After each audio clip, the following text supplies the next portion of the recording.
Is it down? It says Oh, OBS we're is down. reconnected. We're back? Okay, I think we're... I think we might be back for real now. All be two gods. Oh! Okay. Are we back? Are we live? I think we're back for real. Okay, she says we're back. I trust Pochi with anything. Oh my god! Oh. I trust Pochi with everything. I trust Pochi with anything. Oh my fucking god. Streaming!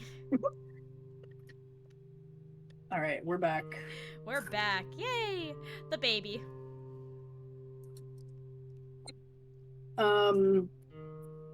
I'm just gonna assume that everyone heard what we said. Yeah, I don't remember what we said, so like I'm not rerunning that. Zeki loves this kid. Zeki loves the baby, and she loves her goth gay teacher. Alright. Oh my god, the next one's funny. Now instead of going home with rats, Minnie's going home with bugs, probably. Minnie just carrying a whole scorpion home, like just gently clasping her hands. My teacher gave this to me. Bring it back. Go put it back. Probably gives her an entire tank of death feigning beetles. It's like, your uncles won't yell at me for this one. They stay in the tank, so it's fine. It's fine, and then they play dead, so the children thinks it's cute. Take it. You're a child, you like this. Yeah, that's accurate. See, that's why they're perfect, because Minnie is one of few children where Zeki's completely correct in these assumptions. Oh yeah. He knows a smart cookie when he sees one. Children love to learn how paralytic venom affects the immune system.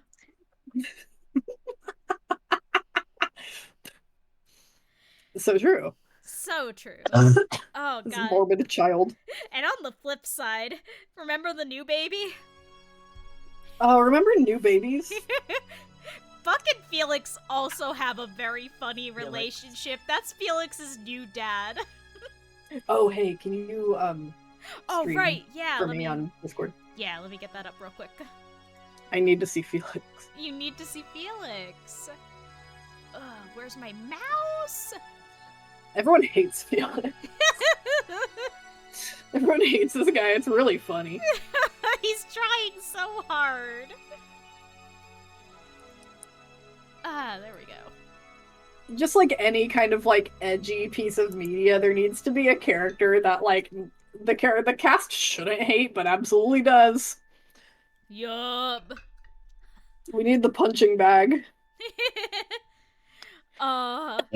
So Buck and Felix have a really funny relationship because that's Felix's new dad. He just decided. Yep. Wow. Like Felix has the funniest incorrect read on Buck. He looks at this man and is like, wow, this is the pillar of self-sufficient masculinity. He drives a truck. He knows how to change tires. He's so gruff and taciturn. I want to be just like him when I grow up, says the 30-year-old man.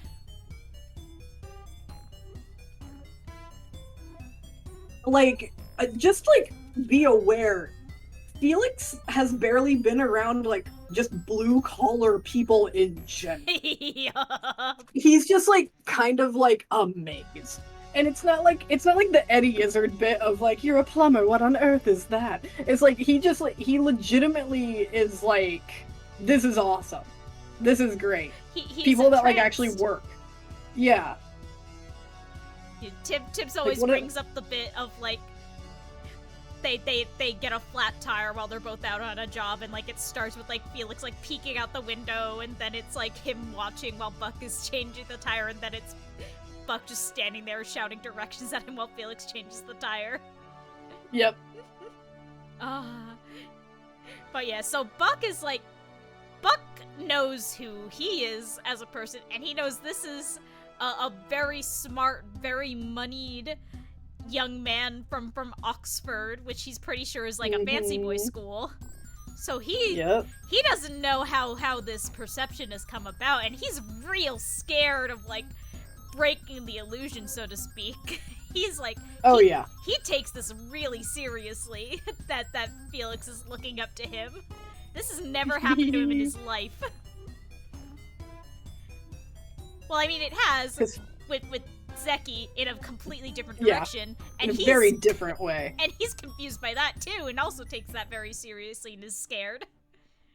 Because Felix also looks this way at Eddie, and it's like, so well, that it's makes like, sense. especially from like Buck's perspective, it's like, well, that's Eddie Black Eyes, like, yeah, of course, obviously.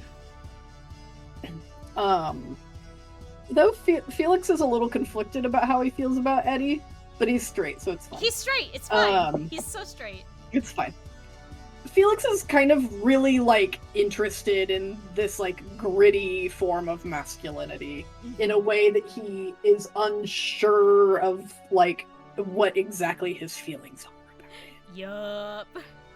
But we don't have to worry about that right now. Yeah, it's fine. Buck is his dad. Yep. I mean, his mentor figure that he looks up to. He's not gonna call him dad. He hasn't called him dad, and if you heard him call him dad, it was a mistake, and you messed up. If you stood on top of, like, the bar in Heartbreak Gulch and yelled, hey, daddy issues, I think most of the town would look up. Yup! Anyway. Yeah, what Tim said, Felix is 30, he would have figured it out by now. Like, obviously. He doesn't have to worry, about his sexuality. Yes, he doesn't have to think about it even a little. I might be bisexual, but I'm a hostage, so I'm not going to worry about that right now. That's the other fun aspect of things. Buck is just such like a blue-collar masculine type of man that Felix has not figured out that is a subby gay. Oh, yeah. And especially, like, the setting being, like, very 70s and 80s, in Heartbreak Gulch. Gay men in that era were very into the blue-collar look.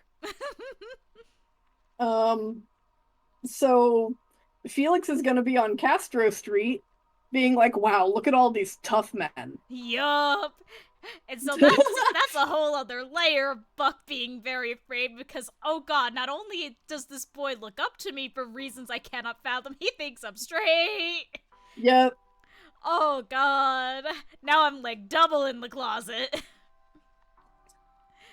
Felix doesn't quite get it yet, so he's like, well, it'd be rude to assume otherwise. So I have to assume everyone's straight. Obviously.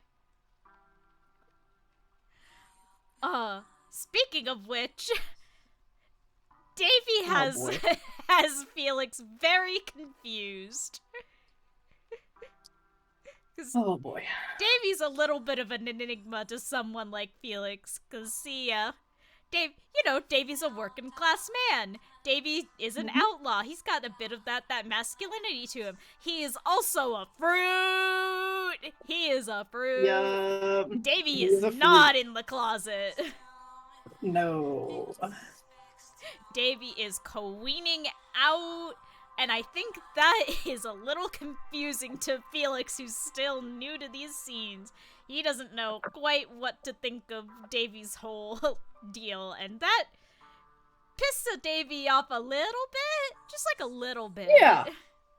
It's just a bit annoying to come across a 30-year-old straight guy that doesn't know what gay people, like, barely knows what gay people are. It's just like, no matter what setting you're in even in real life, that's annoying. So yeah, Davy's got that, and like, as said, Davy's a nice enough guy. He's trying to be cordial. He might get a little bit snappy sometimes, but like, he's not going out of his way to be mean to this guy. He's a little annoyed that he's a 30-year-old who doesn't know what gay people are, let alone he's the fancy boy, Oxford boy, who doesn't know anything. Yep. But he's not gonna go out of his way to be cruel or anything. He is, however, going to gossip the fuck out about him with Ami. Oh yeah, and Ami also doesn't like Felix, like I said earlier, so they're The two mechanics in town are like, fuck this guy. Yeah, the mechanics are queening out. Yeah. Minnie is just bullying this grown man. Yep. That's basically what their relationship comes down to. And Felix will get bullied. Yeah, and like Felix, I think, is really trying to like be there for Minnie. Like we joked about it, but like they do have a lot in common. They're both like runaways from their families. They both felt like pressured by legacy and all of that. So like I think Felix like looks at her and like goes, "Wow, I can really like be there as like an adult in her corner in this trying time." And Minnie is like, "This is the easiest target I've ever had. This guy's better than the robot." This is awesome. Oh my god. Yep. Felix isn't getting a break from anybody. Nope. This dude's not catching a single break. He's just lucky that they haven't killed him. As long as he keeps earning them some cash. Exactly. At least Zoe likes him. Yeah. Finally, one thing happening in his life that's okay. He's got one. So that was the end of the structured items we had. I do have to bring up the attribution slide because I got a template online. But yeah, that shit, is that Eddie? Holy shit, is that Eddie? Holy shit, is that Eddie? But yeah. So that's the gist of it, y'all. That's the gist of it. That's villain coded, that's Heartbreak Gulch, that's Heartbreak coded. And we can just shoot it off the dome now. If y'all if any of y'all got questions or anything like that, or we can just keep throwing our Barbies together. Lord knows we're good at it. Yeah, seriously.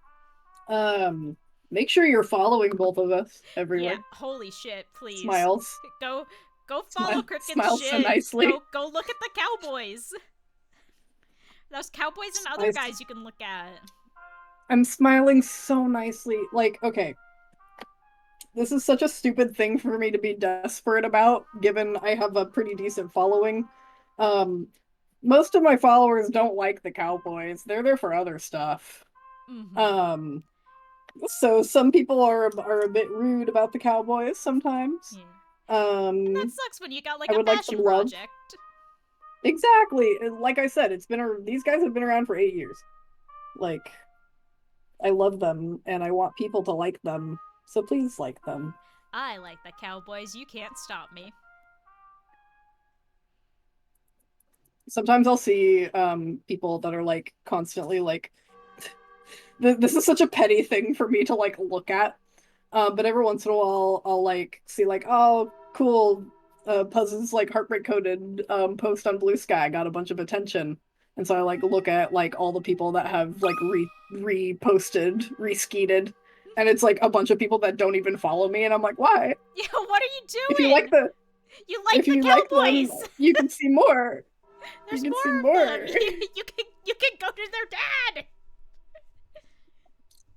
Any particular side characters you have crossover interactions planned out for this that didn't get into the presentation? Bunny. Oh, Bunny. I have a character named, she is a bounty hunter named Buckle Bunny, and her whole thing is that she collects, she like I said, she's a bounty hunter, and she collects all of her marks, belt buckles as trophies, and she's like kind of like a sometimes girlfriend to Eddie. She just like comes into town and they have their little fling or whatever, and she definitely likes hanging out with Davy. Oh my god, they're queening out. Oh yeah. I was thinking about Buckle Bunny recently because like it was occurring to me that like in Heartbreak Coded specifically with like Buck's whole deal, like that's probably the first person Eddie legitimately has like a fling with after his and Buck's whole thing. So that's probably, like, interesting for Buck that it's, like, the actual thing, but after he worked all his shit out about that. Yeah. Because, like, Eddie will commit to somebody. Like, it takes him a while. He'll commit, but he's always going to be a person that wants an open relationship, and that's fine. Yeah, You that's can how have he is. you can have some good stuff going on. Yeah, that's just how he is. And yeah, Bunny's just somebody that he likes to. They just have little dates together every once in a while. Yeah. That's his friend that he hooks up with sometimes. He loves her. Yeah, pretty much. And she is really hot. And yeah, like Tibbs said she's really hot. I plan on her having different hair every time she comes to the Gulch. And all the styles are so good. I want her to change it up. She wears like she's like hot pink and like hot pink rhinestones type of girl. Elaborate braids somehow always fit under her cowboy hat. Always with the great cowboy sniper. Hat. He's a really good PNG tuber. Thank you! I made it. He made it.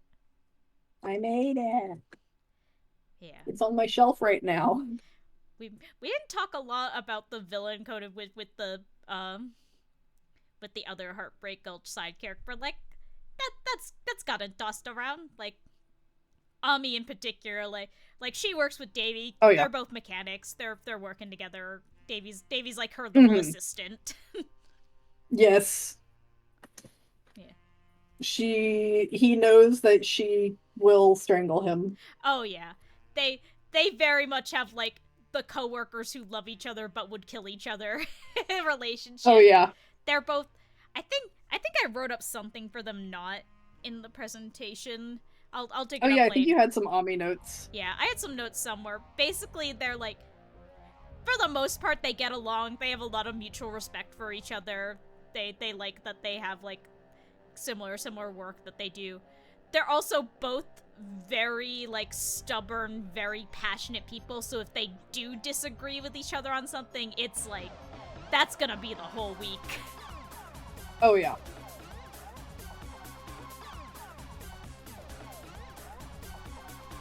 We can't let practice. Every once in a while. We can't let practice Oh, into yeah. Heartbreak Gulch. That's fatal. We can't let Zeki and Practice be just near each other at all. It would be bad. They're either going to get along really poorly or way too well, and either way, like, there are ramifications for the ecosystem. It's bad. They're gonna kill each other and do something else to each other. Possibly at the same time. Possibly at the same time. Their bones rattling against each other is gonna get a noise complaint. See, they do both care for Minnie very much, but also it might become a dick measuring contest about it. I think that, like, listen, the fact that Felix went to college, and that's enough for Zeki to be like, I need to kill this guy. He's too similar to me. He needs to die. Yeah. You think he's gonna be normal about not even actually, but potentially not being the favorite teacher? He's gonna put on a talent show. God. Oh my god. He's gonna change the trajectory of everyone's lives forever. Yeah. Something we didn't talk about is this was something I pitched like ages ago that we talked about a little bit. We talked about in Heartbreak Coded specifically when Eddie goes to Ami to like start up the Gulch project. While he's away doing that, he basically just leaves Buck with Ami for a while. He just leaves her. Can you watch my dog? Can you watch my dog while I go smoke? Can you watch my dog while I do something that I'm not gonna tell you because you need plausible deniability? Okay, thanks. Alright. Don't worry. Ami's just like this white boy is here now. Yeah. We also joked about, so like, in Heartbreak Coded, like, Buck and Eddie are publicly traveling around together for long enough that, like, Buck is essentially, like, a known entity in that way. Like, we talked about him, like, becoming Bulldog thing. He's known in like the outlaw circles.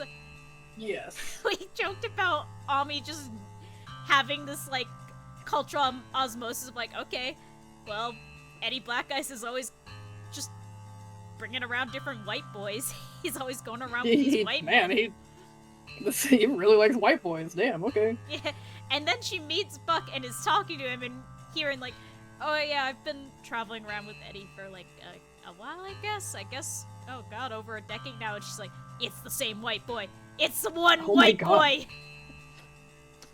It's the same goddamn white. It's the same white boy. Wait, so you're the Armstrong? Oh my god. It's just one white boy. Just the one white?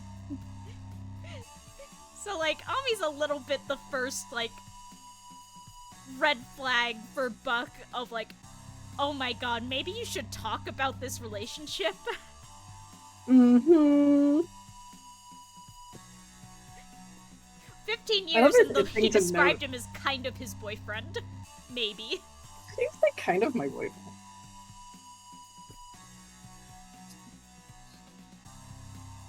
He's like being like, yeah, I think he's kind of my boyfriend. And then Eddie comes back and he's like, oh, my boyfriend. Like, whoa, that's crazy. That's crazy, man. We also, like, for a while, because, like I said, Eddie is kind of known to authorities as a prolific kidnapper because of his work. Whole thing where, like, it was kind of, the media kind of took it as, like, oh my god, Los Ojos Negros kidnapped the Armstrong heir. Yeah. There's been sightings of them together. Yeah, they had to do a bit of work to kind of rewrite the trajectory of that whole story. Yep. Yeah, let me actually... And now look at them. I'm gonna take this down for a second so I can swap over to Clip Studio. Because I have sketches of Bulldog. Show off images. Yay! Yeah, I'm gonna work on Bulldog Bin. I'll pull up some of the villain-coded side characters to look at in more detail. We should have made like a folder of art to show off. Oh, we should have next time we play toys. Yeah. I was just thinking about the Los Ojos Negros dating somebody. Who the fuck is that? Yeah, who the fuck is that? The way that Buck's like Buck's whole like public image changes. First it's, oh god, the Armstrong heir is missing. Then it's Los Ojos Negros has kidnapped the Armstrong heir. Then it's Los Ojos is dating someone. Who the fuck is that? Who is that guy? Who the hell is that guy? And then it's like different publications. Yep. Yeah. The underground villain publications are like, who the hell is this guy? Who's this white boy? Who the hell is this? This is white boy. Kind of prophetic, that one illustration that I did for your birthday of Eddie and Buck. I have him that one goes so hard. I have him wearing the bulldog harness in that. Yup. Speaking of which, so over here we got kind of like the starter kit. So here's the thing about Buck. Y'all have seen his face. He just kind of looks like a scared animal most of the time. Yep. So at a certain point when they were trying to kind of rehabilitate his whole reputation, Eddie was like, okay, we gotta do something so that you don't look so scared all the time, because that's just giving them more ammunition for the fact that you're kidnapped and under duress. I'm gonna put these sunglasses on you, I'm gonna hide your face a little bit, and, you know, just try to be a little more confident. And that kind of gave Buck more of, like, the plausible deniability and freedom to, like, start doing the wrestling heel thing a little bit. Like, if you can't see that he is visibly about to have a panic attack and throw up, it's easier to believe that he actually is an active part of this robbery. So he started, like... Oh! Yeah.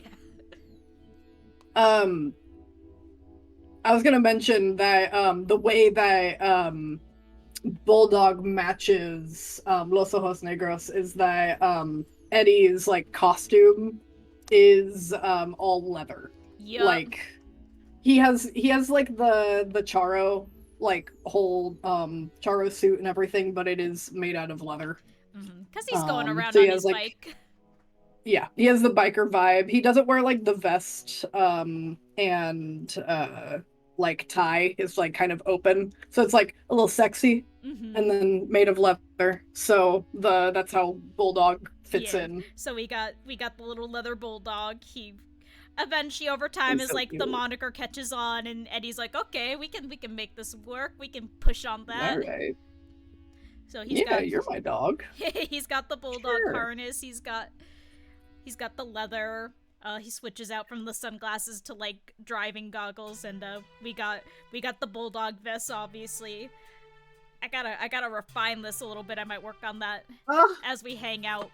But the vision I have is that it's got like super dramatic shadows so that the eyes look like Eddie's like insignia.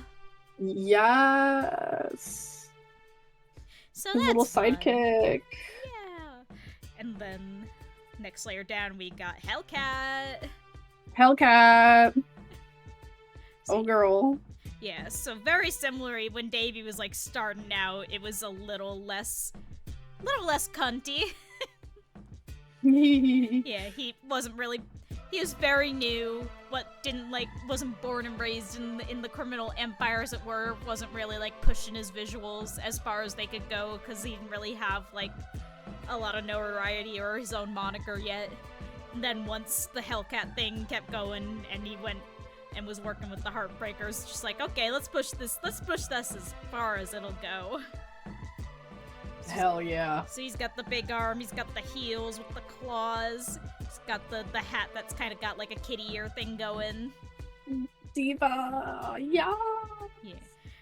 The most important part of his outfit is the low rider with the cross belts to look like he's wearing a thong. What's wrong with him? Anything's wrong with him, just look at him. I'm mad now. 46-year-old man looking like this. Yes! He would be a go-go dancer at one of my local gay bars. He would. He got some awesome go-go dancers in that one. Anyway. Yeah, let me pull up my character references. Yippee! And it'll take its sweet time to load, because it's a big old file. I'm gonna find an illustration of Phasmid really quick. Yes!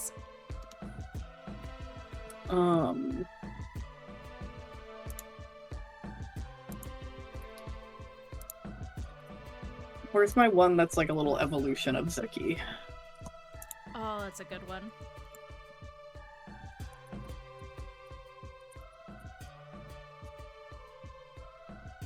Ooh, I found Time Skip Zeki first.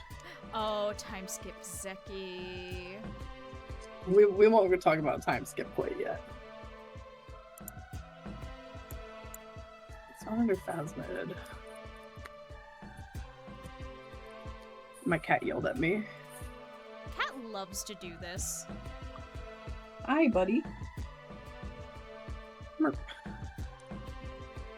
Ooh, we got Davey right up in front here. Yes! Yeah, this is actually Davey's old gear from before he and Buck started working together. Fuck yeah. I found the post that I want to share. Yes. What we got in Thank you, Mist.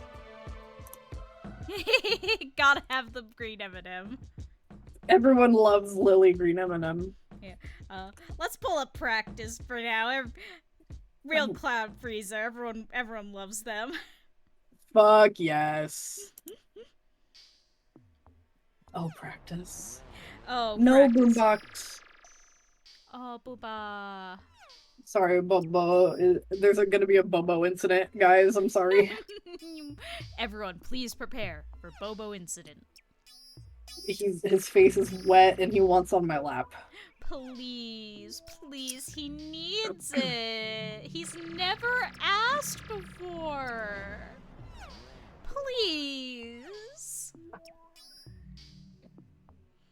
He's just like on the arm of my chair now. Something is gonna happen. Where did my cat go?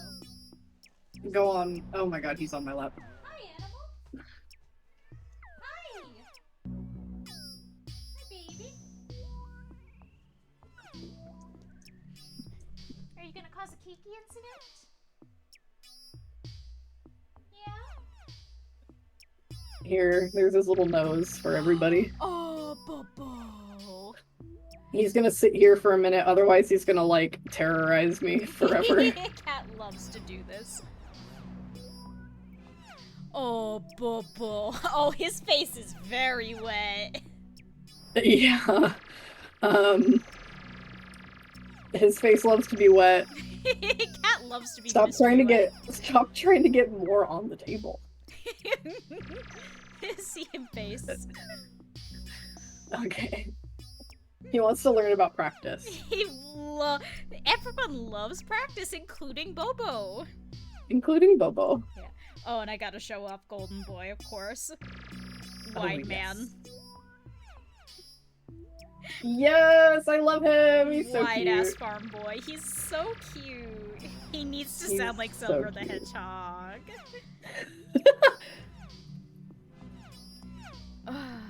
This doesn't mean anything to anyone unless you're a real old head, and eventually, hopefully, Jay and I will do another toys stream, and if we do, you will learn about Lagan, who was a big inspiration for Golden Boy.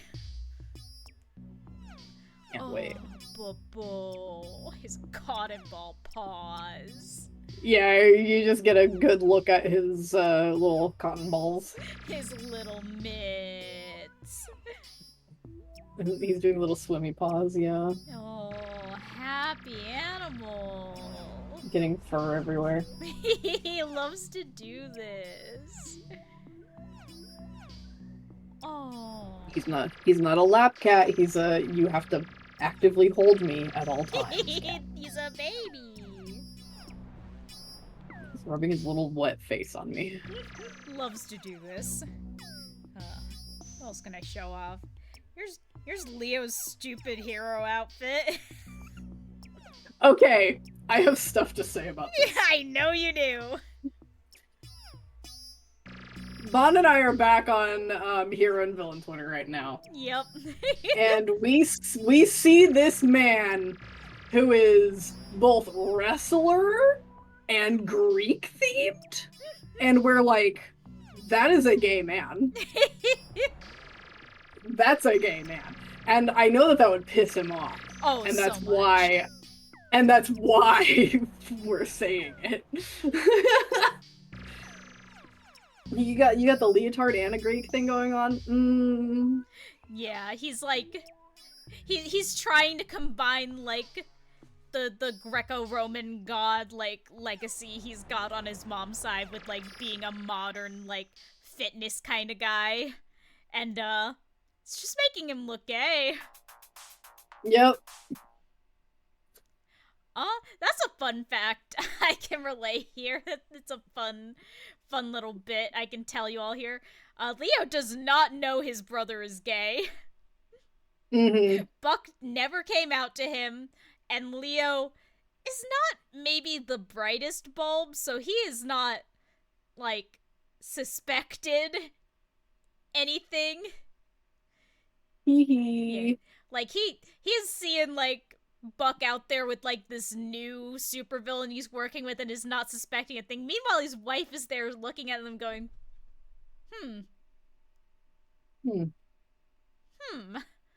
What are you doing? The animal!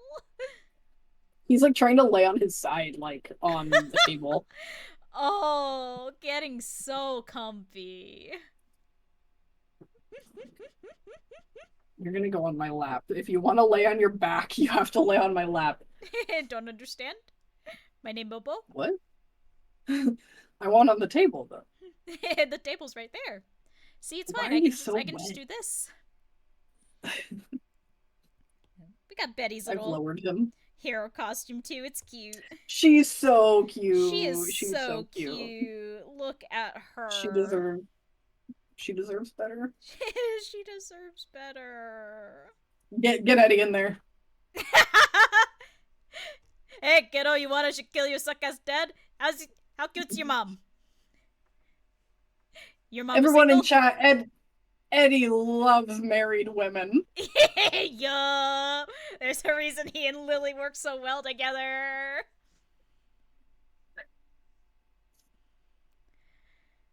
They call him the mechanical bull. Go on.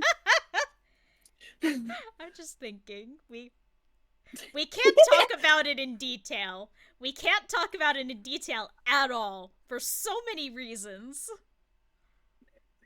But there's been an AU lately that has been eating away our brains like an amoeba. It's a really good AU. We can give like the general gist of it. We can give the foundation.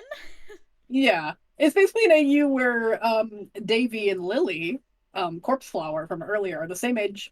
Yes. And they met like before she did all that. Yeah, before all that happened. Yeah. So they before she started becoming a Black Widow. So they got a little bit of a friendship going on. And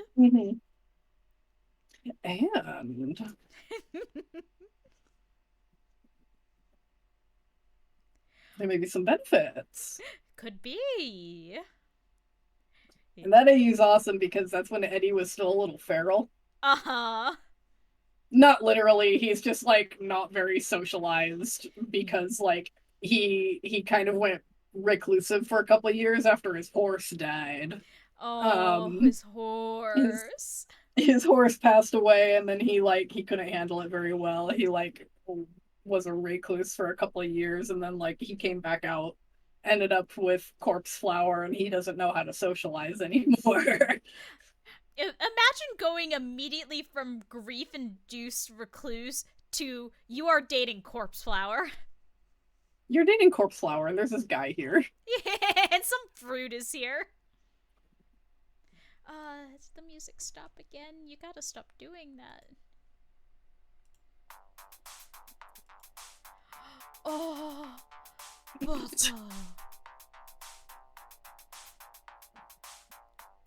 He's just kind of in a ball. He's a toddler. I can't do anything right now with him here because I have to keep both hands on him, otherwise he gets fussy. He is a human baby. Oh. Oh, Boombox. He has never thought of anything in his life. No. Not even once. No, Bobo can't do a boo-boo wheel. Oh, where are you going, buddy? He's shy. Hi, Kiki. Bye, Kiki. Oh. Just had to bounce off the desk with your big eyes. Is it a Marm emote? Marm. Oh, Marm. His face is still wet. It's never not. Oh, and his little toes in the air. Yeah.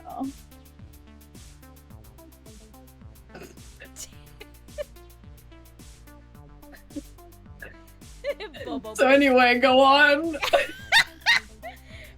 Who else can I show off in here? Is there anyone I can show off? Oh, I can show off Nemo in her little Nemo, yeah. Her little superhero outfit that's just a hoodie. She's so cute. She's so cute.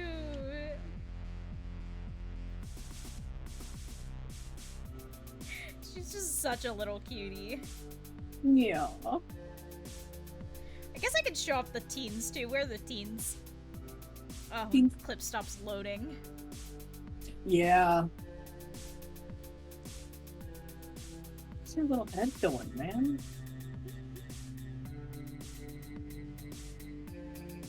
This animal is so...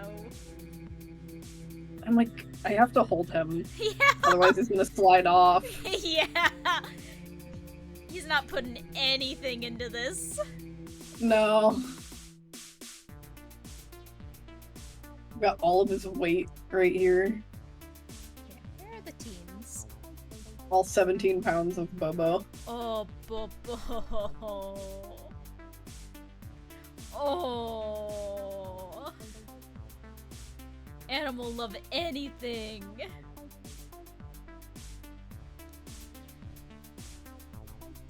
Here are the teens. The teens! The teens are friends of Nemo's.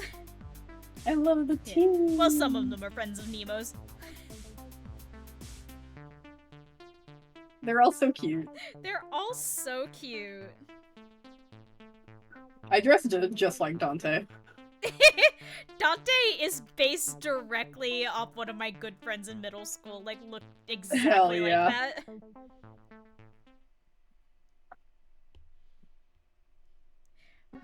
And the queens, of course. The queens!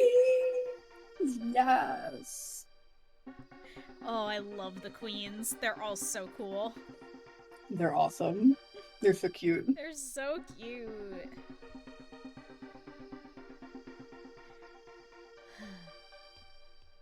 That's about all I can show up there. Let's refine some of these. Show off. Yeah, all I can show off.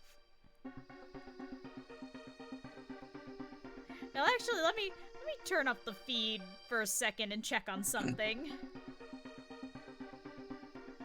Just real quick. The way I whipped my head over to Discord. Oh, I can show off the sketches and concepts. Okay. Yay! Yeah, these are very rough, mind. But, here's Minnie's grandparents. Lady Armstrong and Captain Armstrong. Buck looks a lot like his dad. Which I'm sure he probably feels really normal about.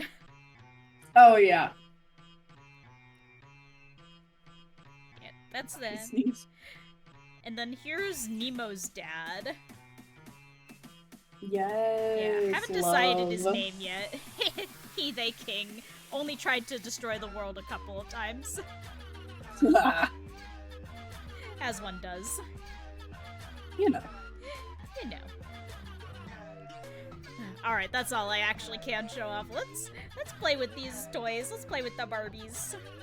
Yay! Yeah, and like feel free if anyone has questions or stuff you wanna ask or talk about.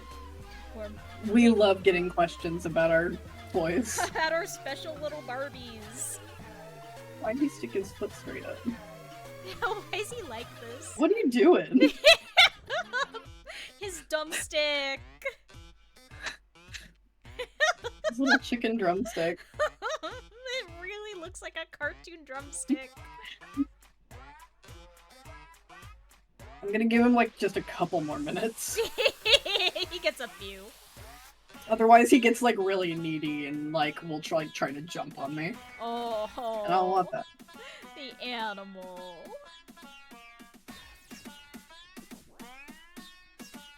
He's going to melt away. I know, he's just, like reaching up and touching me. He loves to do that. Boombox loves to do this thing where he reaches up and touches my mouth with his paw. He's cut my face multiple times because he has to, like, extend his claws all the way out when he does it. Oh, Bobo. So this is our Bobo moment. What are the personas of the cast? Fuck. Bulldog. Well, yeah. Well, we got Bulldog. We got Bulldog. Eddie would be... This is... It feels so, like... It feels so basic, but, like, he's a wolf. For sure. No, he is. Sometimes it's just true. like... Yeah, just like in general, he's kind of a... He's got the personality. He's got that smile. Those piercing eyes. The eyes. He's got kind of a big bad wolf thing going on. Felix is a bear, for sure. White strikes me as a hyena. Yeah. Do you want to go, Bobo? Are you done? Thinking about it.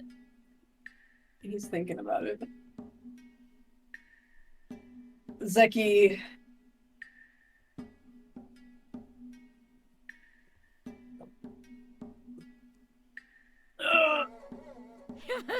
Okay.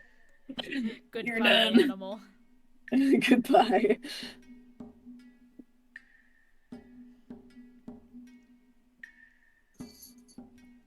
Tim's Tibbs has this all planned out. Yeah, that feels so. I was gonna say, Zeki has to be something extremely specific. Oh, yeah.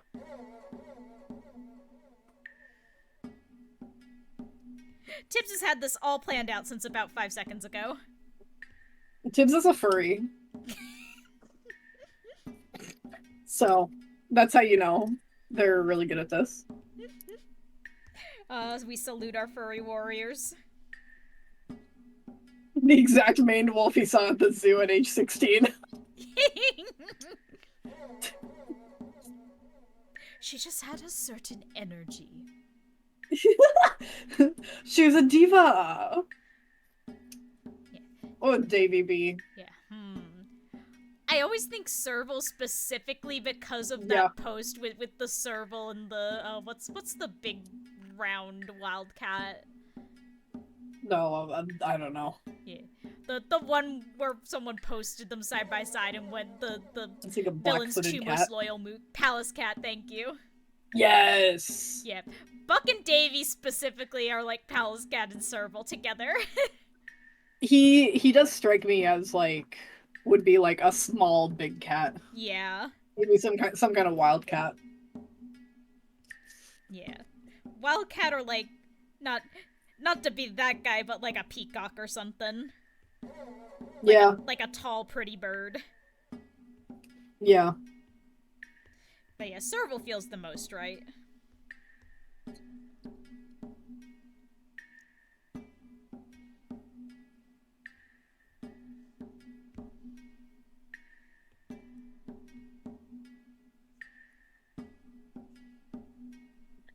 Okay, now that Bobo moment is over, I get back to work. Now that Bobo's boboed.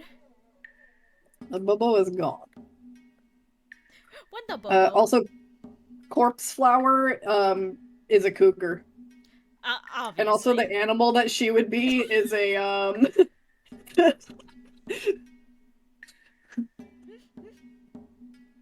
yeah. Yeah. Corpse Flower would be a cougar. Yeah. Mini, yeah, like a small dog feels right for her. Like I always think a bunny for her, I think because of the pigtails and buck teeth. Yeah. She's got that energy. Oh my god. Cranky. Minnie would love Toki Wartooth. Anyway. She would. Oh god, she would watch Metalocalypse and feel very mature about it.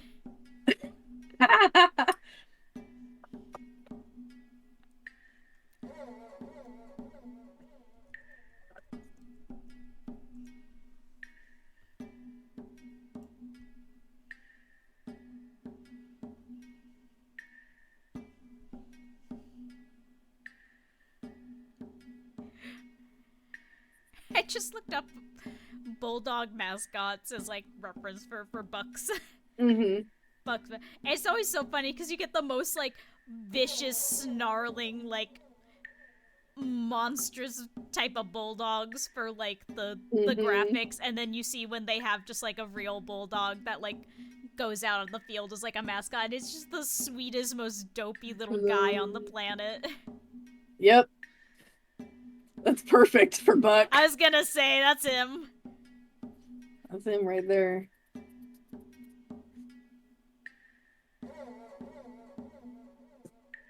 Hey, yo, someone left a free dog in this box. Mine now. Oh, it's a puppy. Aww. Aww. Aw, they tied up this poor dog and left him in a box. I take him. Aww. Aww. Aww. It's Eddie after he kills the guys that captured Buck. Aww. Aww.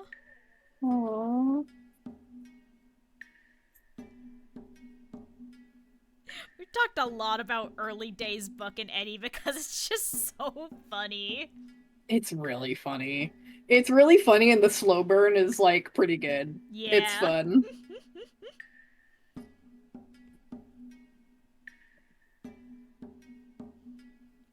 Man who has There's not been also around like, people for a while and the world's most mhm, socially anxious dog. yeah, because like Eddie's runs that he does, like helping people. He usually only has those people around him like a few days at a time, and he's not interacting too much. Mm-hmm. So he's just like, this guy has nowhere to go. So he's just like, well, I guess I'm keeping you. You need food or something? How often are you supposed to feed these things? Oh, how much do I need to feed you? I should know this.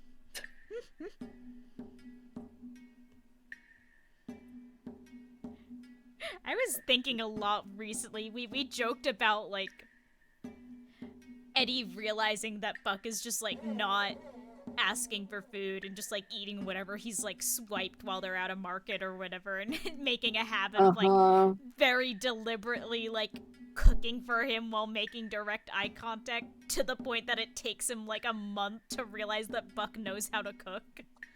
Yeah.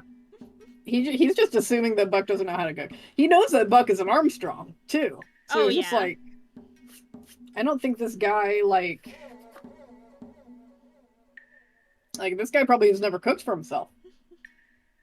And yet, And yet, and like, Eddie makes fine food. he's Like, serviceable. yeah, it's like neither here nor there. Like, if you are really into the food that he's making, then it'll be good. He's a robot. He's a companionship robot. He knows how to cook. Yep.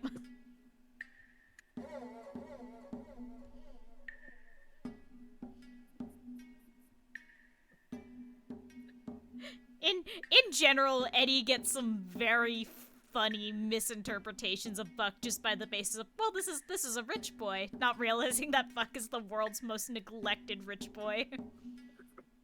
Can we mention the so do you eat comic? It's safe enough to go on Tumblr. Oh yeah.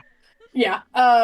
So Buck just straight up asks Eddie if he can eat because like Eddie's not going to spend the money on like getting food if he doesn't have Yeah. to. And like Because Buck, Eddie can just eat socially. yeah, Like, and whatever. Buck genuinely doesn't know anything about compandroids. Like the Yeah, his the family didn't have any, I think we said. yeah, his family didn't have any, and like the way we made it in this universe is that Buck's family was like his in canon, his mom is like a demigod and his dad is just like a normal superhero. In this version, it's like his mom is from like Greece or Europe or like overseas, Mm-hmm. and his dad is American, so he spent a lot of time going back and forth as a kid and wasn't super like entrenched in either culture largely. Mm-hmm. So he doesn't really know anything about compandroids, which were an American kind of thing. Yeah, it's an American thing, and Eddie kind of just assuming like that, like you're an American, you're rich. You probably know about compandroids. Um, and even though it's like it's been a while since they've been around, but like it's like your family probably had one at one point. Um, so Eddie. So something about compandroids is that they come in two versions. Any model that you get. There's standard models, which are just like a little bit more bare bones. They still like look and act like great, but there's some extra functions that they are missing that the deluxe models have. The deluxe models can eat. They can just like they can imbibe. And they can have sex. They have like the full, like outwardly, they have full human function. Eddie is a deluxe model, or at least now he is. Smiling. Smiling, haha. That was a third party upgrade that he got a very long time ago. But because of the way that the different functions are kind of like wrapped together there, yeah, Lord Slimeapple, you right on the money. Yeah, we mentioned the gender stuff. There's the gender stuff. So because of the way that those functions are all wrapped together, one of the ways that people ask if a compandroid is a deluxe model is like, oh, can you eat? Can you drink? Like, if you see a compandroid at a bar having a drink, you're like, oh, that's a deluxe. And let me tell you, people aren't interesting. usually asking because they want to have dinner. Yeah, usually they're not going to invite you out to dinner. Or that's a precursor for something else. So Buck is cooking and asks Eddie, can you eat? And before Buck can get the whole sentence out, Eddie's like, yes, I have a penis. Which, if you don't know anything about compandroids, that's insane. That's an insane answer to get.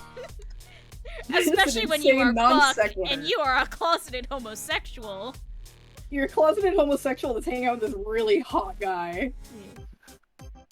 Another thing that is both, like, Heartbreak Gulch, but also Heartbreak coded specifically that we didn't super get into is, like, so Buck is by the, like, quote-unquote current day of the story. He's, like, 49 going on 50. He's middle-aged.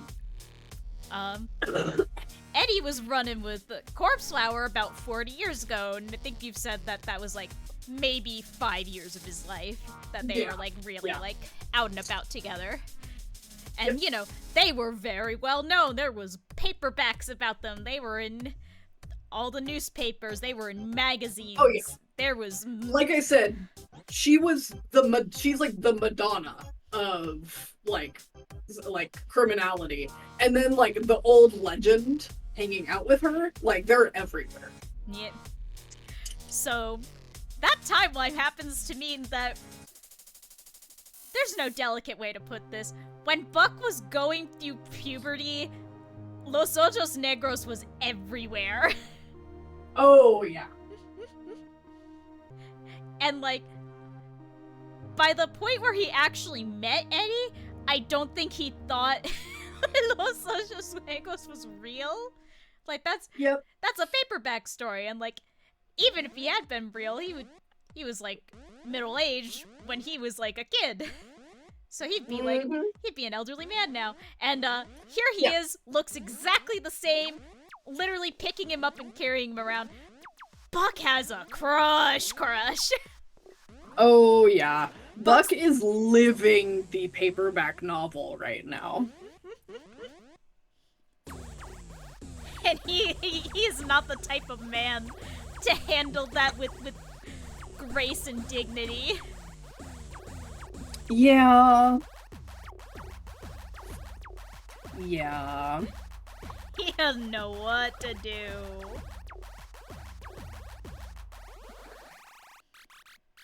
And I mean, Eddie, of course, is not gonna help with that. No.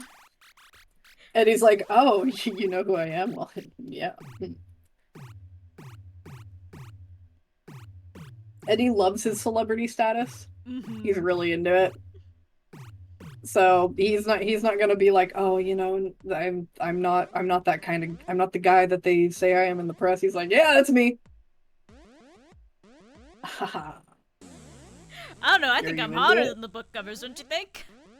Come on. It's also not fully widely known that Los Ojos Negros is a robot. So that's just one more thing to confuse poor Buck. Yep. He does not usually have grace and dignity, to my understanding. So true. Oh, so true. None of them do. Zeki has grace, but no dignity.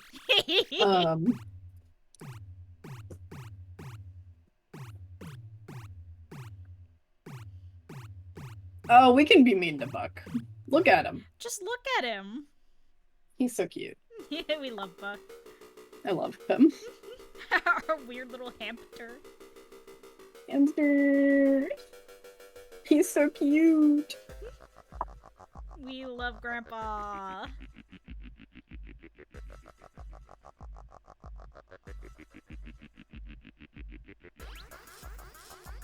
Oh, poor Buck. Waiting for Oh, stuff to dry. anything happened to this man? Everything happened to this man. Honestly, he's living a dream. He's living a dream, but he has social anxiety, so. Mm-hmm. And regular anxiety.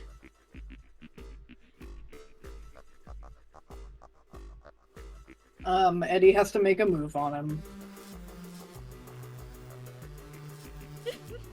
He tries so hard.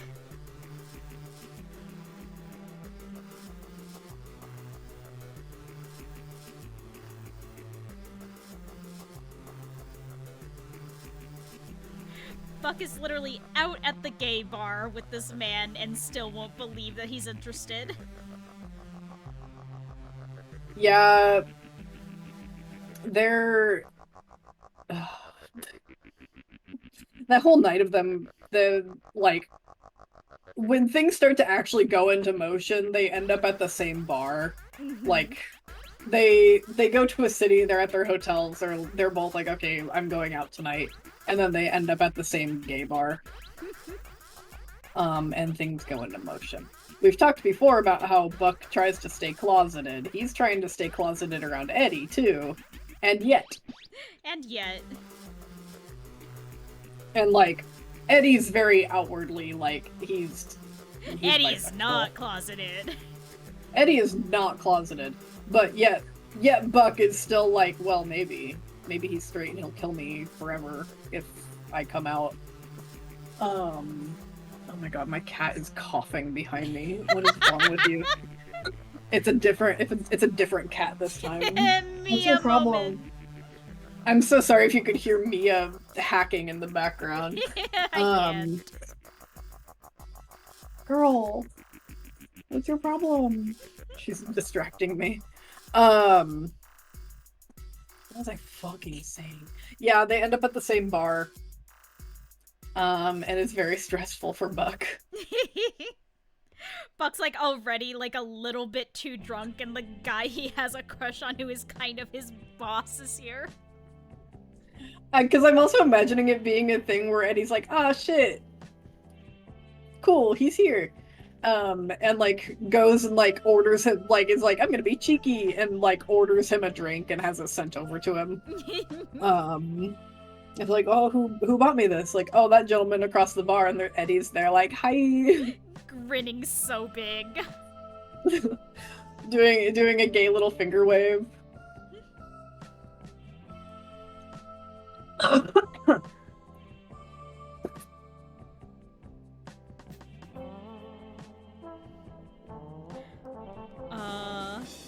Buck drinks to forget that night, not because he doesn't want to remember, but because he can't.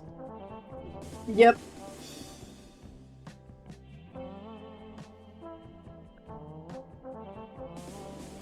He's already flagging and Eddie is there. Yep.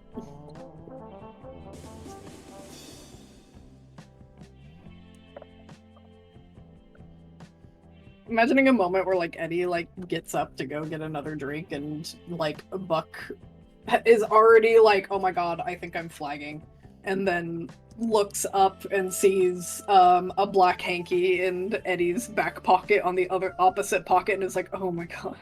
I need to lay down. Oh fuck. This can't be. Do they let you lie on the floor at the gay bar? No. I got yelled at. Aww. No, I'm just kidding. I wasn't lying on the floor. Well, maybe if you had, it would have been fine. Yeah, maybe they would have let me.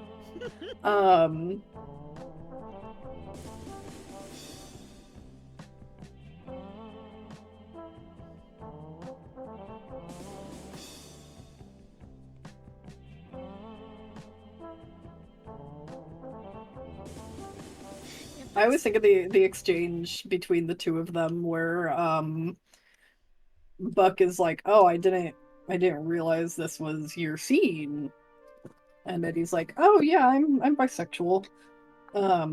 And Eddie like returns and is like, I didn't think this would be your scene either. And Buck's like, yeah, I'm gay. And Eddie's like, oh no, I figured that.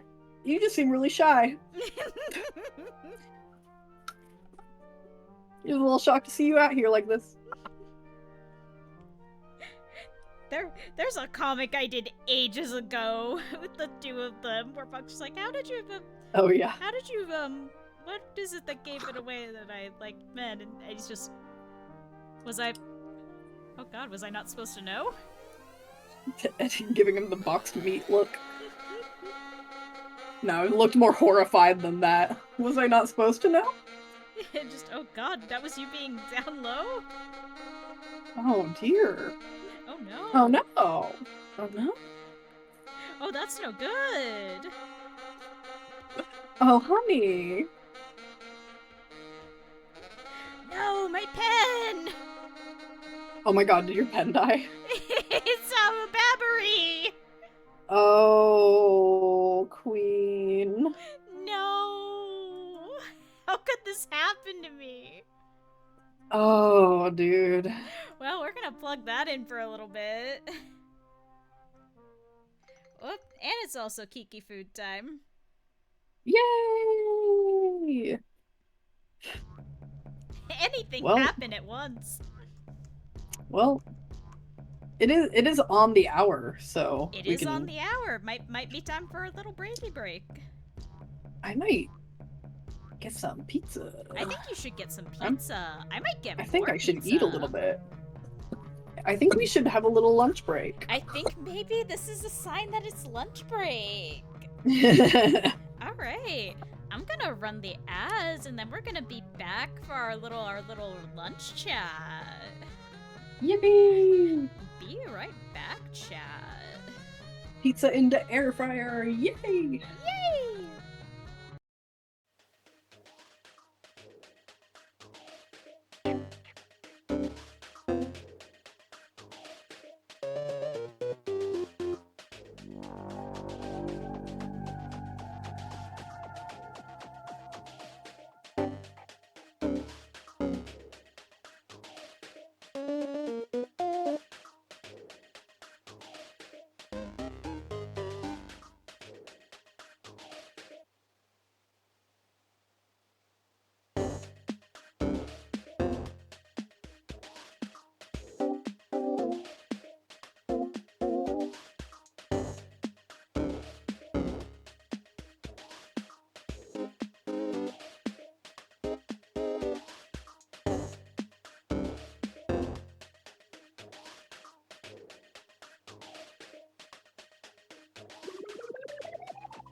Fucking lunch break raid double style. How could you all?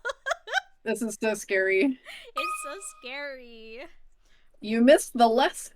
Yeah, the funny thing is, we're playing toys. We just gave a full, like, 2.5 to 4 hour presentation on the comics that both of us are making and all the characters and, like, the fun crossover we made with them and everyone's relationship.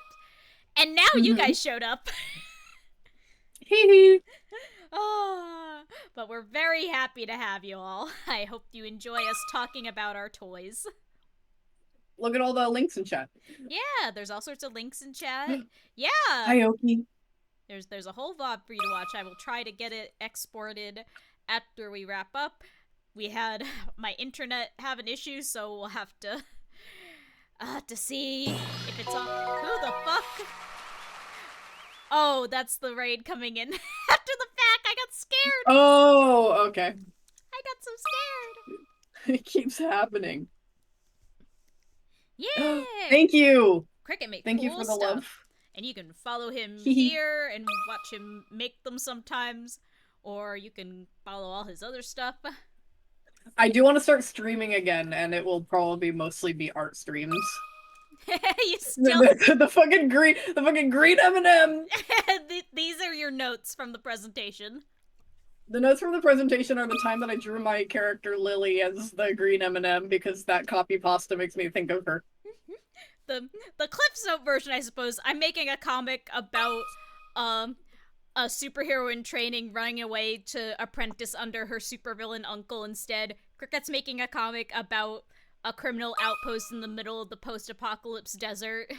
And we like to make the Barbies kiss sometimes. Yep. The tone of each of our work is very similar. So we just kind of throw our guys at each other. And it's fun to do this.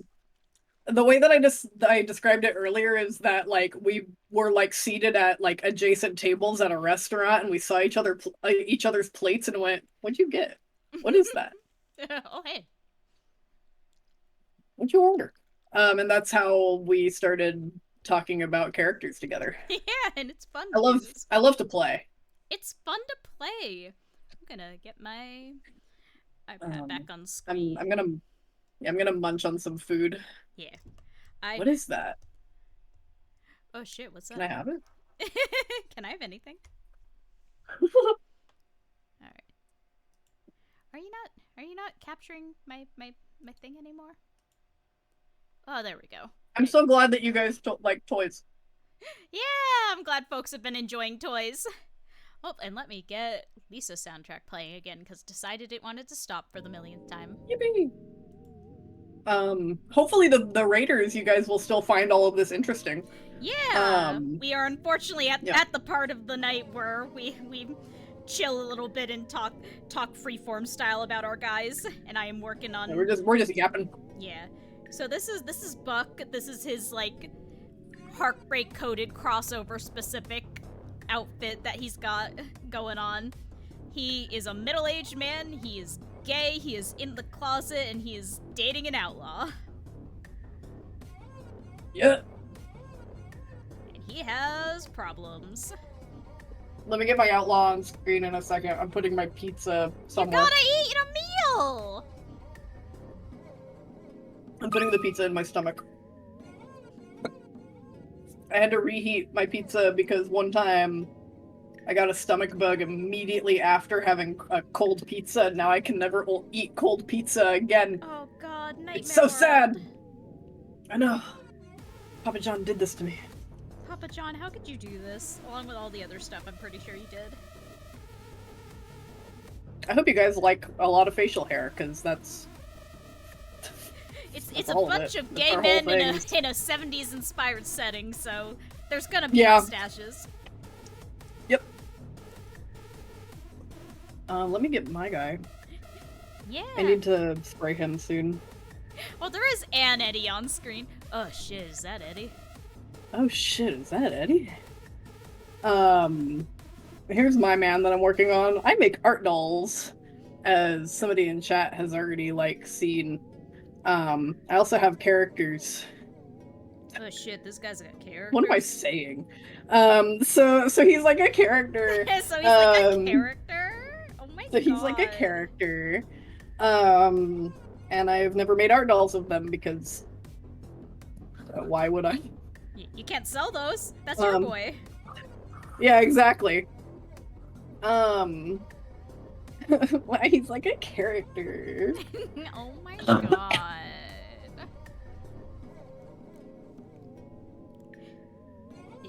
But for streaming is already the moneymaker. You can make anything. Yeah, exactly. So yeah, I haven't made art dolls of my characters like Puzz alluded to, because it doesn't make me money, because I want to keep these if I make my characters, and I don't think anyone's gonna like spend the like $300 to $400 it would be on a guy that from a thing that doesn't exist yet. So I'm like, well, streaming is a good excuse. I can market myself a little bit while also making a guy that I want. Exactly. It's a good excuse. I need to hang my head out a window and... Yeah. I need to go hang my head out a window and spray sealer really quick. Eddie's gotta go into makeup real quick. He'll be back. Yep. Fix him up a little. Yeah. In the meantime, I will keep working on Buck's little outfit. In fact, actually... Yeah, I'm just like right over here. This is a good enough excuse. Let me save this real quick. And then I got my character reps open because I was looking at some of my side guys in more detail than the presentation. But I can show them all off in here. These are like the quote-unquote default versions of them from my comic and not the funny play toys. AU. Mm-hmm. So, this is Buck. This is an old drawing of Buck. I gotta redo these. This is him. He is a supervillain. He is from a legacy superhero family. His parents were both superheroes of considerable renown, and he decided to go another way and do crimes. He is a very anxious man, but he puts on kind of like a wrestling heel persona as a supervillain. Kind of projects more violent and confident than he actually is. I'm obsessed with him. We love this hamster man. And then we got his partner in crime. This is Davey. Davey is also a supervillain. He is a former civilian who decided to go into the villain business. He and Buck were operating separately for a while and then kind of crossed paths. We're not right now, man. We're kind of running into each other a bit. Long story short, machinations occurred so that they started working together and also became privately romantically involved. They have been together for many years. Buck is still publicly not out, at least not on purpose. I think to certain sets of the world it's probably a little bit obvious, but publicly he is not out. And then where's Minnie? I feel completely neutral about Davy. Absolutely no strong feelings whatsoever about the no thoughts about the bisexual Latino. no thoughts at all.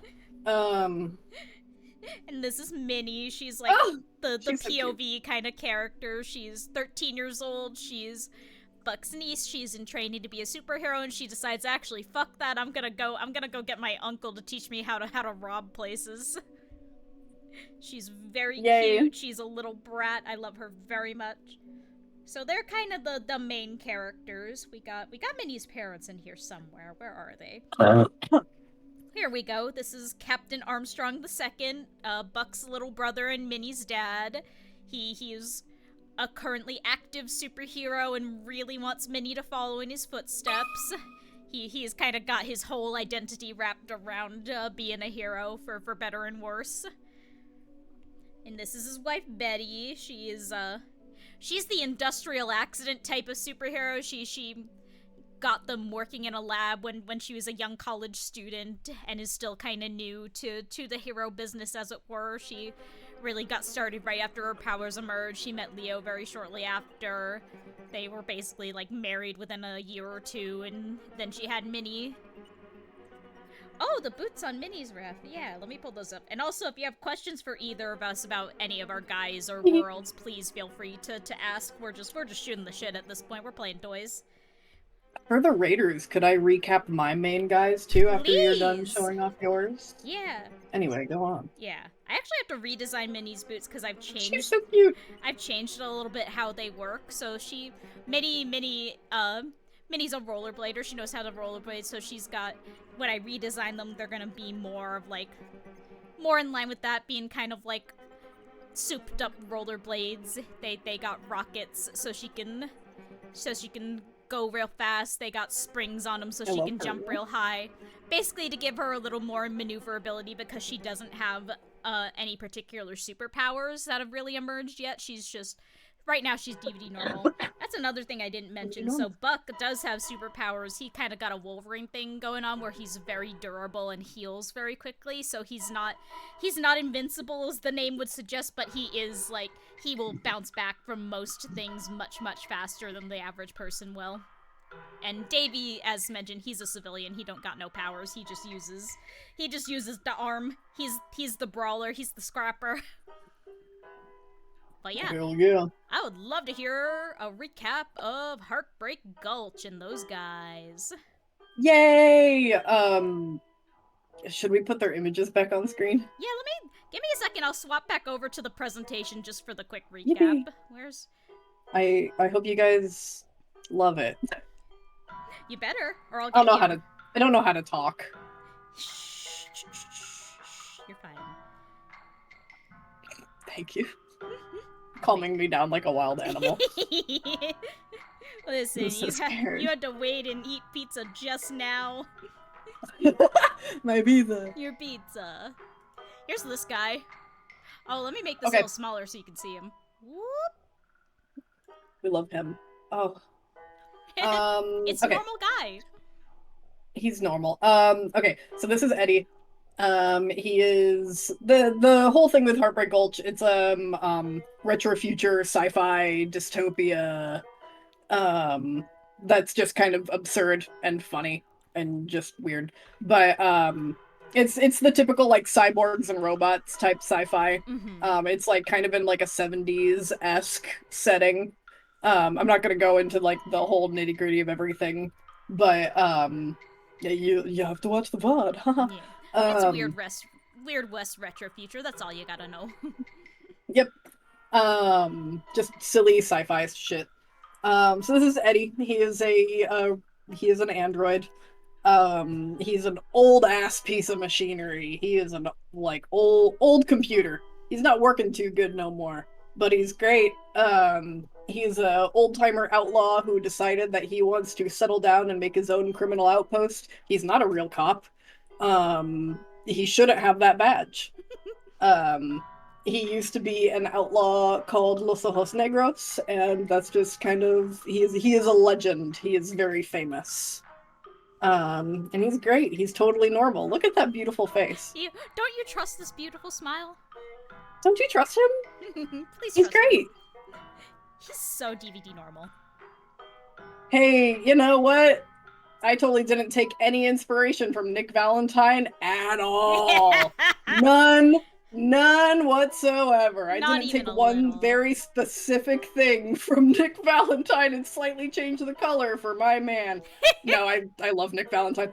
Okay, so that's Eddie. Everyone loves him. Everyone loves Eddie. This is White. She's something. She's kind of a feral animal. She carries rabies. Just a carrier. All She's of- normal. Yeah. She's a carrier. Her body temperature is too low for it to incubate.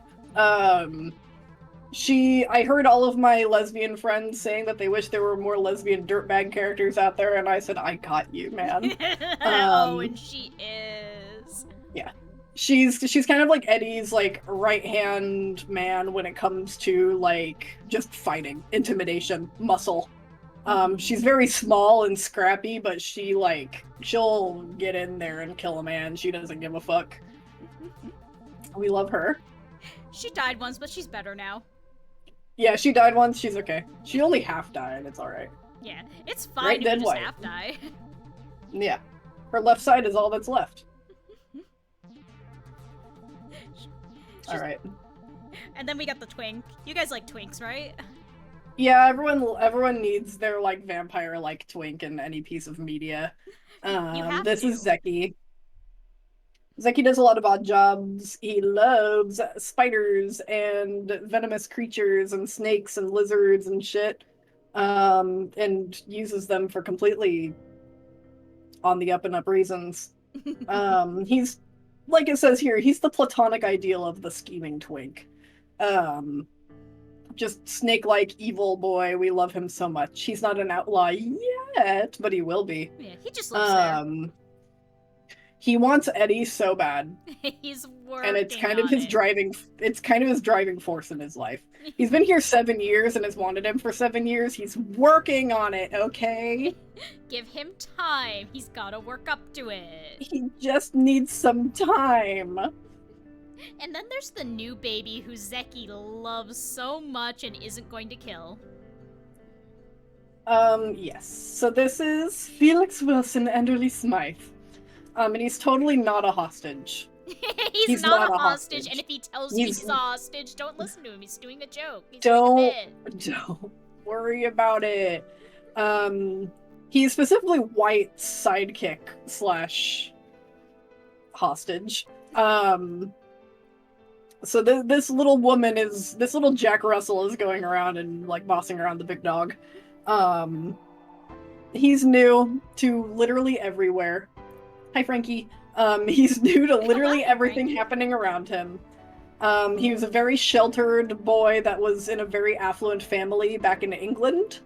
And he basically never really got to do anything. And he's a bit of the family disappointment. And he ran away at the ripe young age of 30 years old and got snapped up by the little woman, and now he's in the gulch. He's trying very hard. He's not a hostage. He would blink twice if he's a hostage. Yep.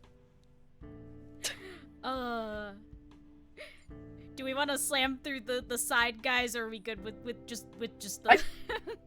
I can mention the side. I think my side guys are funny enough to do a little walkthrough of.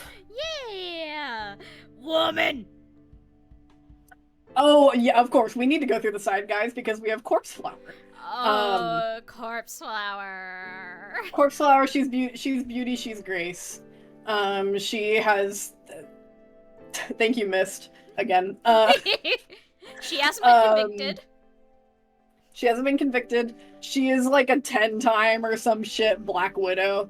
Allegedly. She just keeps going through those husbands. It's crazy. Her luck is just terrible. oh, it's just so sad what happens to these 80-year-old men when they go bungee jumping. So yeah, she loves to garden and cook. That has nothing to do with anything.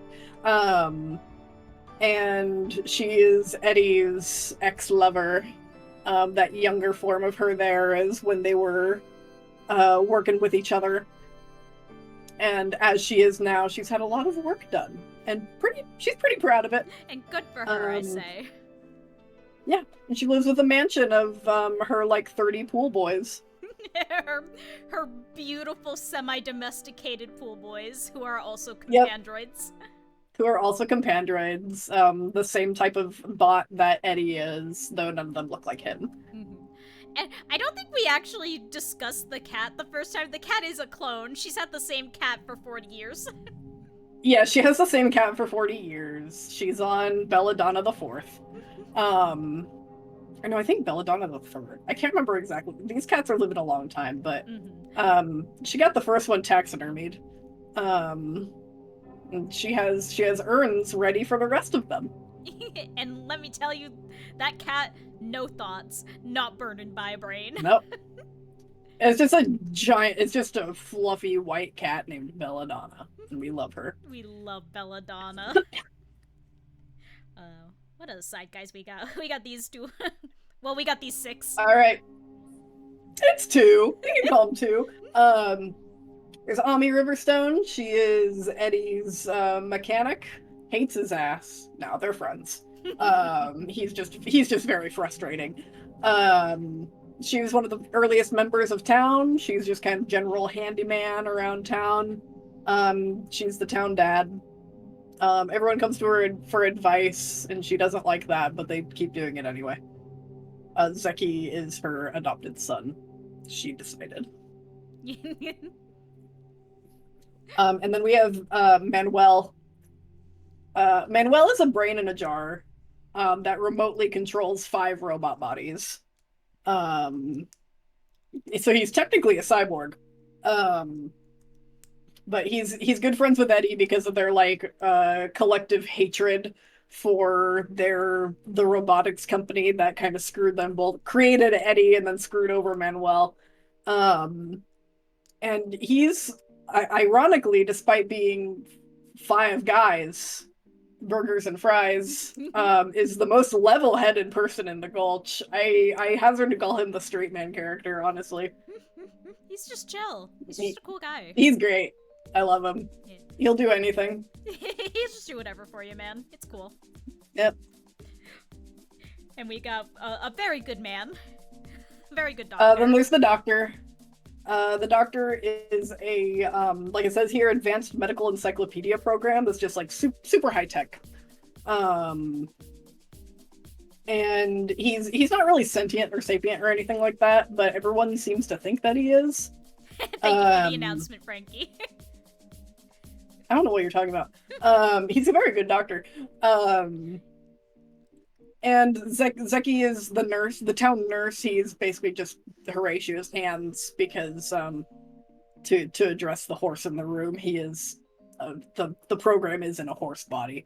There is a horse in the hospital.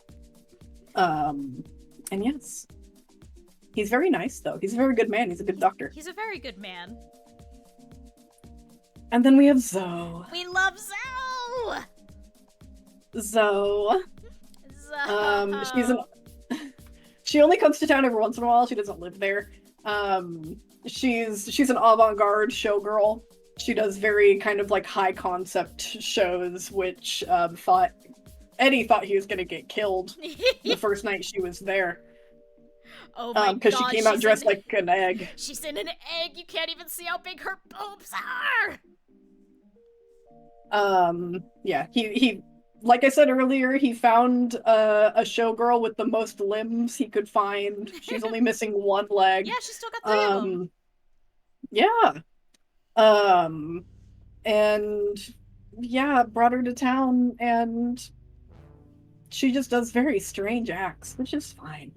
I think earlier I called it Gonzo the Great with more tits. Yes.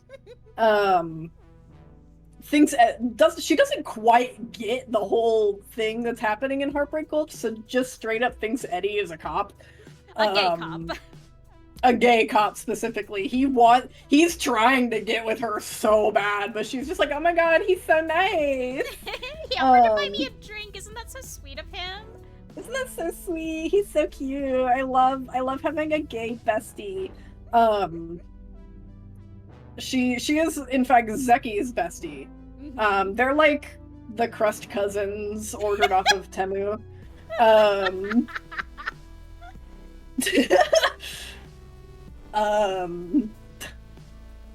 No, we're referring to limbs. We said limbs. Pay attention. This is gonna be on the test.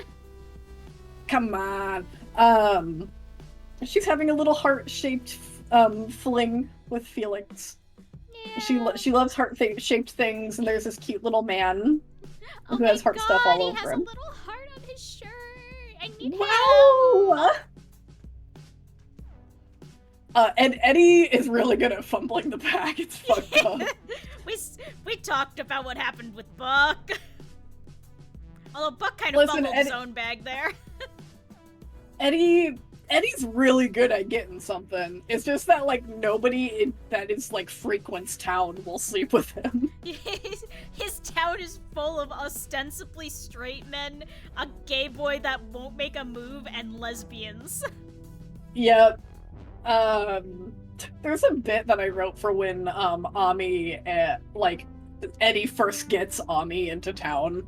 And or like is convincing her, and he's like, you know, there's not going to be much pay, but maybe we can talk about, you know, other benefits to working together. And she's just like, I'm a lesbian.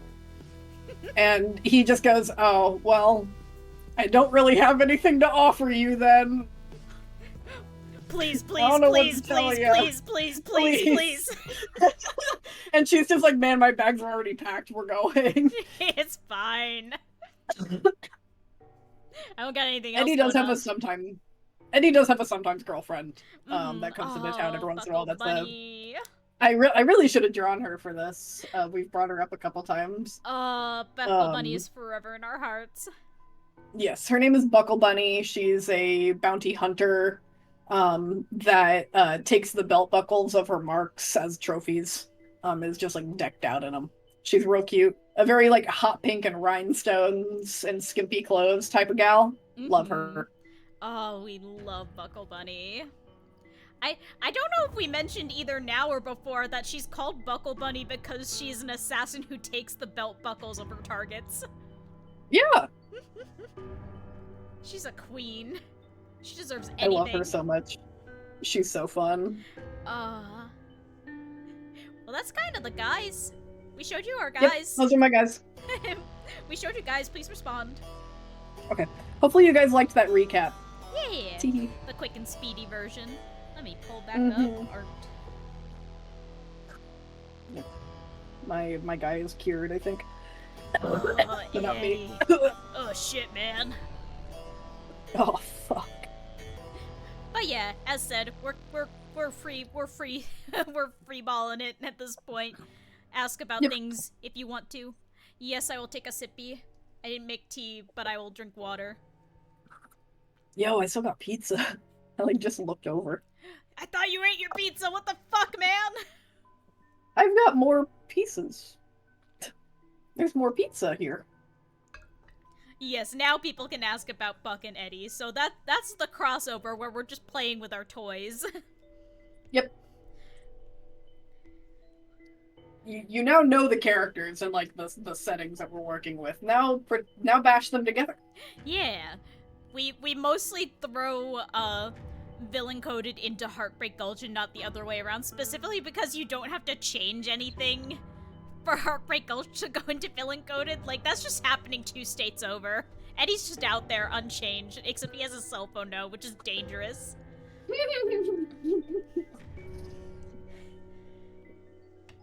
Scale from 1 to 10, how bad Eddie fumbled Buck on a long-term linescape.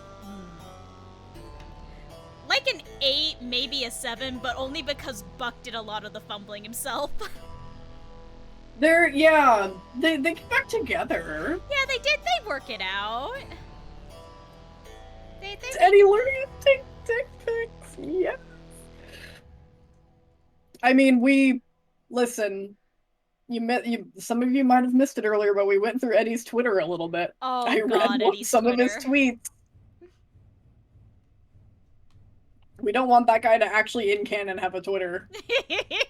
It'd be dangerous. Frankie, you're right. I think that it's fumbling doesn't mean you drop it. I think it was a mutually assured fumble. Yup. They, if either of them were slightly better at talking, well no, hey, I just realized there's something we can talk about a little bit where the mutually What? assured fumble doesn't happen. So we talked a little bit earlier about as we call it, Davy Lily AU, which we can't talk about in too much detail. The Davy Lily AU. Yeah, just because it gets too much into both of their backstories. That we don't There's necessarily want to blow that all. We don't want to necessarily blow that for you all right off the bat, but shall we say there's a little bit of a butterfly effect to changing the world in these ways. So if Davy is Lily's age and and live in the differences in life that causes, that kind of opens some things up for the other members of the cast.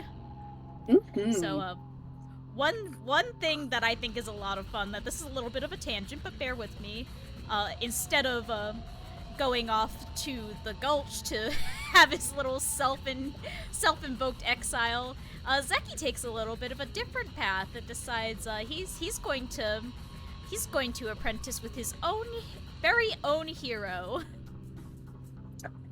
Zeki, instead of finding the Gulch, tracks down Corpse Flower. Mm-hmm. Because she's a seductress. She's mother. She knows a lot about poisoning people, and he loves that. So he goes and finds her. And so Zeki, instead of living in the Gulch, is living in the mansion. He has two beautiful people mentoring him in very different ways. Because Davy and Lily stay together. Mm-hmm. And they're both living in that big mansion. Oh yeah, and they never make it official. They're not married or nothing, but they are very involved in each other's lives, and they are fucking. Yes. It's basically just as close as you can get without saying it. Yeah, exactly. Kind of thing. They are the most important people in each other's lives. Yeah. And Davy's seen what's happened when she gets a ring on that finger. Yeah, he's the he's not gonna maiden. risk that. And that's just kind of how they joke about it too. Oh, it's yeah. just no, hell no. You've seen what she does to other guys. I'm not gonna do that. Yeah, listen, I want to live to 100, and if I let her put a ring on this finger, I'm not living to 100. She paid for my hairline. Look at this thing. So Zeki's over there, and that means that Buck doesn't have quite as much of the trigger for his complete breakdown. Yep. So instead, Buck has enough time and means to work up a little courage and have a conversation with Eddie about their relationship. Mm-hmm. And long story short, in this universe, those two are married. They get married. That's Eddie's cute little wifey. That's his long-term dog. Yeah. That's his old lady. So that's kind of the happy ending for them, which is very cute. Yes. They're having a great time. They're having a good time. When I tell you this AU has taken over our brains. It's a problem. And we can't even talk about it that much because 90% of it is backstory spoilers. Yeah. There's multiple pieces of art that I can't even post because there's a character that doesn't show up until the very, very end of Villain Coded. I can probably talk about Lily's personal backstory just because she's I don't even know if that's ever gonna get touched on. Yeah, Um, it's just a need to know basis. yeah. I just, like, Lily does not need the amount of, oh my gosh, development that I have given her. um, uh, well, now I'm laughing about boobs. Y'all seen boobs? She does not need the amount of backstory that I've given her, but she's such a fun character to play with that I have. Mm-hmm. We joked earlier. Lily has the pull of a main character, even if she doesn't have like the appearances of a main character. Yeah, she's awesome. We love Lily here.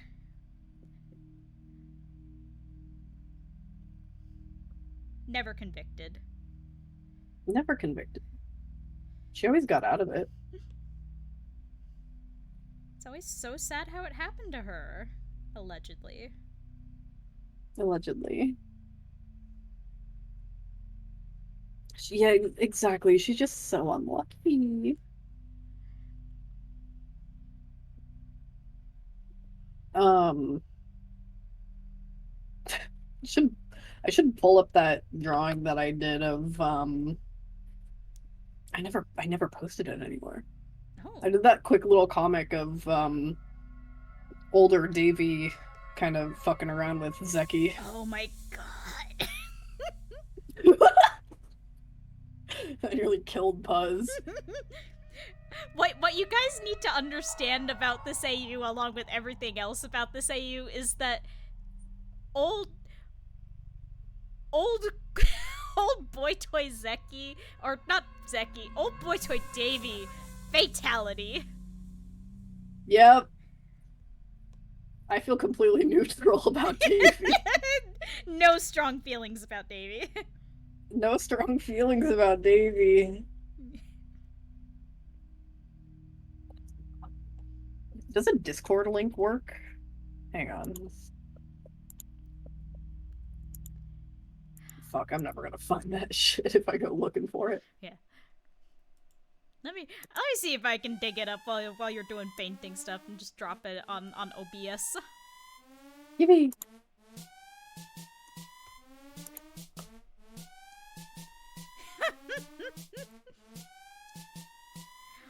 Oh. This is also the AU where Zeki finally gets to sleep with Davy. The one universe where it happens. And good for him. And good for him.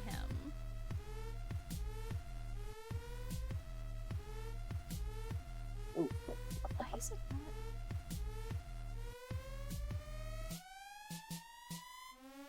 Hang on, I wonder if I already saved it on my computer. Yay. Because Discord does not want me looking for it for some reason. Which is tragic. They make finding images way easier on mobile, which sucks. Sucks. Stupid. I wish searching for images was easier on desktop.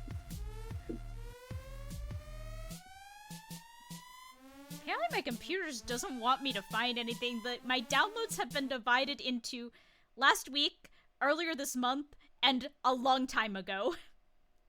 Oh, cool. That's really helpful. I appreciate this. Thanks. No clear order. Oh, there's a lot of Heartbreak Coded I did download, but none of it is that. Fuck. Hang on, I do have an evil picture of Buck and Zeki. I'm going to drop against better judgment. Uh-oh. Can I just I don't know what this could be. Can I just drop this into OBS? Yep. Oh, the evil vizier. Hang on. Yes! Yes! I love that one. Good doodle. Yes! I think I posted this and said that it was the snake tempting Eve in the Garden of Eden. Oh, Classics of Zeki.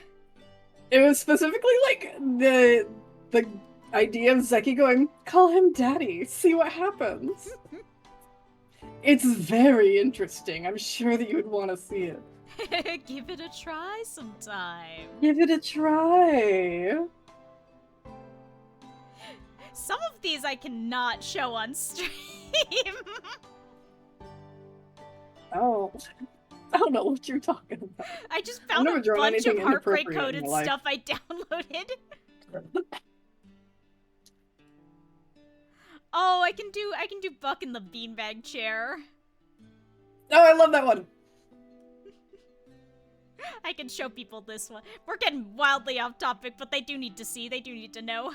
Why is it so big?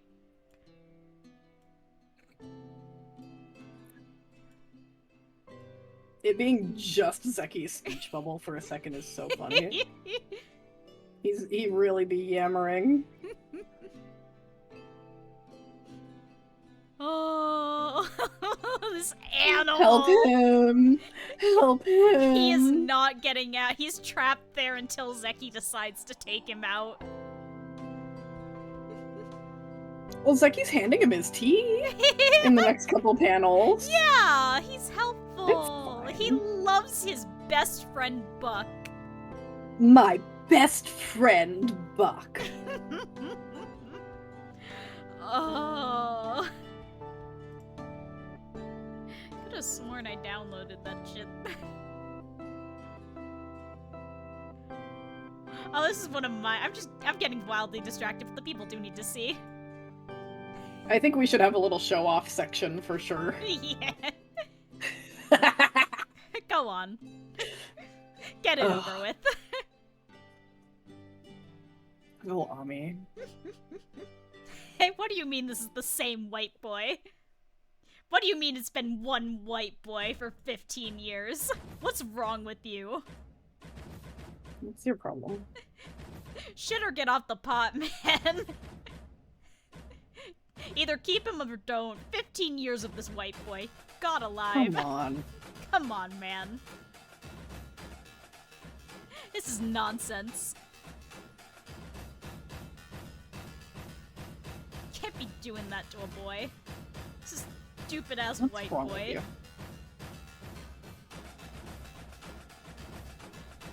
you?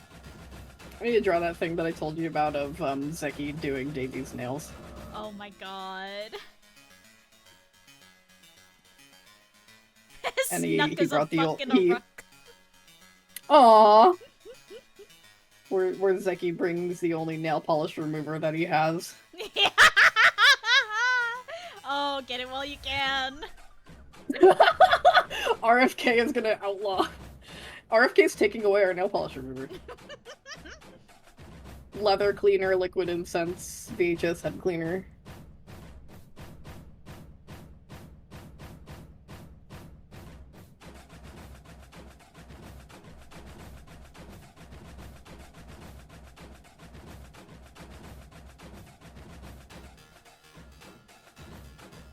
It's great they have so many emotional problems. Yeah. So true. Nothing wrong with them.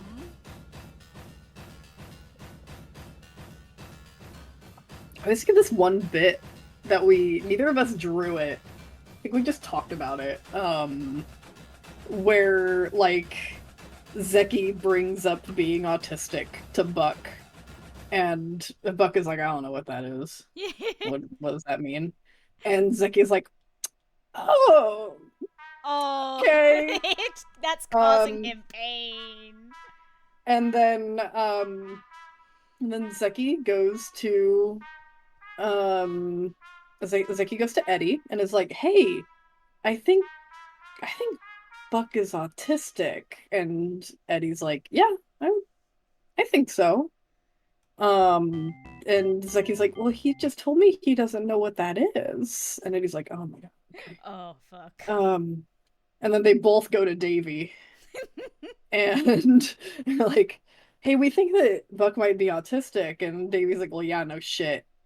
And then they're like, well, he doesn't know what that is. Oh, god damn it. Oh, fuck.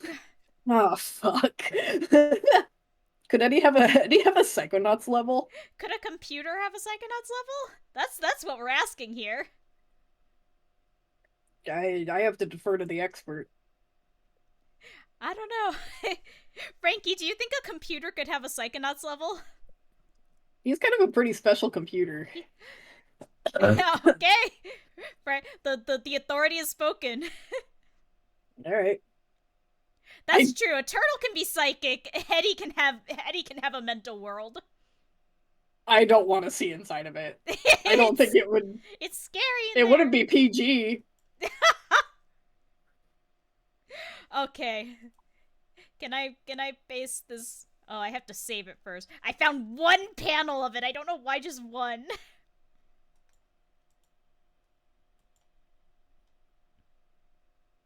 One panel of old Davy. But it's the best one, so. Oh yeah. I think I had his head out of the frame in the other one, so it's fine. Oh, behold. I forgot he's saying something kind of crazy in it, but listen, it's fine. It's not technically TUOYS. covered my mouth. Oh, look at that baby deer. He's so scared. Anyway, I feel completely neutral about Davy. No strong feelings about Davy. No strong feelings about Davy. Silver Fox version or otherwise.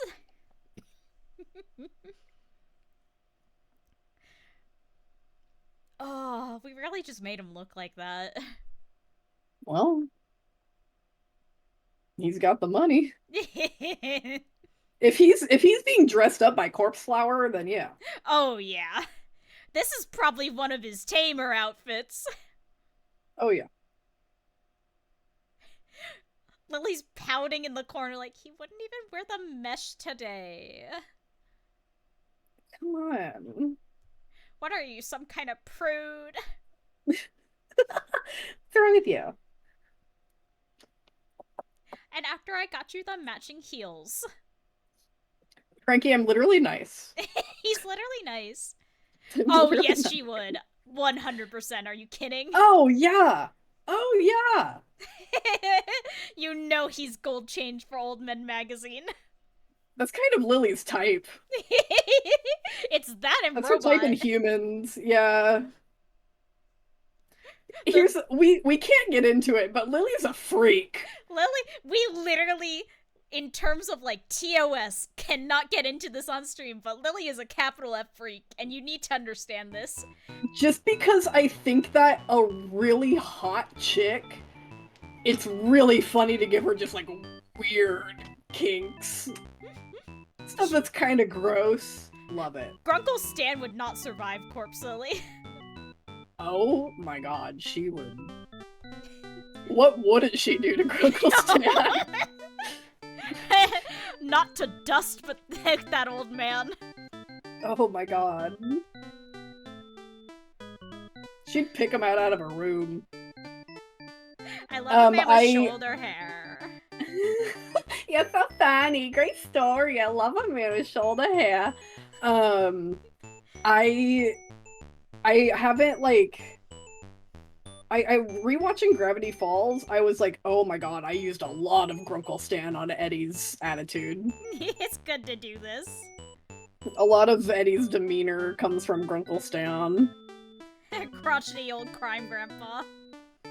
Oh yeah, like Corpse and Grunkle Stan would like they know each other from way back, for sure.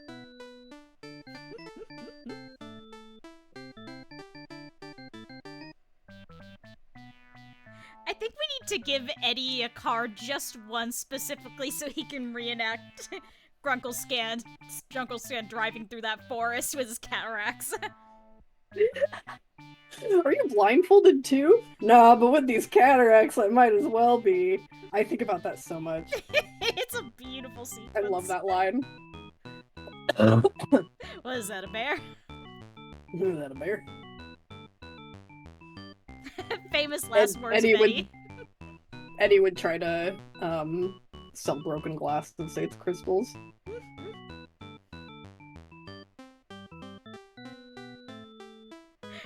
literally, it is only by the grace of God that Eddie is a different kind of con man. Yep. There's a world where he's selling glass to tourists. I honestly think that, like, if there was a modern, we've kind of talked about this, if there was a Heartbreak Gulch AU that was just, like, real world, like, in the 70s, like, no extra rules or anything like that, he would just straight up be a con man. He's probably, like, selling used cars. Oh, yeah. And it's totally a front.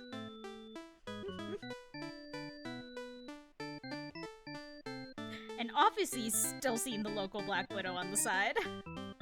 Oh, yeah.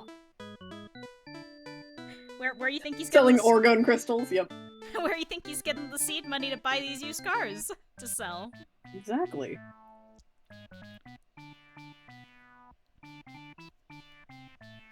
I think there's a version of Lily that would go for 4, but not the current Lily, if that makes sense. Yeah. Yeah. Really great time for the music to cut.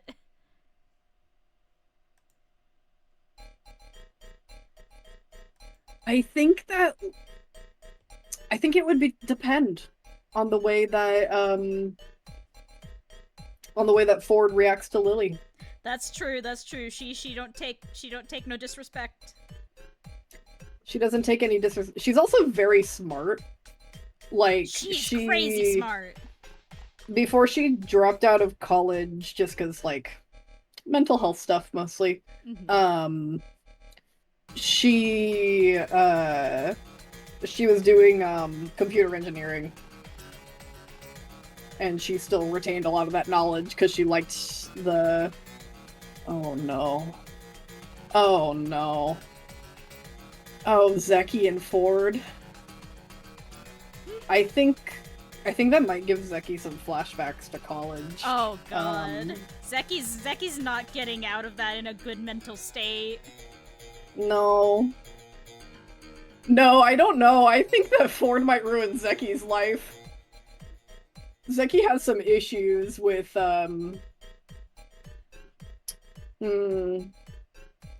with older authority figures that treat him special.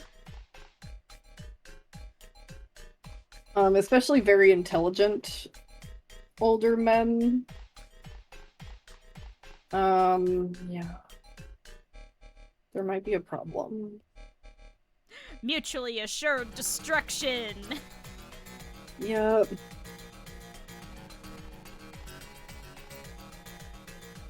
Okay, we touched on it, like, way earlier. I didn't say this in the recap, but Zeki was expelled from college. He never got to finish school. And also he has issues with really liking authority figures, so you really can likes fill in the authority blanks. figures. He likes older men with a certain air to them. So you can probably figure it out. You're smart people.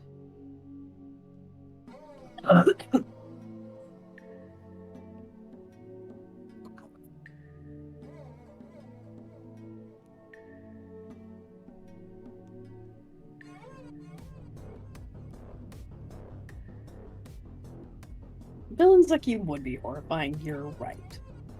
That's not ending well for anyone. Least of all Bill.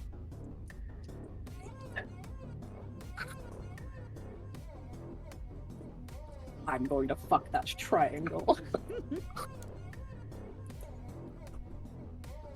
Scalene triangles are so cunt.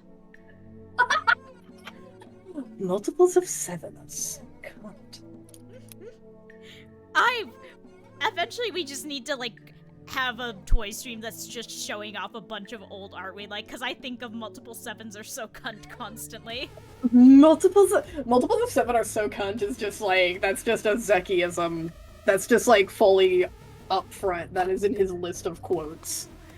That's a foundational Zeki. Yeah. That and talking about platonic surgery. Yeah, please let me amputate platonically. Please. I don't think we can talk about his other platonic surgery on Twitch. No, that's why I just said surgery. Don't worry about it. Go follow us on Blue Sky. My joke is very funny. I'm not gonna say it on Puzz's stream. Unfortunately, I do like being able to stream on Twitch sometimes. I don't want to blow it all up and run just yet. Let me just say, I get a little bit more unsavory in my stuff. Oh, don't get me wrong, I do too, just not on Twitch.tv with its TOS. Oh yeah, no, I'm just saying that Heartbreak Gulch in general is probably going to be a bit more unsavory. Oh yeah, a little more upfront raunch. The POV character is not 13 human years old. It's distasteful, I'll say. Like, I'm keeping it distasteful because these characters need to be distasteful. If they're not distasteful, then it's a cop-out. You know? Exactly. They kill people, of course they're gonna say weird shit that you shouldn't say out loud. They're criminals! Frankie, you'd probably love my joke. We'll fill you in later. Frankie specifically gets let in. Yeah, as mentioned, we definitely mentioned Metalocalypse kind of became a Heartbreak Gulch influence. You've mentioned to me, I don't know if we mentioned it on stream, that Blazing Saddles was another big one. Blazing Saddles is a huge influence, just Mel Brooks in general, and of course Blazing Saddles is, you know, it's Cowboy. I mean, the shirt that I always draw Eddie in is directly lifted from the sheriff in Blazing Saddles. What am I looking for? What are you looking for? I was just like opening drawers without knowing what I was doing. But yeah, like Mel Brooks movies in general, which of course it's Frankie, no. Not the cut joke.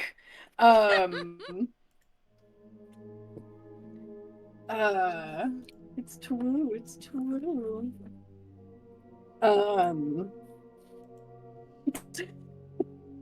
I do need to work in They Said You Was Hung and They Was Right.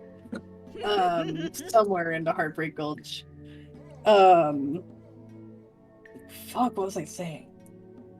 Yeah, like, I'm gonna make the characters say distasteful things because they're distasteful characters. It doesn't reflect on me. And if anyone thinks that it reflects on me, then they're kind of stupid. With all due respect, yeah. With all due respect.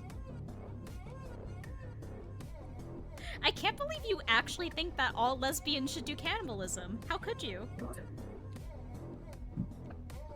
Smiling serenely, thinking about that one person that I got on. I don't know. I'll probably get some kind of comment like that. People love to have very strong opinions about things that they don't understand. There's a person that got mad that I called White Butch. She's Butch. I don't know what they want. I don't know what they want either. I'm making my bag glow. I'm making sure that this is the right color I want.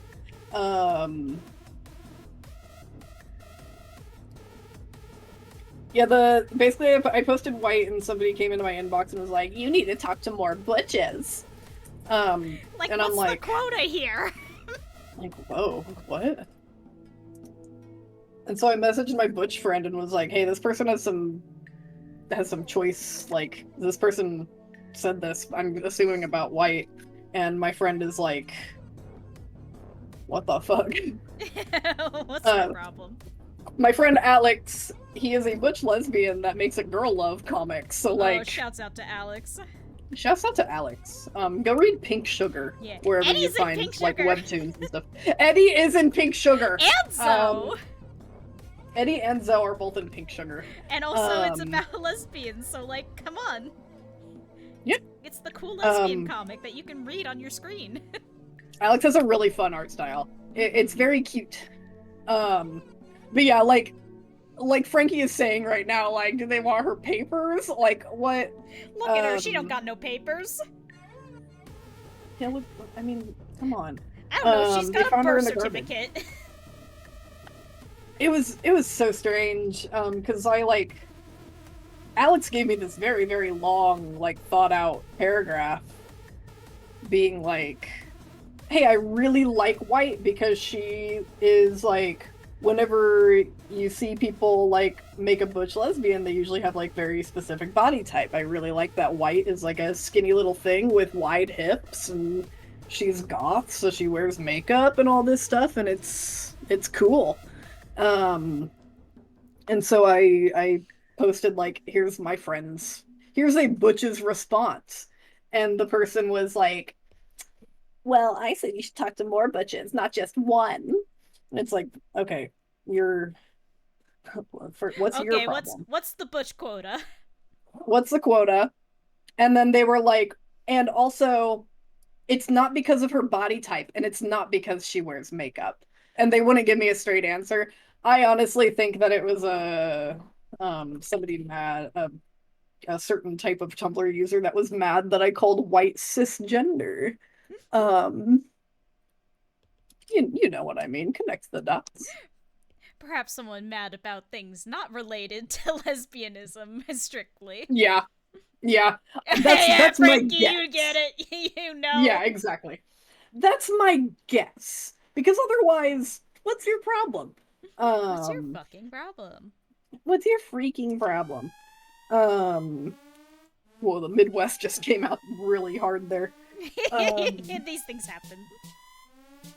I watched one episode of Metalocalypse, and now I'm back to doing the Wisconsin shit every once in a while. Pickles the drummer is here.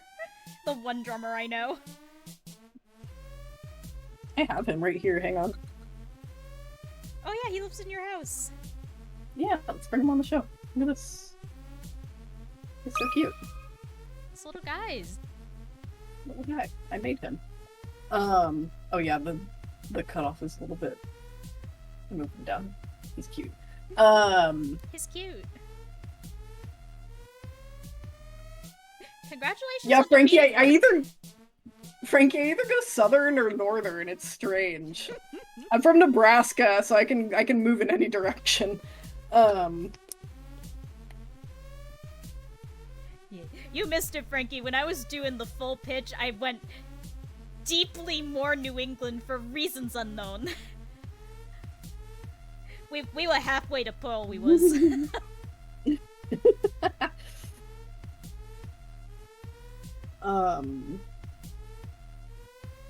I forgot what I was gonna say. We just oh yeah, that person can go hang out with the Anon that I got. That was like, I don't think Eddie's attractive. they felt the need to tell you that, like, explicitly, apropos of nothing. I was just like, okay. Like, okay, man. That's when I replied with the "everyone's so mean to me" Eddie drawing of his ass out. Was it Bond that begged you to make the ass bigger? Yeah. And then I just like did the like liquefy tool on it. Yeah, I'm just like, okay, like, sure, like, okay, yeah. man. It's just like, the extremely hairy mustache 70s man isn't very attractive to a lot of people because we haven't seen that since the 70s. Like, what do you want? Dear God, don't peel him. That doesn't grow back. Oh yeah, dude, that's not gonna grow back.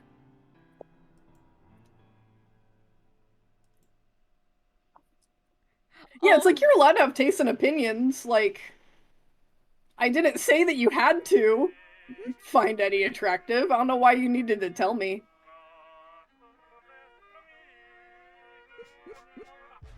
It's like, do you need something from me? Like, what?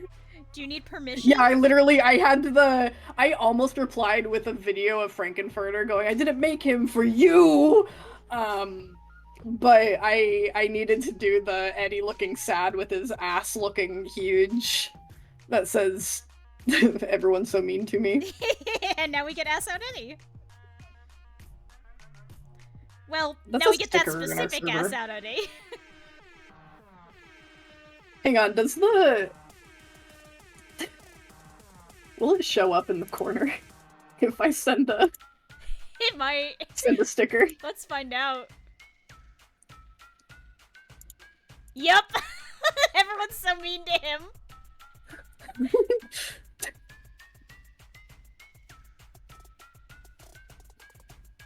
I love that it's just his pants on the stream because he's cut off. Oh no! You just saw his ass. Ass only. That's all you got. Just ass. Everyone's so mean to him. Everyone is so mean to him. Before I actually do the white paint on him, I'm gonna sketch out where his stupid, scary eyes go. Oh my god, halfway through drawing this I remembered a change I wanted to make and now I don't know if I want to make it still, but I might make it. Oh no, what was it? I was thinking of giving Buck chaps to better match Eddie. Ooh, that could be good. I might. We're not too deep into You the pant layer. you don't gotta change. Yeah, you don't gotta change too much. Yeah, you know what? We can just... Yeah, look Yeah, at that. easy. And he can even keep the little holster I sketched in. Because a lot of those chaps that you get for, you know, not horse riding, maybe partying, are a bit tighter on Maybe the leg. for I a think that different looks activity. good. Maybe for different activities. Ooh, I'm gonna pull up Eddie's ref and link it. Yeah. Also, I'm gonna drop in the chat real quick. I am currently referencing the cool new print of Eddie that you can buy today. Yeah! Actually, I have it next to me, too. Yeah, it's a gonna put it good on ass the print. camera. I'm waiting for mine to come in the mail. Oh, it's coming. My little Yeah. print. I Yeah. might make bigger versions. I'm not sure. I don't know. I need to stop making OC prints.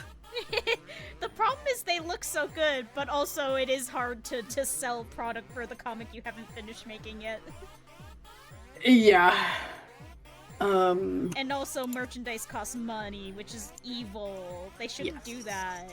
It should just be free if it's your special guy.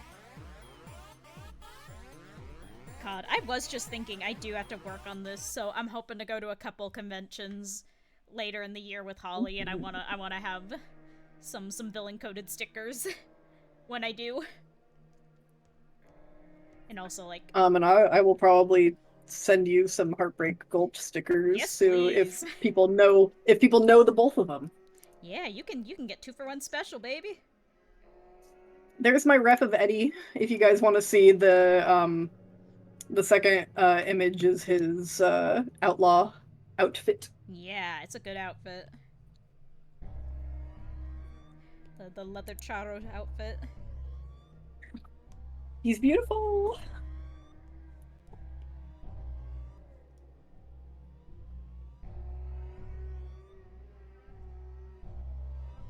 That's a man that misses his horse.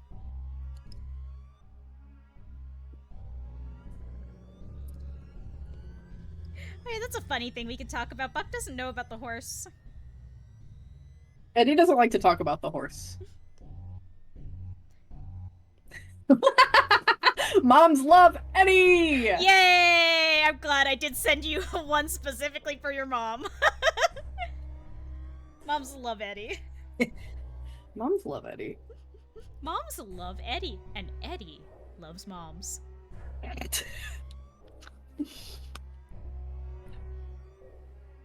Tell your mom about Eddie Ramirez today. It'll be funny. I think on Thanksgiving I posted something on Blue Sky that was like, this Thanksgiving, ask your mom what she feels about Eddie. And multiple people did, and moms generally loved Eddie. Moms love Eddie! Listen, he's like, his kind of vibe, like, aesthetically is kind of based off of Antonio Banderas, and I know that moms love that guy. Moms love Antonio Banderas.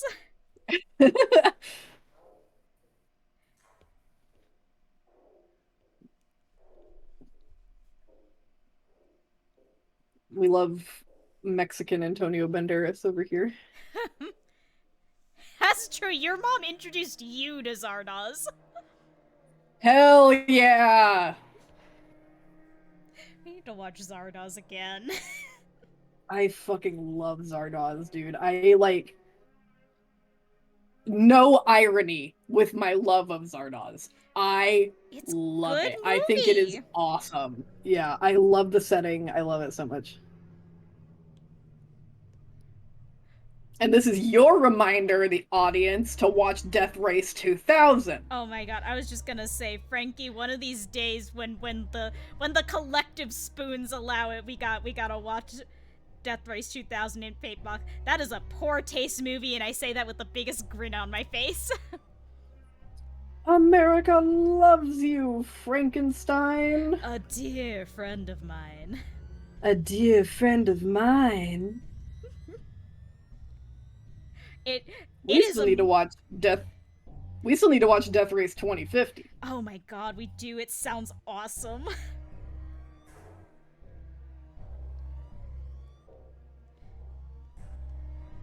I should pull up the screenshot set of the one you did. The screenshots so that so it looks as much at like a different movie as possible.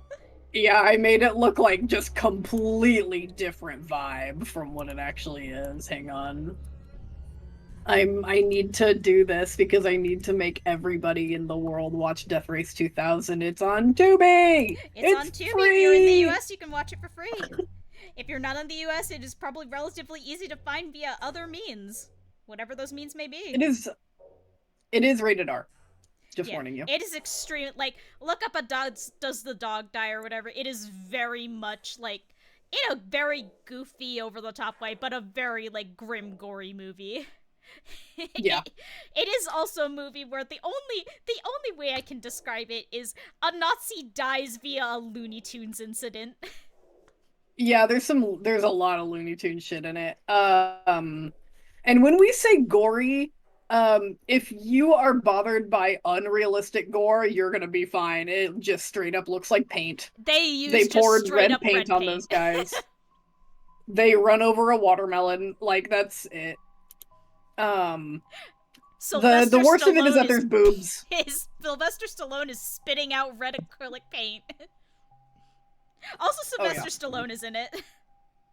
Yeah, Sylvester Stallone is in it before he made it big, which is awesome. It is literally the year before he did Rocky. There's a hot cowgirl. There is a... Oh my god, Calamity Jane. Calamity Jane is real hot. All of the women are real good looking. There are some 70s-ass 70s boobs. Literally, honestly, Yakuza I think is that the worst of it... Yes, it's honestly not that bad, but on the other hand, I watch John Waters movies, so like I'm probably not best litmus test for this because I don't get bothered by media very easy. Mm-hmm. But Death Race 2000, I don't think it needs that many warnings. It's very cartoony gore. Yes, you know what you're getting into when you hear the title. Here's my post of out of context screenshots. It's really good. There is a woman in it that made me go, this looks like House of Decline. Yes. There's just like an e-girl there. It's awesome. Apparently that's the sister of, I think, either the director or the composer, one of the people on the crew. Just the real life sister, not an actress. Harmoniki, you're so real. You're so real for that. Honestly. For some reason, like, very intentionally animated violence, especially in the detail that Invincible went into, like, icks me out a bit. Mm-hmm. I'm not familiar with it, but, like, I can understand it. Yeah. It's pretty it's nasty, and it's honestly, it's, like, the fact that it's animated and so intentionally done that it's like, oh, ugh. I do better with like the filmed stuff, honestly. Mm-hmm. It's like, it's very funny. I'm at a point in my life now where for whatever reason I'm fine with it. I know that if I had watched like Metalocalypse like 5 years ago, it would have fucked me up. There are probably some things in Metalocalypse that we'll get to that are like a bit much. But, you know. Yeah. It's very funny. I was literally talking with some coworkers about this recently, because, like, we were talking about, like, horror and horror movies, and, like, one of them is extremely, like, anxious and can't handle horror, like, at all. And I mentioned, like, yeah, you know, I used to be really sensitive, and I guess for some reason now it doesn't bother me as much. And they were like, oh, wow, how did you do that? Like, how did you, like, get over it? And I'm like, I don't know. I just kind of, like, stopped. Just kind of stopped being bothered.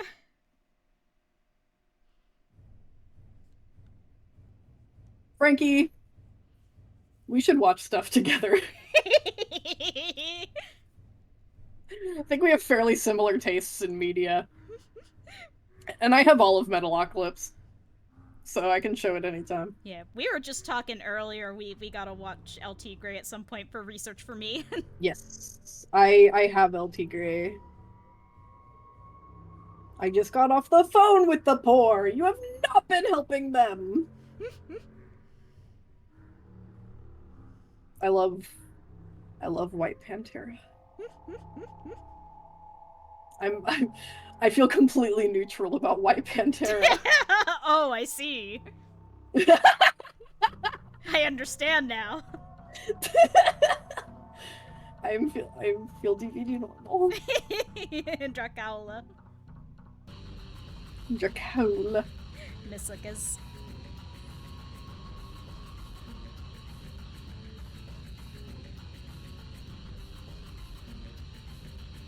It's very funny, like, how do I put it? One of the big inspirations for me starting, like, to develop Villain Coded was Psychonauts, but I don't think it's a very Psychonauts-like comic or world. Mm-hmm. That was just kind of the impetus. You know what we should watch together? What should we watch? That might give you some ideas. Just to maybe a little bit. We should watch Harvey Birdman, Attorney at Law. Oh my god, yeah, we should. I fucking love Harvey Birdman. That just sounds another like a good character. It's so much fun. And there's another character in that was a lot of inspiration for Eddie. Exciting.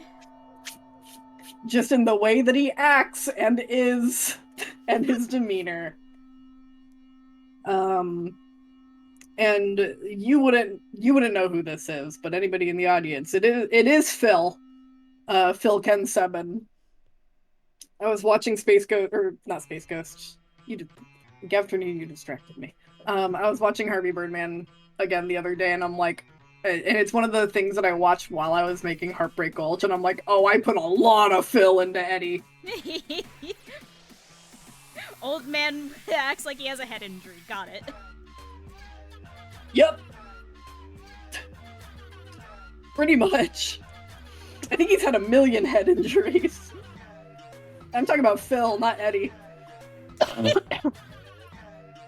Eddie's had 1 or 2.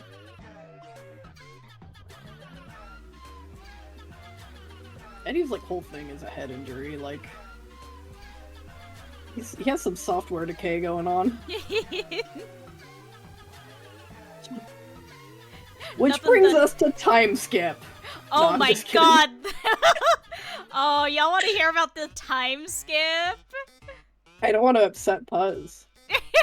Listen, I can be Puzz brave. might get upset. I won't break down crying again this time. That only happened like 5 times. Sorry. I'm so sorry. It was my own damn fault.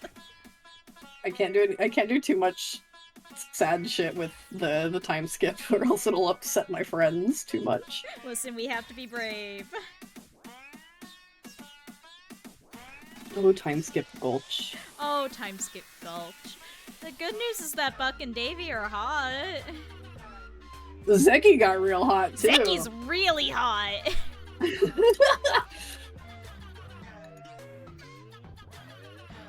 White's also really. Most of the people in the time skip are hot. Yeah. Turns out when you make everybody middle-aged and older. Ooh. Felix is bald by choice. He keeps saying this. Felix... Tim said something insane. That's all it is. Tim's is like, Felix is bald now, and we're like, oh, he went bald, and Tim's like, no, he's bald by choice, which is just a very funny way to say he shaved his head. Hashtag bald by choice. We did say that, like, his hairline, like, started receding a little bit, and he got, like, really scared and just, like, shaved his whole head. And that's why he's completely buzzed. Complete opposite reaction to Davy.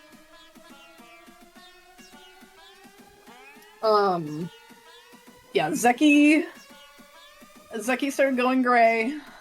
He started wearing his hair natural, so he's got the big, fluffy, wavy hair. Bit of facial hair. He has a big scar on his face. I wonder how that happens. That's so mysterious. That's so mysterious. He is even bitchier now. He finally came into his own in full. Yes. And God, we love him, but we wish he'd tone it down at least a little bit. A little bit. Just like a little. We're trying to... We had this, like, whole thing where he runs kind of like a patent office. Of, like, people that want to register their, like, outlaw names. And, like, gang names and everything like that. And, like... Listen, we can't have 15 Hellcats. We just can't. Exactly.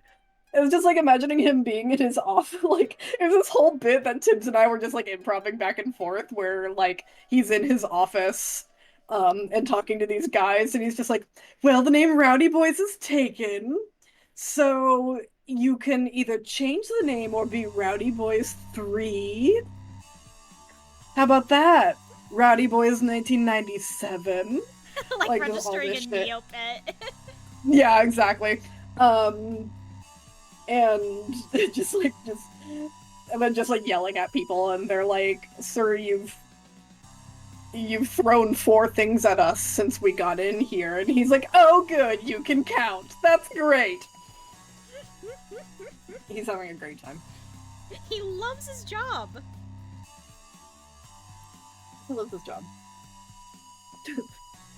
We're gonna need to get Mr. Zeki Ramirez to stop throwing things at people. Oh, good luck. Oh! I just punched my camera. I'm so sorry, chat. And yes, I said Zeki Ramirez.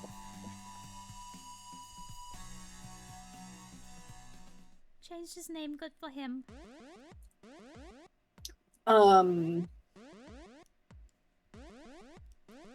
You know, Frankie, it's funny that you say that. There is a clown-themed gang in Heartbreak Gulch that I've never... Clown gang. They're rodeo clowns. I need to draw them. I kind of have the leader in my head, but... I need to draw those guys. Maybe people will follow me. People do like clowns. People love clowns. People love clowns. Yep, rodeo clowns. It's Molly and the Giggle Gang. It's led by a man named Molly. Love him. And his Giggle Gang. And his Giggle Gang. They're kind of like friendly rivals to Heartbreak Gulch. There aren't a lot of gangs that are like actively trying to kill each other. They're just kind of like rival outfits, mostly. Mm-hmm. And Molly and the Giggle Gang is a kind of rival outfit to the Heartbreakers.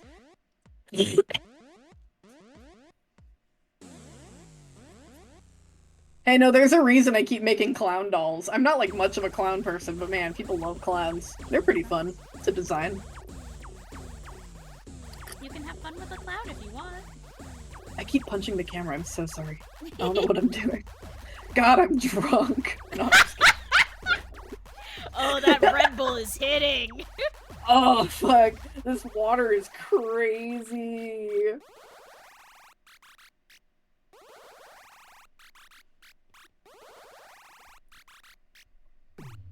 What are some other gangs? We will see a lot of this gang called the Wild Bulls. Oh, the Wild Bulls. That's the one They're White keeps having run-ins with, right?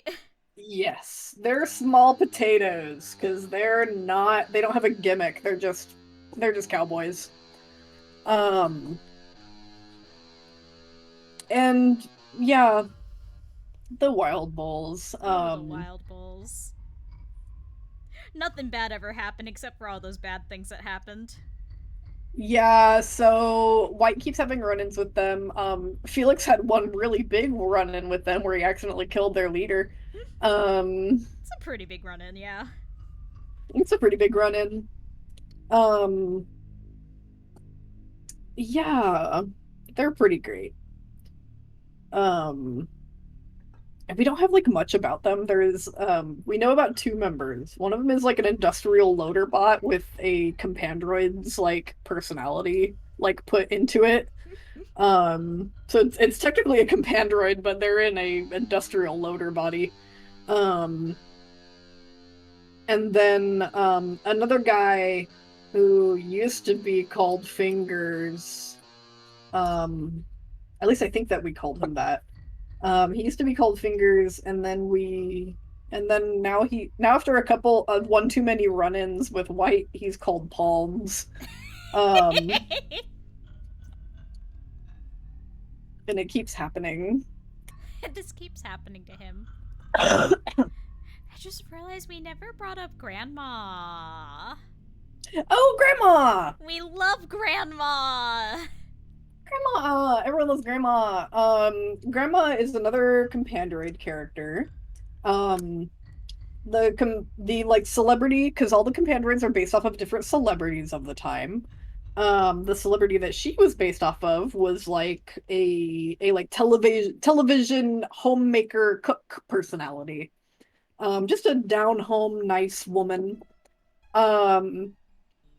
She kind of, when I envision her, she kind of looks like the little grandma from Steven Universe and Madame Foster. Mm-hmm. Like those are that's the kind of vibe with her. And she sells mechanical parts. She sells robot parts, which she's a robot herself. So that's a little strange. Grandma's coming into town with the bone card again. Yep. So she's doing that. She's also very Betty White-esque, yes. And then there's also Grandpa. Grandpa has to live in the cart because he is just a head. But Grandpa was like he was the counterpart to Grandma. I don't know if we actually brought up his the design alphabet. wise. Oh yeah. For the compandroids, there are 13 men and 13 women. It's just the letters of the alphabet. And as it like goes down, alternating sex as it goes. Yeah, so there was like Model F to Eddie's Model E. Yes, and they're like counterparts of each other. So A and B are like from the same country, C, D from the same country, like kind of same like vibe. And like Eddie's a Model E. His counterpart is a Model F, and he's based off of like a heartthrob actor. And the Model F was based off of a Miss Universe winner from Mexico. So a gorgeous woman, basically. It's neat. It's a neat little world. Yeah. So Grandma, her companion is a man that she was like a television like homemaker and cook, right? He was kind of like a Mr. Rogers type. So they're just like very kindly old people, robots, basically. Driving the I could talk about compandroid shit all day. It's good to do this. It's fun. There's so much about compandroids. Yeah. Ooh, speaking of which, there's an AU we can get into that's not off limits. Ooh, I love, yes. So a very easy, like, AU to do with Heartbreak Gulch is swapping who's a compandroid, because, you know, it changes a lot about the world and the characters' relationships to each other, and you get to, like, have fun thinking through, like, what does it mean for this character to be a compandroid? What kind would they be? What would their, like, role and design have been? And one we've had a particular lot of fun with is Compandroid Buck. Yeah, it's also just very fun to make Eddie an old man. Yeah, then you also get to have a beautiful old man Eddie. Yeah. So anyway, so Compandroid Buck is, I'm gonna save this while I talk so I don't forget to lose my beautiful boy. So Compandroid Buck is originally intended to be like a private security type of compandroid, like the only comparison I can think of is Agent 47, even though he's not especially like Agent 47. That is a hitman. Agent 47. Agent 47. But yeah, essentially, like, playing into, like, kind of the popular culture image of, like, a personal private security, where, like, they're going to be, like, your personal companion. They're going to be very personable with you, very much, like, providing that, like, social companionship, but also, you know, fulfilling private security functions, protecting you, just kind of taking out threats, keeping places secure. And, you know, obviously, like, this goes for all the these were marketed to the rich people. Pay me $50,000 for a man. Yep. So, yeah, you know, essentially marketing to, like, basically, like, a woman who wants to play out her paperback fantasies with, like, her private security. Which is what happened to Eddie. Yup. Teehee, we won't get too far into that. Yeah, that's also kind of a bummer. That's a whole other stream. But yeah, so we mentioned how Eddie was, like, a very early compandroid model. Like, he was very early off of the production line. He was a pre-order. His serial number is literally number 13. He is the 13th one off of the assembly line, and yeah, he was a pre-order specifically. Yep. He was right off the boat, as it were. Yep. Buck is the exact opposite of that. Buck was a very late production model. He was, like, one of the last ones before Ramirez Robotics essentially, like, filed for bankruptcy and went under. So, Yep. They were already kind of in trouble by the time Buck got off the production line. They weren't necessarily... Quality control wasn't necessarily at its best by the time Buck got out of the factory, so Buck has just so much wrong with him.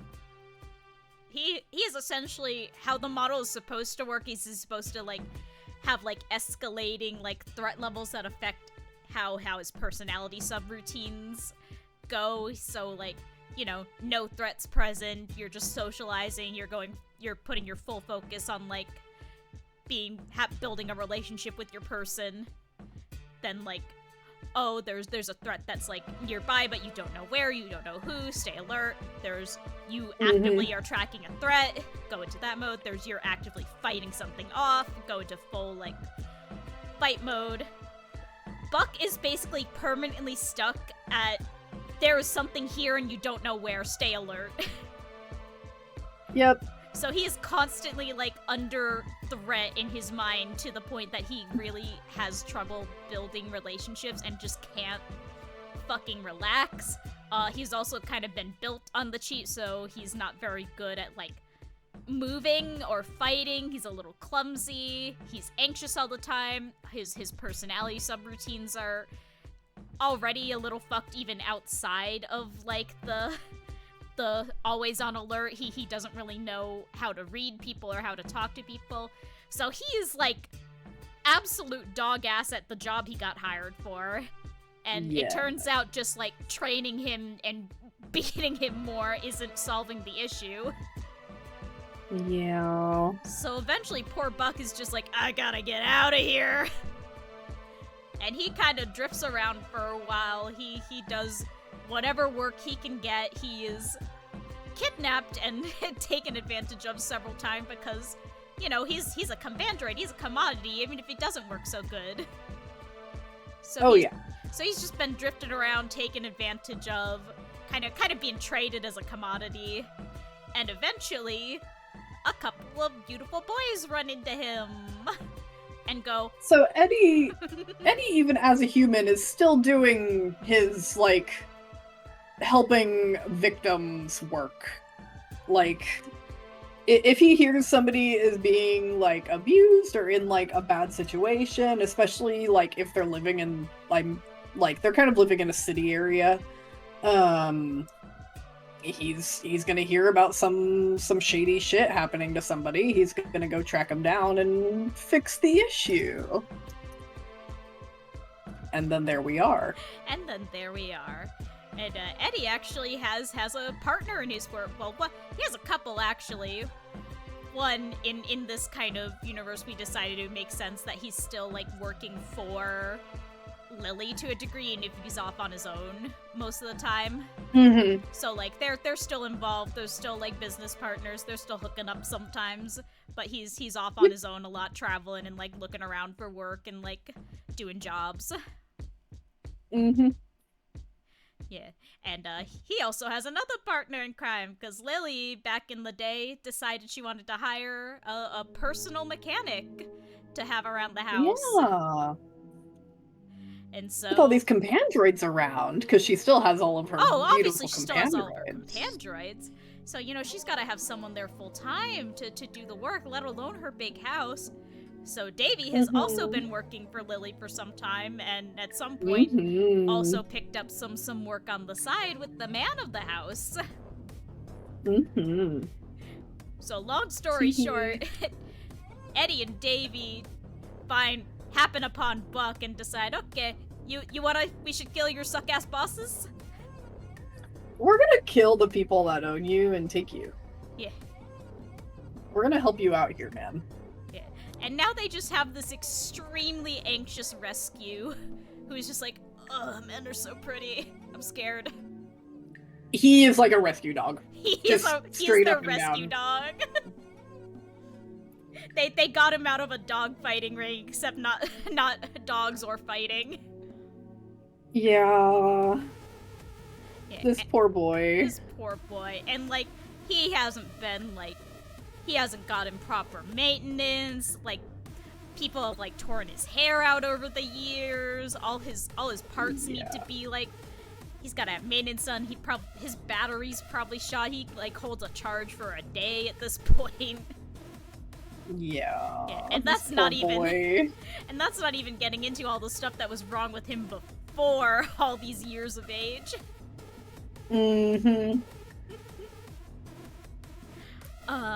But that's a fun little hey you to cook on. I love that one.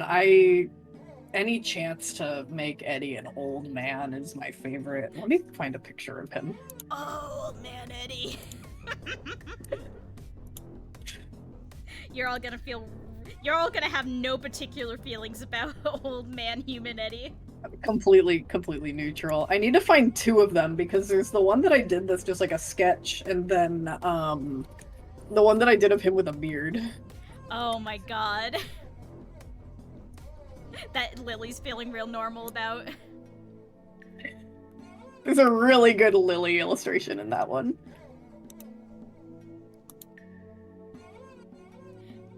Yeah, because even if you, like, bring him down to, like, okay, he's about Lily's age, he's still in, like, his late 60s.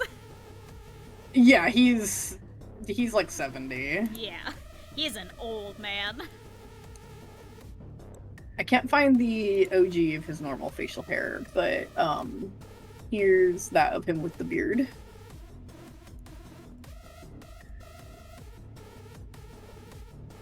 That's probably one of my favorite Lilies that I've ever drawn. It's really good. She's awesome. I love any chance that I get to draw Lily really small. She's always so cute.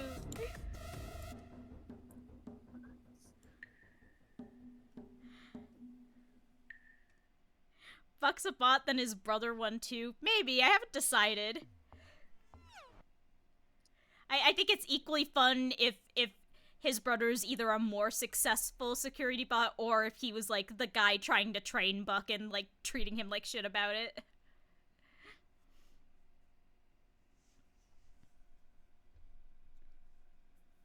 Either way, Buck would prefer not to talk to him no more. Yeah.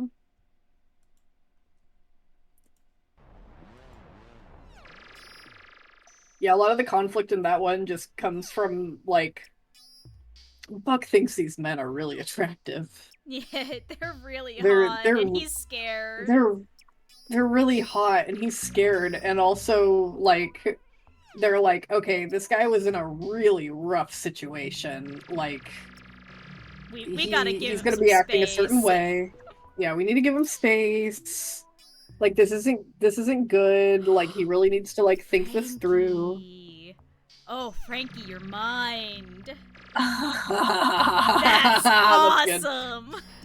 Some, like, insane custom job. Yeah.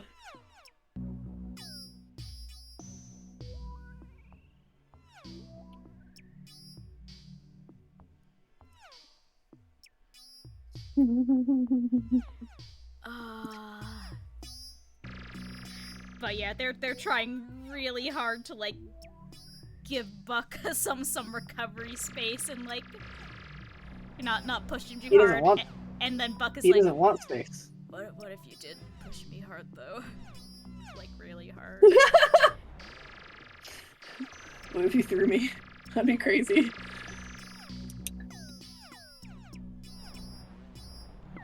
And it's particularly a theme here. Buck in general, like, he's so bad at communicating that he's just kind of trying to, like, psychically will people to do things to him.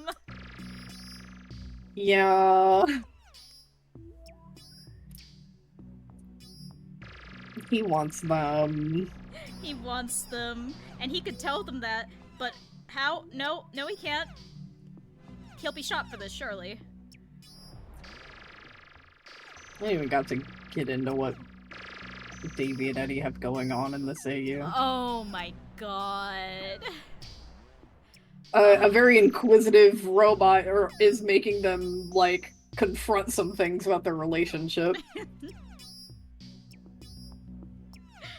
So do friends with benefits usually kiss each other on the cheek this much? You guys sleep in the same bed a lot.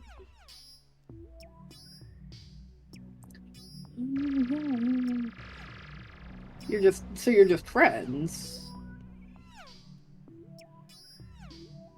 That's crazy.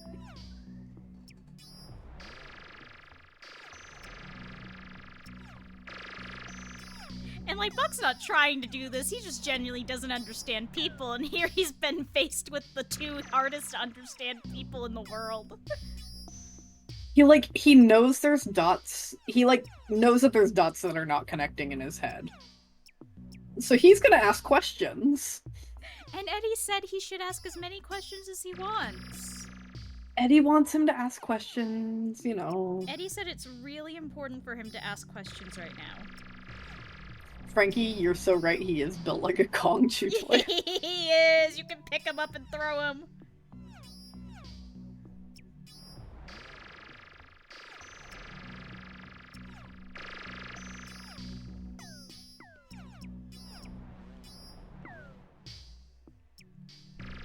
He's like, you can pull my hair harder than that. They're like, there's barely any left! I don't know if I can!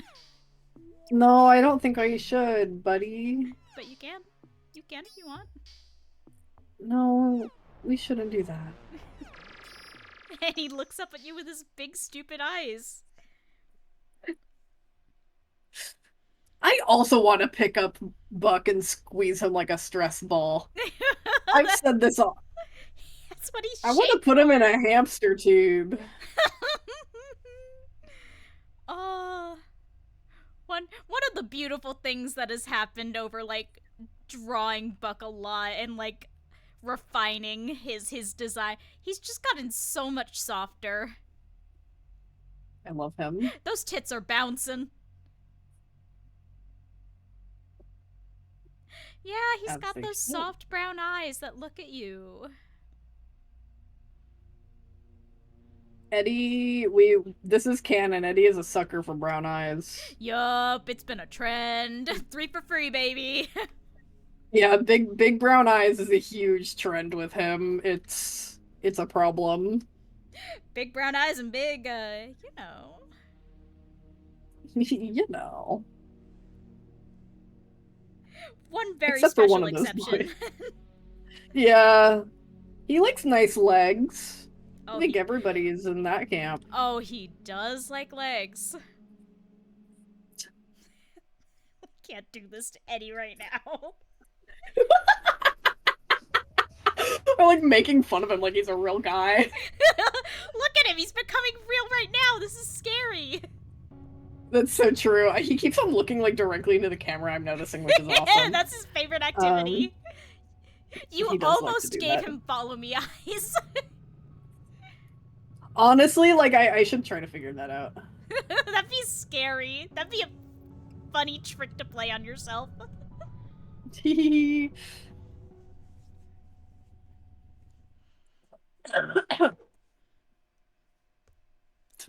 Oh, Frankie, you're a sassy brown-eyed baddie. I think you've got plenty of chance. Frankie, you got a chance. So you're saying there's a chance.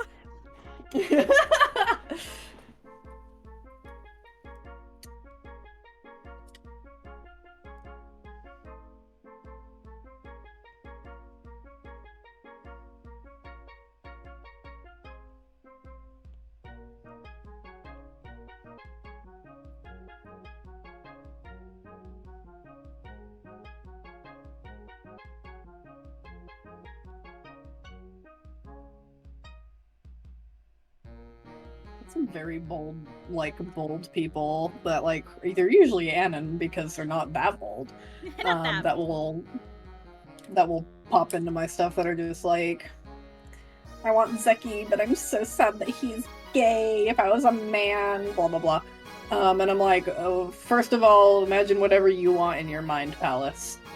Second of all, if we're getting down into it, I doubt that if you were a man, you'd be Zeki's type anyway. Mm-hmm. He's very particular. He's so particular, and his type is well documented. And you would hate him if you knew him in real life. Yeah, there's also that. Like, man, even Davy only barely has a chance. Even Davy, and that's Davy. We joked about that ages ago, about, like, when they're getting, like, a little, like, more, like, friendly, working out their shit, Davy being like, man, we were the same age. I think we would have had just, like, such a toxic relationship, and Zeki being like, I don't think so. He's like, you don't think we would have been toxic? He's like, no, I don't think we would have dated. And Davy just being like, I'm gonna put on a talent show. And Zeki's just like, I thought that's what you want. Like, what? I'm getting mixed signals here. Do you want me to say that yes, we would have dated? We would have had a horrible relationship? What's the play here? What do you want from me? What do you want me to say?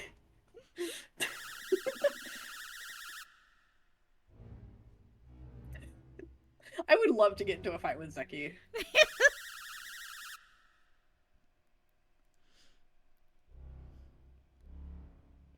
See, I don't think Zeki and I would get into a fight at a bar. I think we'd get in a fight in a museum or perhaps some kind of conference. That's my role to play here. I would accidentally bump into Zeki on the smoking patio of a gay bar, and he would give me such a dirty look that I would have to leave. I can't. That's my interaction with Zeki.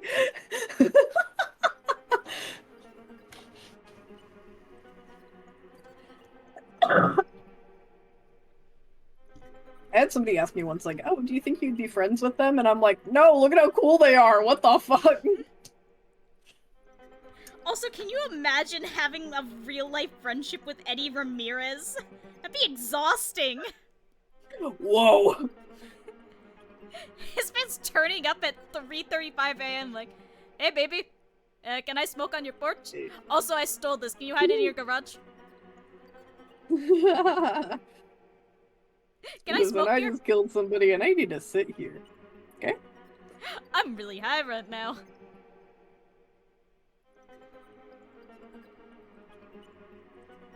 The people in chat like, yeah, I know him. I've met him before. It's really scary.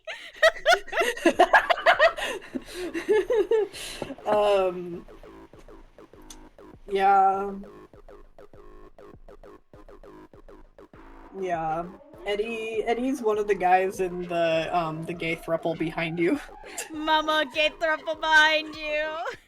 Mama, gay throuple behind you. In this beautiful world, okay. Buck and Davey are the other two. Yep. There's a video that went around on Twitter that was fucking awesome.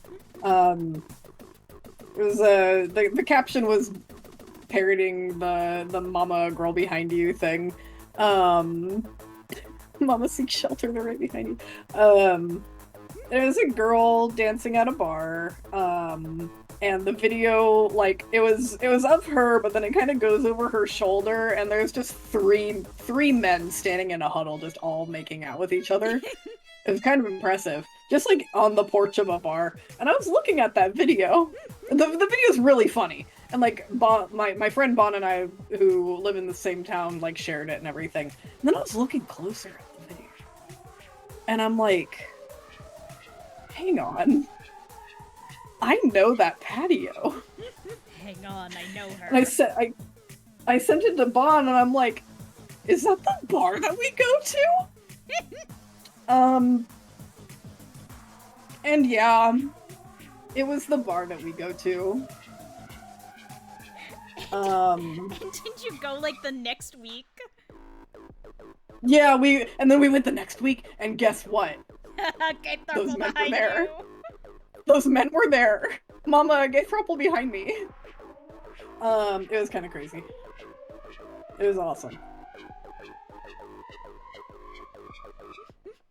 I think that was the time that we went and one of the go-go dancers was a fat boy in pup gear. It was awesome. Oh my god, what a beautiful world.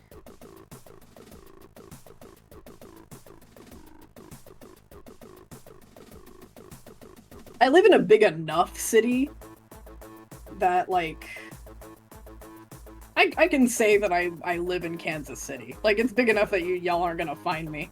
But it's still crazy that Kansas City doesn't seem big enough for a video of one of our bars to be going around and for me to recognize it. It was crazy. It's crazy, yeah.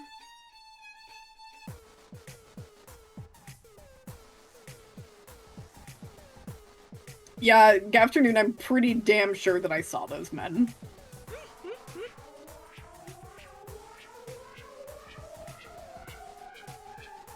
Gay throuple behind him. Gay throuple behind me. I think I remember texting, like, a group chat being like, we're at Woody's and Mama, a gay throuple behind us. I think it was literally the heartbreak chat. Yes. Because I remember that. It was. I was like, this is like a cartoon, man. I can't. Yeah. It was awesome. What a beautiful world. What a beautiful world. Oh my god, my Eddie is looking so good. He's literally so scary real now.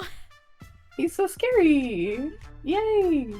Hey, Mama, why don't you kill your suck-ass boyfriend? You got a phone? Yo, Mama, you look hot. You got a phone? Damn, yes, fat. What's your pronouns? There's a different world where that's the first thing he said to Zeki. Yeah. Damn, Mama, what's your pronouns? Damn! That's if he met him when he wasn't looking like a sopping wet 20-year-old. If he met him in the bar and not crying in an alley. Whoa! Who are you? Damn, baby! What's your pronouns? What's your pronouns? Is your boyfriend single? Yo, your mama, you got boyfriend games on your phone? Is your boyfriend singles another Eddie classic? Yeah. That one was taken straight from P-Jack. The line between Eddie and P-Jack is dangerously thin. The line between Eddie and P-Jack is very thin. It's kind of bad. It's not good. If I look at too many P-Jack or Jeremy Fragrance posts, they start like seeping into Eddie. It's not good.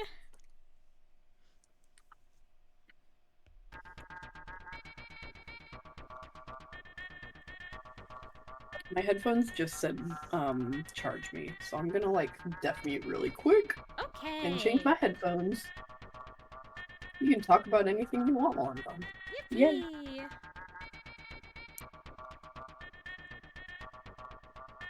I'm looking at this design I'm doing for the bulldog jacket, and I'm thinking to myself, Buck's going to see this design that Eddie's getting made up for him, and he's going to think, he's going to say to this man, I don't know, do you think they'll realize it doesn't look like me?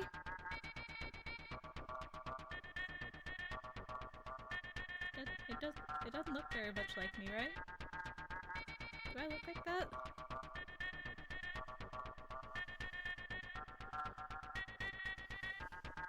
Okay, I'm back.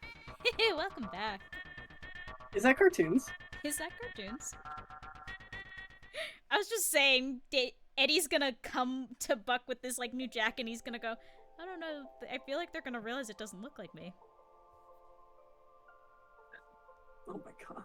Do I look like this? Eddie's just like, do you need to? I don't know, just should I be making that face? Man. Eddie's trying so hard. Pokemon teams. Oh my god, I wish Tibbs was here. Tibbs would help me with this. Tibbs, we need you now more than ever, but you're playing Balacha or something. Tibbs might be asleep. How dare they? Guys, Tibbs is English. Isn't that fucked up? That's why Felix is like that. Why are they like that? Why are you British? That's something Zoe should say to Felix, like, no malice in her voice. Whoa! Just, oh, why are you British? Why are you British? That's crazy. Why are you as a man? Why are you as a man British? Favorite homoerotic violence movies? Wait, do you want a homoerotic violence music video suggestion? It's kind of like a movie. I just think about it a lot lately. I guess just fair warning, there's like meat and blood in it. Go watch Dog Eat Dog by Tomahawk. It's awesome. Oh yeah. Did you watch that one, Puzz? I think I did the first time you sent it, but I know you sent it again recently. I try to make everybody watch it. It's awesome. Toxicroak with Eddie? Maybe. I think we said that Eddie would be, I think, just fighting type? Eddie needs something more crotchety than a Toxicroak, I think. Yeah. Eddie's difficult to find, like, especially like a type 4 if they're doing like gym leader type kind of teams. He doesn't really have an element. Mudsdale for sure. I've thought about like dark ground for him, maybe? Or like dark fighting or something. Yeah. Zeki got his poison bug.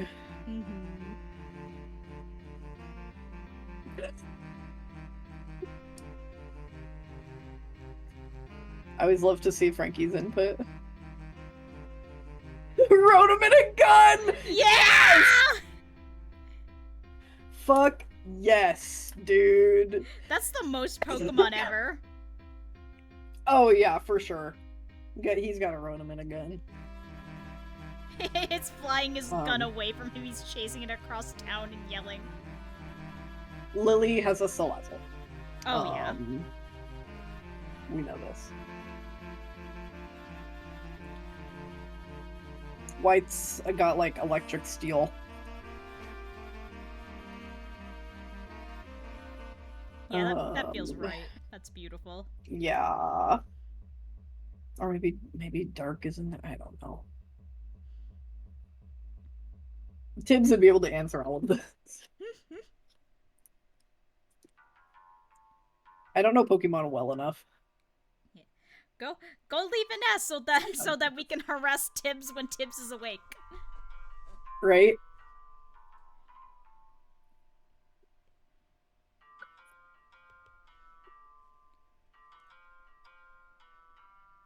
What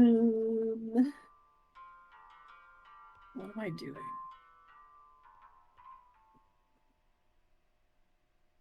I'm mostly just yapping at this point. I got really far on this. I'm like done with his head. So head?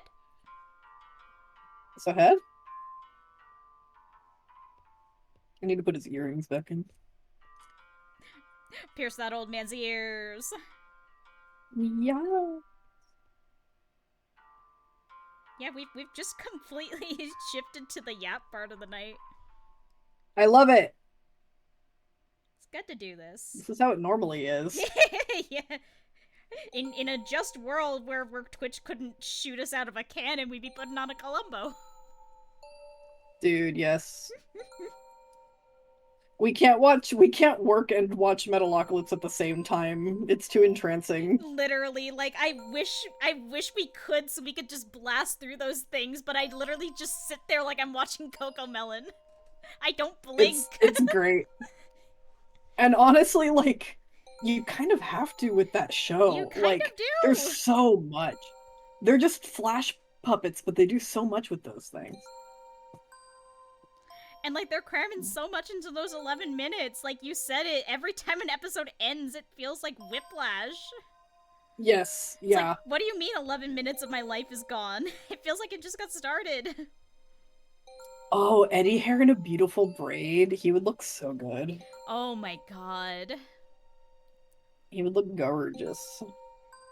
I feel like Compandroid AU, like, Davy's doing that for him. Aww, yeah. Like, not even, like, thinking about it, neither of them says anything, just without even thinking he braids his hair before bed. So just friends with benefits, huh? It's just friends with benefits. Just friends with benefits. They're just And friends, he usually they're chill. puts his hair up in a... He usually puts his hair in, like, a little messy bun before bed. Everyone feels so normal about Bun Eddie. Yeah. Even the lesbians that I know feel normal about Bun Eddie. Put that man, unstyled mustache, bun, sweatpants, people go crazy for it. It's awesome.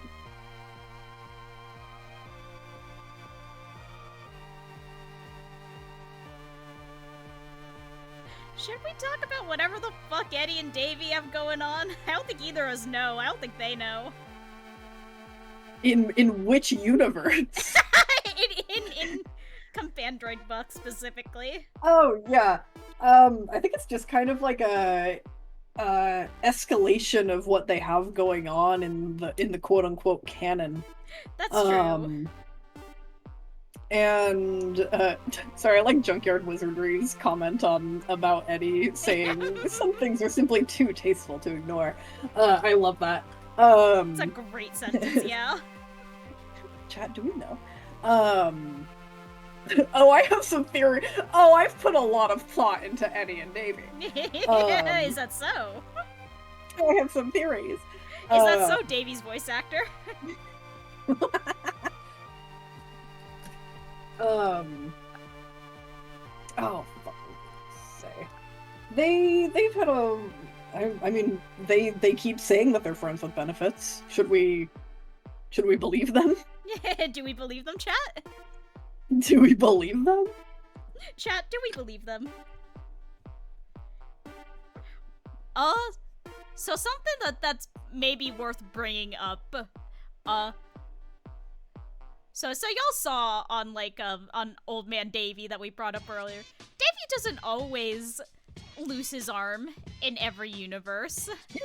Like, it depends on what he's got going on. He loses it in Villain Coded, obviously. He loses it in base, Heartbreak Coded. He loses it in Compandroid Buck AU. Mm-hmm. Except he loses it much later in his life while he's on a job with Eddie.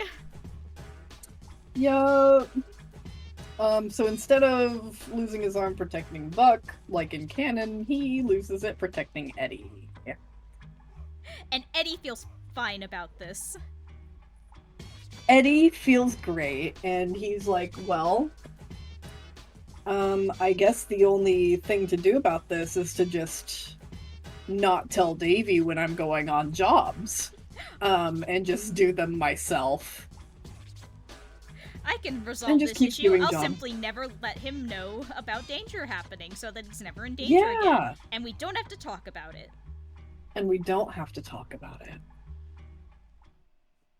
We don't have to talk about the implications of what's going on here. I don't have to think about this at all, even once. Mm-hmm. He totally doesn't feel guilt about it every goddamn day. And Davy isn't frustrated to fuck about this guy just immediately refusing to take him seriously anymore. Teehee. Keep in mind, Eddie's like 70. Oh, yeah. When this is happening. Yeah. Or maybe 60. I'm not sure what we have for the timeline for that. But... we play it fast and loose. He's an old man. He is an older man, and Davy's not a young man at that point. Like, earliest it would be is, like, his late 30s at a huge stretch. Yeah. Probably more likely well into his 40s. Yeah.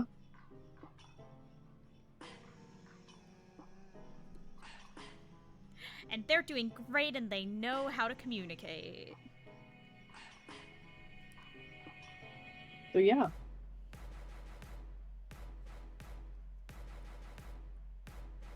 Just two men that are like, we don't need to say anything out loud. What is there to talk about? There's nothing to talk about. It's fine. There's nothing even to talk about. You guys like this? Chat, you like it? Chat. Kyrus. Kyrus?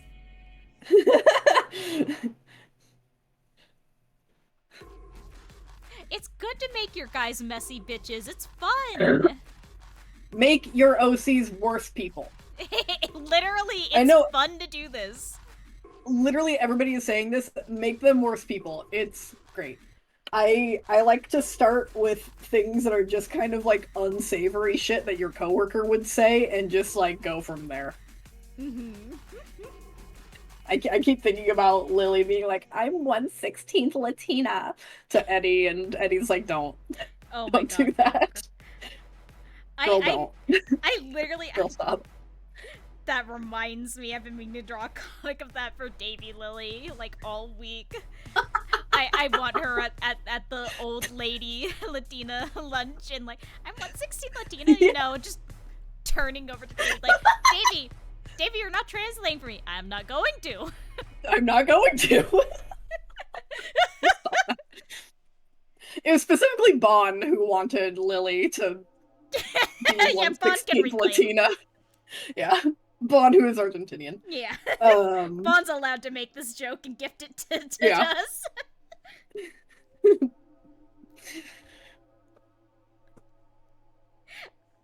I don't think I ever mentioned over the course of this entire presentation that Davy is Puerto Rican.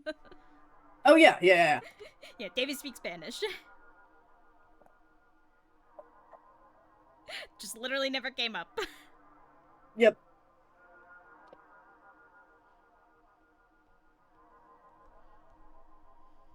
Zeki speaks a million languages. I don't know if I ever mentioned that. Oh yeah, he's a very smart boy. One of many services he provides the Gulch. Right. It's like he needed to learn 3 languages already because he needed to speak Turkish and Arabic. And then just English because, you know how it is. Yeah, moved to America, and we know how it is in America with languages. He's probably gonna need to learn English eventually, and then like they're like, holy shit, he's really good at learning these languages. So they also added like Spanish and French. He learned Spanish though, so he doesn't like to speak Spanish in front of the like American Spanish speakers because they make fun of him a little bit. Mm-hmm. It's very funny in the Gulch, both canon and Heartbreak coded, because you got Zeki with his extremely academic Spanish. You've got Argentinian Zoe. You've got Eddie from Mexico, and you got Puerto Rican Davey. Everyone is speaking the same language, and no one understands each other. Yeah.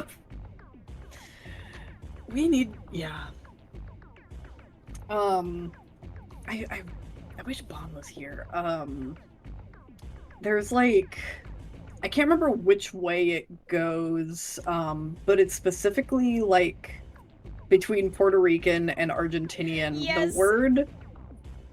One of their words for bug is also the word for penis, if I remember. Yeah, in like the other culture's dialect. Yeah, in the other culture's dialect. So there's some very funny jokes that could be made at Zeki's expense there as a gay man that likes bugs.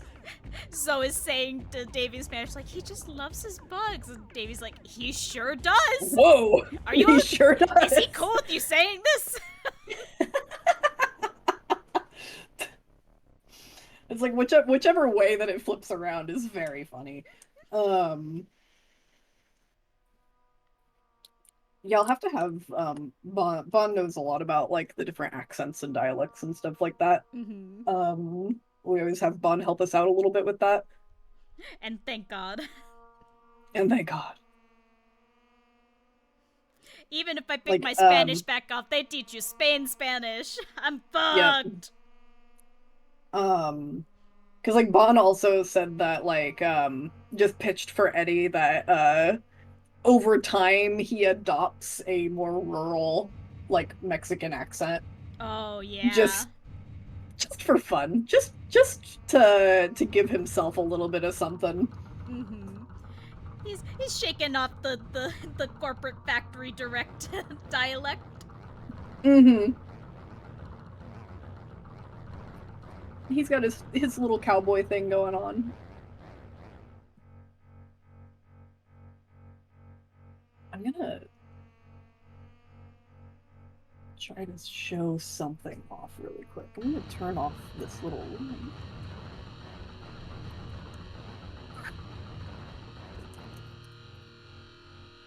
So I got, it's supposed to be white, but it does glow blue a little bit. That's right. Glow in the dark pigment powder for this Eddie doll. And you can really see it under the black light. As I turn the black light on, I'm like looking at my tiny preview here.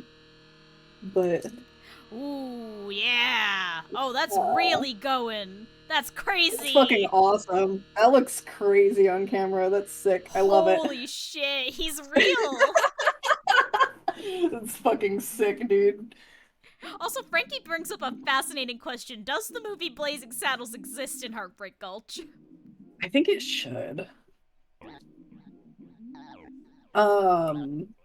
He's not Sans! Come on. Oh, are you kidding me, Twitch? Okay, yeah, that's just Spanish, man. That's just Spanish. It wasn't even Spanish. Targeted for like race or anything. It was targeted for bullying. That's just Spanish. Okay. Come on. That's annoying. As Frankie often says, some scary things are happening on bigger Twitch streams. Yeah. Yeah.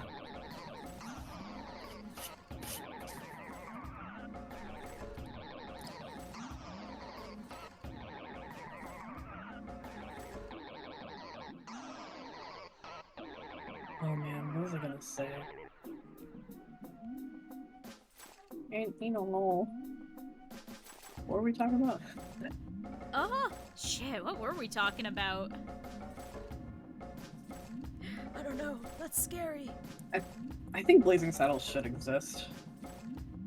Blazing Saddles We play very fast and loose with what does and does not exist in Heartbreak Gulch. If we could use it for a joke, we'll probably do it. Very much the same with Villain Coded. Like, it exists unless there's a funny enough reason for it not to. Yeah. Like, Davey plays Street Fighter. Street Fighter's real. I think we decided that the Bush administration did exist.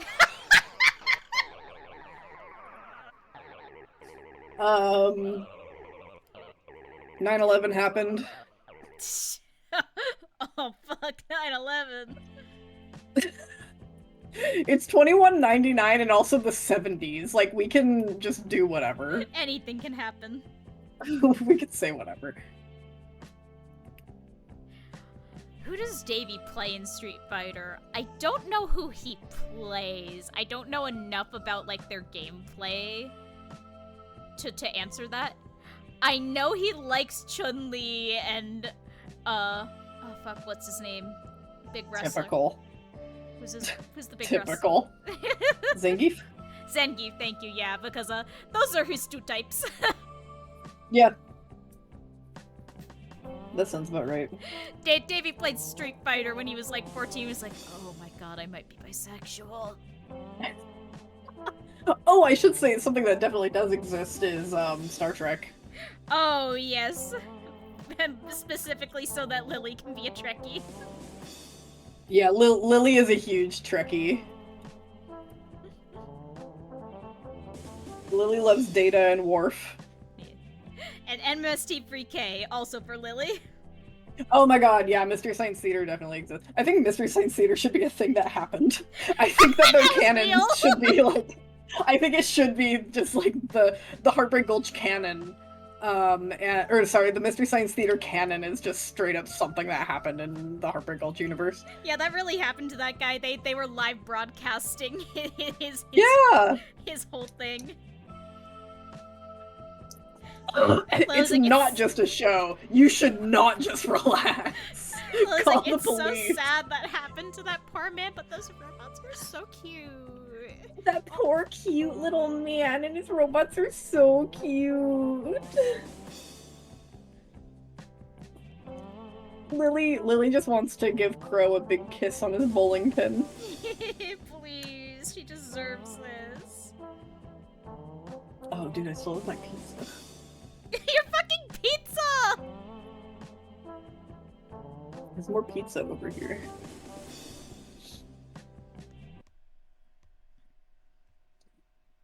Good afternoon, that depends on how much of a purist I want to be. I'm not sure yet. Depends. There are things that are too modern for me to put in Heartbreak Gulch, but it goes by feel, pretty much. Mm-hmm. Vibe gotta be right. It's okay, good afternoon. Take your time. Ratatouille. Yeah, the vibe has to be right. Like, the names of Zeki's pets. Yes! His extremely gay man names for his pets. Zeki likes to name, his creatures after musicians that he likes. The little, like, he has a little white, albino, ball python that is so freaking cute. That has hitched a ride in Zoe's wig before. It was a whole thing. And her name is Lennox, after Annie Lennox. He needs something named Almond, after Mark Almond. There's an OBT named Poison Ivy. He has a big python named Madonna. And then a jewel of his collection, a whip scorpion named Pete Burns. Bond, hello. Um, yeah, she gets used to all the critters.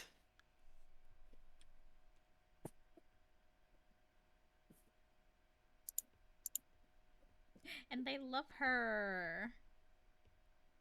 I've just They decided do. this.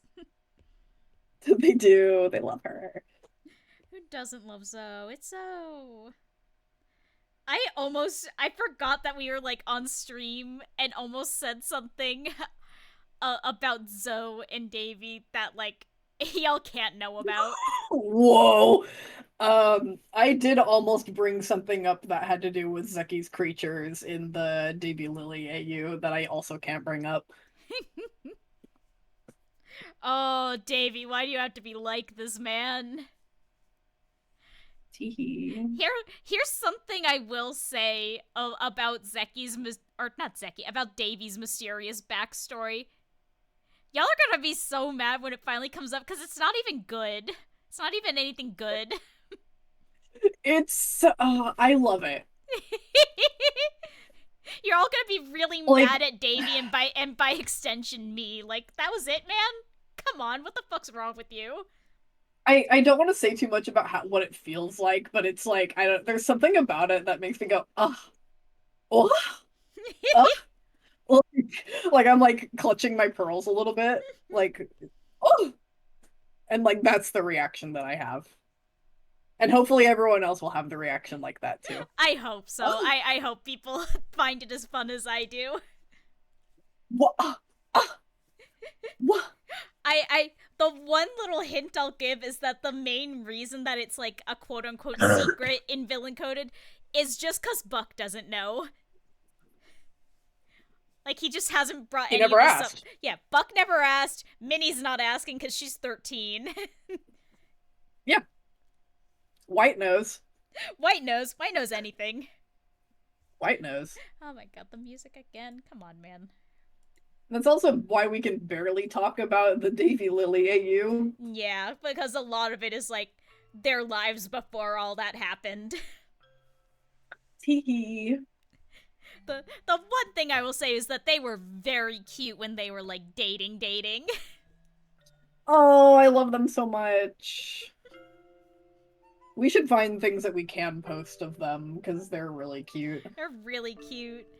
I think there are things that we can post that aren't spoiler. They're definitely not things we can post on Twitch.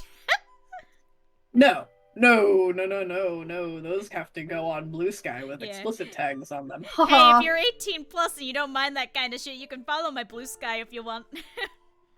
Teehee. You can see Suck Armstrong there. Yep. I also have a separate not safe for work. Obviously most of my things are 18 plus, but yeah. Just because of the nature of the internet, if you cuss too much, people want you to be 18 plus. But yeah, I have a not safe for work Blue Sky. Hang on, do I like have it like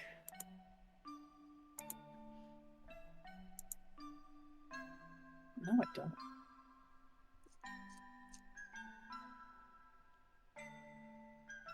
I should probably link that on my like Blue Sky profile.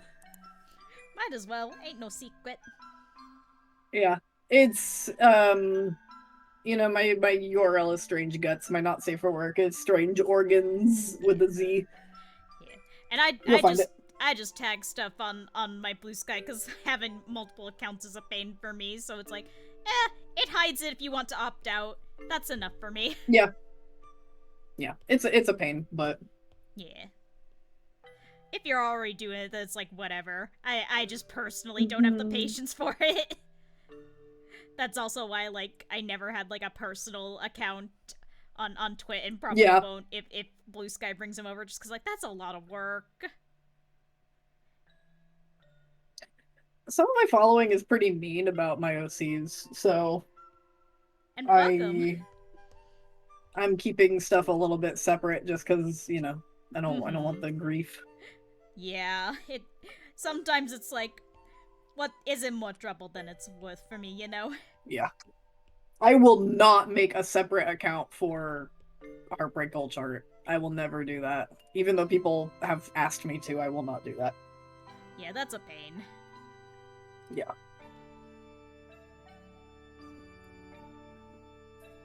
And Bon yells at them. Me too. What's your fucking problem?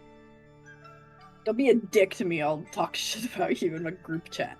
In a private group chat you don't know about. Generally, And watch out! Watch out. Some of your favorite creators know who I am by name, so watch out. Watch out, okay? I'm not gonna name drop, you just have to watch your ass.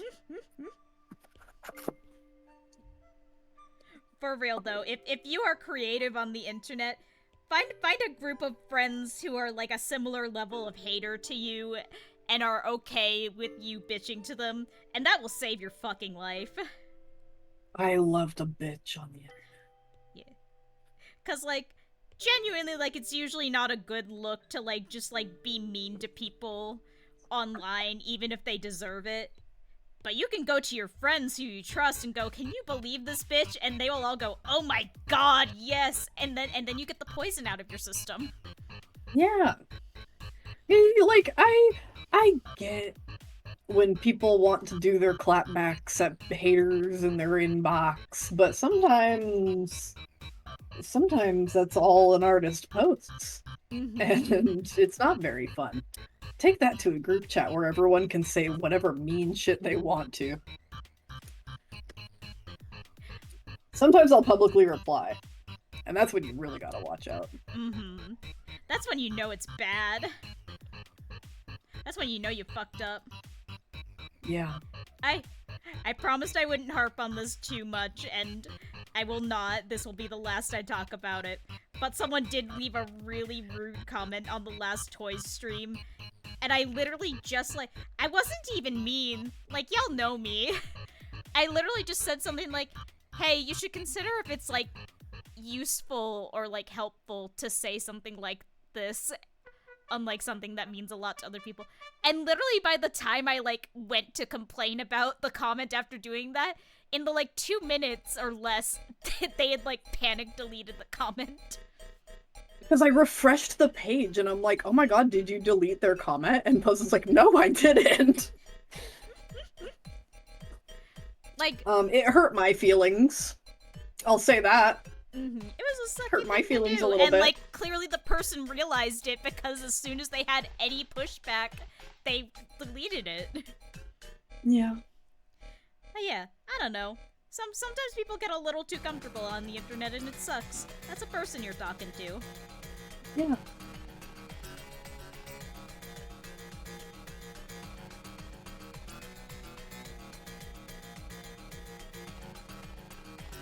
Tangentially related, if you're in the Seattle area and you see stickers of Eddie around. Oh man. So you'll find stickers of Eddie around. Yeah, I'm so Just sad. keep an eye out. I'm so sad I didn't run into him when I was there. I've never been to Seattle, but I've sent stickers to people in Seattle. There are 2 known entities in the greater Seattle area with Eddie stickers. Hee. Maybe you know them, maybe you don't. But Eddie is there, so watch out, okay? So watch out. I'm literally hoping I can go back again for the next PAX West, and if I do, I'm so hoping I'll see Eddie this time. I need to... Because Alex posted a photo of one of them the other day, and was like, "Whoa, he's here!" Like, it was one that Alex did not place. I can't remember where it was, but I think it was under like a Bear Pride sticker too, which is awesome. Oh, beautiful. It was at like a gay venue or something like that. Exactly where he belongs. Yeah. Hey mama, where the bear's at? Hey mama, you got a cell phone? Yo, you're hot, you got a phone? But yeah, Hugo Limbo is out there spreading the good word of Eddie.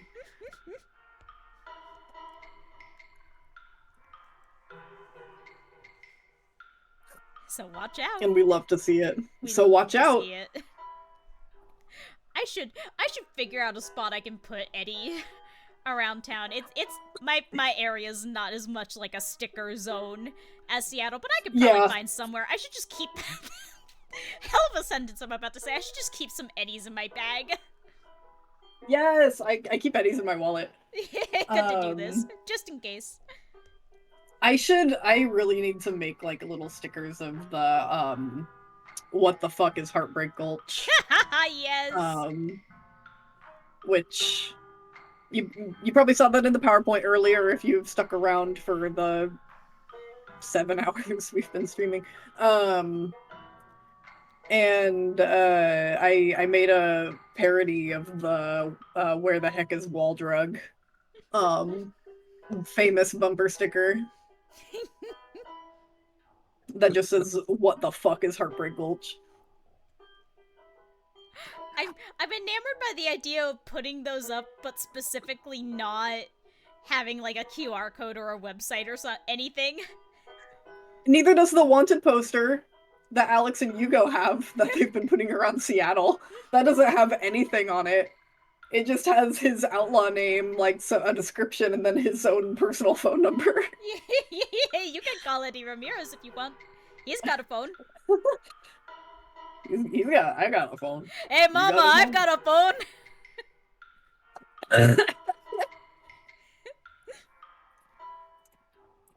Damn, girl.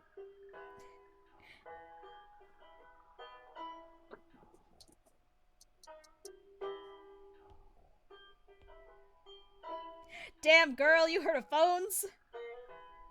Damn, girl. Oh, we should talk about a little bit about how Eddie and Davey are in the Davey Lily AU. Oh my god. You know how we said sometimes it's a little bit of a dick measuring contest? Oh, it is just fully a dick measuring contest in that little world. It is, but even funnier mostly on Eddie's part there. Eddie is in his grumpiest form. He's a little bit of a bitch. He's pretty mean in this time in his life. He's got a pretty short fuse. He hasn't been around people for a while. He hasn't socialized in a bit. And they both have the same girl, so... So it's really normal. And, like... It's a problem. Davey mostly, like, if Eddie really starts posturing, Davey's mostly gonna back off. She's like, okay, alright. Alright, Mr. Big Man doesn't want a hug right now, that's fine. I'm just gonna go on my way. Because it's also like oh fuck, that's Eddie Black Eyes. Oh shit, that's Eddie Black Eyes. He was in my books. He was on the news. I seen him. Like, cause in other universes, like, especially in the Heartbreak Coded canon, like, Davey's doing some sketchy shit. He's already, like... Yeah. Davey's already, a bit like, older. Yeah, he's a little older. He's already an established criminal on his own. In this universe, Davey's still a civilian who just happens to be dating a criminal, and he's yeah. He's a little younger, he's not really in the scene, he's minding his business, he has plausible deniability. Eddie Black Eyes is here. He's living with Lily in her penthouse. Don't worry about why. Don't worry about why. She gave him a place to stay. He's living there with her. Takes him a little bit to get going. Again. They dated for a bit, split for reasons, and then got back together is basically the thing. Yeah. After a while they got back together. Yeah. And like, you know, stayed friends during it. Had little bits of like, oh, we haven't heard from each other in a while, now we're still friends. They never like split up. They just decided that dating wasn't right for them for a variety of reasons. Yep. And they're kind of back. They're not like fully committed to each other, but they're having fun. And they're pretty content in the way that they're having fun. So yeah, they like the life they have together. Yes.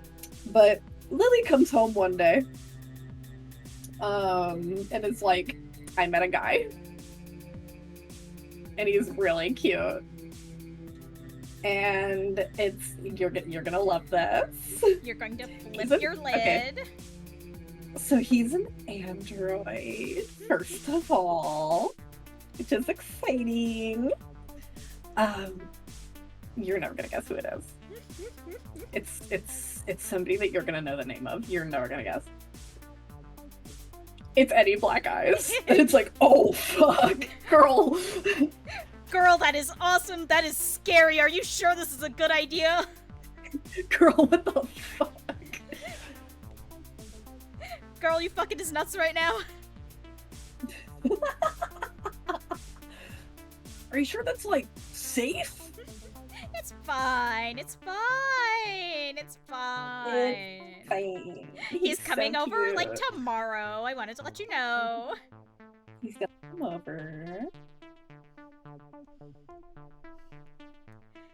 Extremely fun thing to just spring on this man. Yeah. In like, And he's just like, should we hide the valuables? Like, what?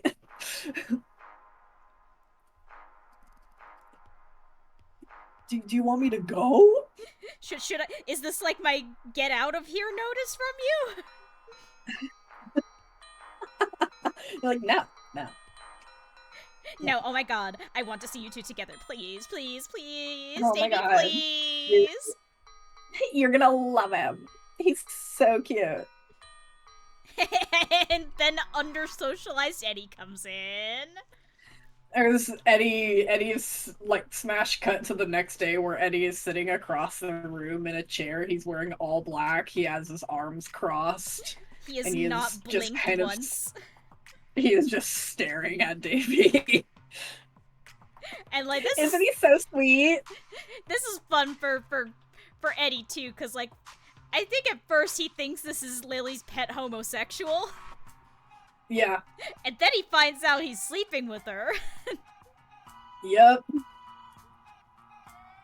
What the hell is this? The fuck is this shit? Damn, bisexual's fruity as fuck these days.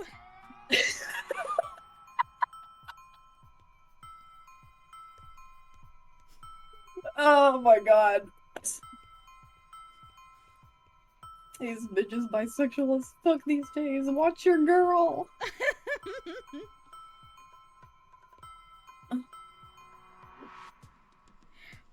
So yeah, they take a little, well, Eddie takes a little while to warm up. Davy's kind of like playing it safe as best he can. They need to close the door between them and put their food bowls on either side. So they can get used to each other's smell, you know. And I think the big thing is, like, Davy just kind of assumes for a while, like, oh, he is not interested in me. He has no interest in having any kind of relationship, like, friendship, romantic, sexual, anything like that. Like, he has made that very clear. And then one day, Eddie is just, like, glaring at them while he's posturing, just goes, "You're lucky you're hot." And Davy just has to recalibrate. Yep. Yep. Like, hang on. What, hold on. Now, hang on a second. Maybe I have some means to push back a little bit. Maybe we're playing.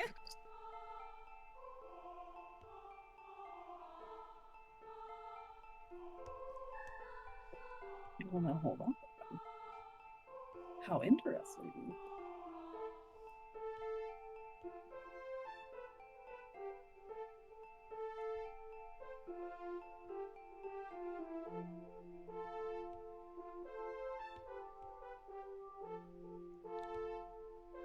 It's also very funny, too, their relationship, because, like, we mentioned, like, Eddie and Lily's relationship is still pretty, like, similar to canon. Like, he's with her for a while, they do some work together, and it's, like, maybe 5 years of their lives, and then he kind of moves on, goes out on his own.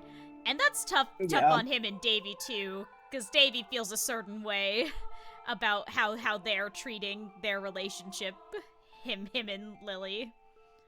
And like Yeah. also is there kind of helping Lily pick up the pieces afterwards for better and worse. Yeah. Yeah. So they don't They have a mutual. Lily and Eddie have an extreme mutually assured fumble. Yup. Oh, God bless They them. they probably could have stayed together, but they did not. Yup. It's just how things go sometimes. Just how things go. Sometimes the fumble happens. Yeah. Yeah. So they don't see each other for quite some time. And I think Davy's like a little nervous when like Eddie reaches out to reconnect.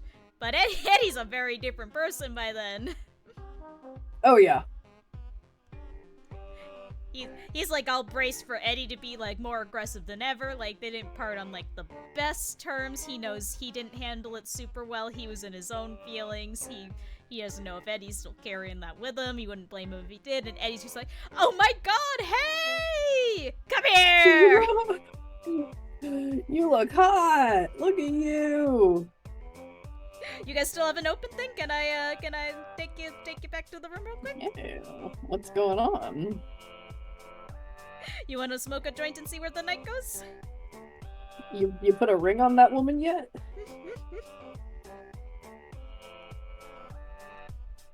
Hell no, you see what she does to all the other ones? Yeah, I know better.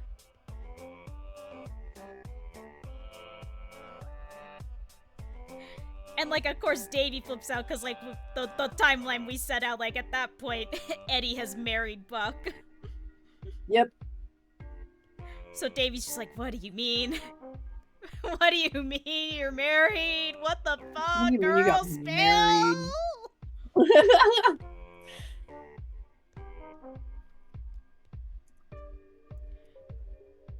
And, like, something we didn't bring up about Eddie in, like, most versions of him, canon included, he don't process time so good. Oh yeah, that's like important for Eddie. Yeah. I should talk about that a little bit. That's one of the reasons that Zeki has not been able to get anywhere with Eddie, is because like Eddie is having trouble seeing Zeki as anything other than like a fresh 23-year-old that just got into town. Mm-hmm. And it's like, of course he's not gonna like, he's gonna feel like he's taking advantage of somebody like that, but Zeki is not a fresh 23-year-old that just got to town, he's a 30-year-old man. Who has lived here for 7 years. Who has lived here for 7 years. And seen what goes on in a town called Heartbreak. Yep. And that out of canon also affects like his and Buck's relationship, because to him he's like, you know, he's been with Buck for some time. It's nice. They're comfortable. For Buck, nothing has changed in their relationship for 15 years. Yep. So Eddie's just like kind of generally confused about the passage of time. Mm-hmm. Because outside of, like, you know, every once in a while he gotta go get maintenance done, nothing really changes for him, and everything around him just won't fucking stop changing all the time. And, like, he never settled down. He just kind of kept moving around. Like, the longest he had settled, like, or, like, been around one person before was Lily, and that was for 5 years. Mm-hmm. Which, in the grand scheme of things, is not a long time. I should say the first 9 years of his life he was with one household, but... He's not thinking about that too much, please. No. He doesn't think about that too much. He probably has deleted most of the memory of that, as like a general outline. But also that's before his software started going a little softer than it should. Mm-hmm. Oh, it's software now. Oh. Ooh.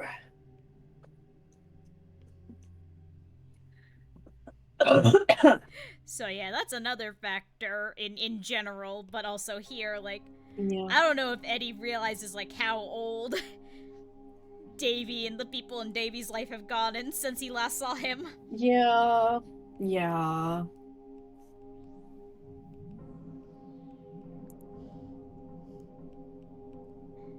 It's hard to be the Wobot. It is hard to be Wobot. It's hard hard and no one understands. Oh, he's It's looking so hard real when you're not normal a on your human. desk. It's really good. Oh, the direct eye contact. Scary. I love this guy. Physically unable to blink, which is really good. He's awesome. Hey, mama. Hey, mama. You got phone? You got phone on your games? You have phone on your games? Hey, mama, you got a boyfriend I can kill? The Heartbreak Coded canon going to Lily's mansion is awesome too. Oh my god. Honestly. So, we already mentioned that, like, Lily and Eddie were, like, at their peak when Buck was, like, in, like, late childhood, early puberty kind of era. Davy's only a few years younger than that, so it didn't hit him quite as hard, but my god, he's a bisexual man. Yeah.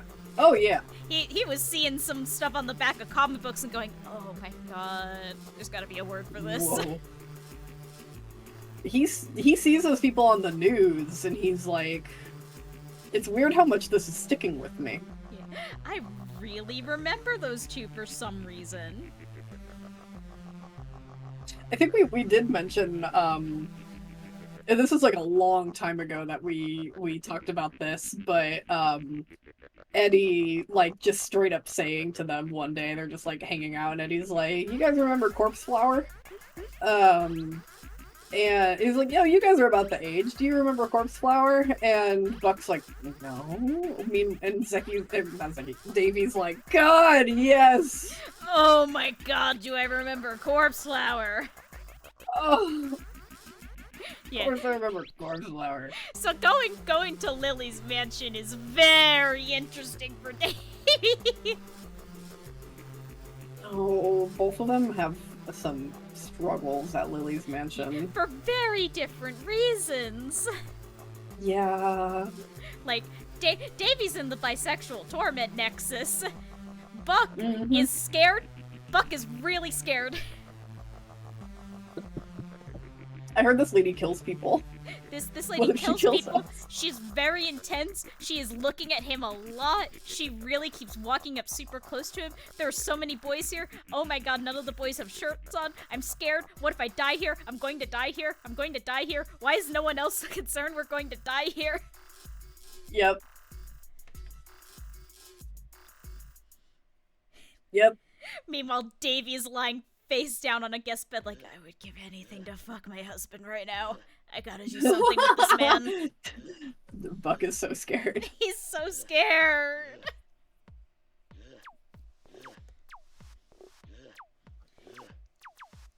Buck's very, like, by all accounts, he should remember Corpse Flower. Again, he was of the right age. He wasn't looking at Corpse Flower particularly. He wasn't looking at her. And in general, like, we already mentioned, Buck kind of assumed that this was made up. He kind of assumed that, like, Los Ojos was kind of just, like, a legend or, like, otherwise made up. And even once he found out Eddie was real, a lot of it still kind of feels like stuff you would, like, make up to, like, sell stuff. Like, yeah, obviously you're gonna, like, put just, like, a woman on the covers and, like, have him riding a horse, because that's like an image that sells. That doesn't mean that he really had, like, a horse and a girlfriend that looked like that. That'd be silly to assume. Yeah. But alas. Alas. Oh, Buck. Your interpretations of the world are quite interesting. Meanwhile, Lily is looking at Buck and is like, oh my god. I need to He's stick so him in a hamster cute. tube. I want to stick him in a hamster tube. I want to just pick him up and shake him. You're so cute. You know, she's, like, saying this stuff, and Buck's like, I'm going to die. I'm going to die. I'm going to die. I'm going to die here. She's going to throw me out a window. I'm going to die. She says something like, oh my god, I could just eat you up. And then he, like, turns to Zeki after she walks out the room and is just like, does she do that? Is that Does is she that eat something people? she does? Is that her thing? Zeki's like, oh my god, I shut need to up a study second. him. I need to study him under a microscope. That sounds scary. Is she gonna do that? He's so cute. And she's like yelling at her boys to leave him alone because he looks too scared. Yeah. Oh, the boys want Buck so bad. They want to play They with want him. they want to play with him. Buck, we already mentioned it with Eddie, obviously, but it kind of is a larger companion. I think Buck's a little bit companion catnip. He's a big, Oh, cute, yeah. pathetic man. He's a very pathetic man that looks like he needs help. So of course the companionship androids are like, you. Come here. Come here. I help you. I want to help you. I help you now. And Buck is just so scared. And she's just like, no, get out of here. Shoo. She's spraying them with like a little bottle. Stop it. Stop it. You're scaring him. So yeah, Buck's having a time at the Corpse-Lily mansion. Yeah. Corpse looks at Davy and it looks like she turns into like an actual apex predator. Oh yeah, you can see your pupils dilate like a cat. Yeah. You can practically see the tail twitch. She knows a fan when like, she sees yeah. one. Yeah. He's just so fun to play with. Lily is more interested in the cat and mouse game than she is getting the guy. Mm-hmm. She's there to play. She's not there to eat necessarily. No. So the more nervous you are, the more she's like, oh my god. So basically it's over for Buck and Davy. Yep. Why are you nervous? Tell me in excruciating detail. While she's leaning over you with her giant boobs. Now you listen to me, young man.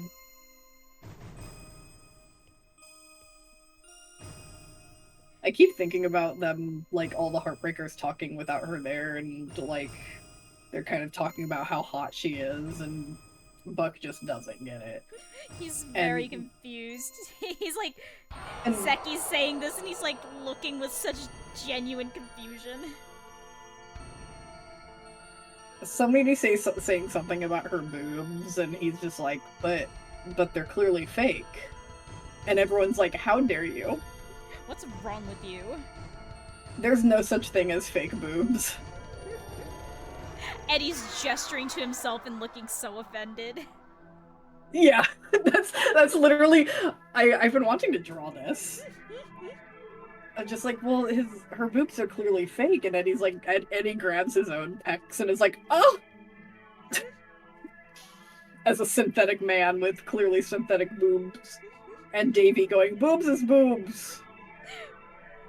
Boobs is boobs, man. I don't know what to tell you.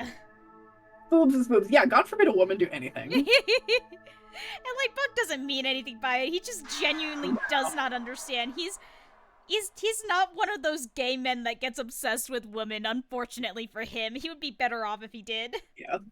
Yeah. We mentioned earlier, like, the Junkyard Queens. He genuinely does not understand that they're wildly attractive. Yeah. He just is not thinking of like, women in this way.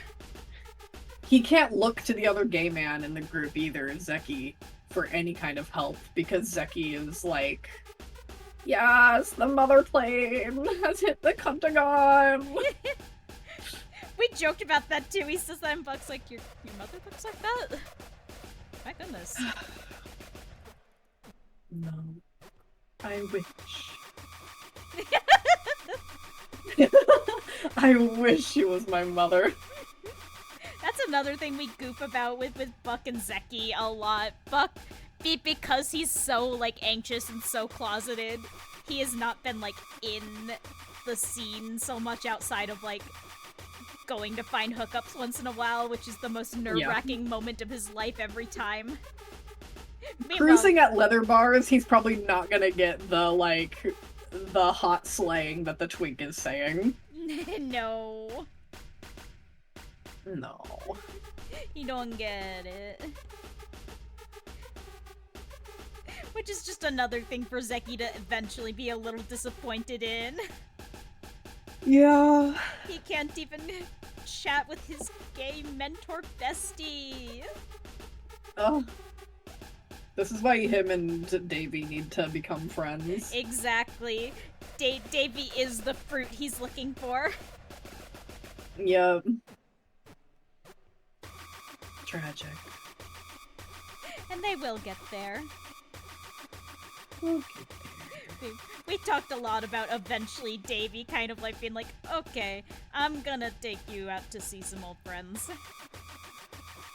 You seem like you could use a trip with adult supervision. Yeah, I think Zeki definitely needs it. He needs it quite badly.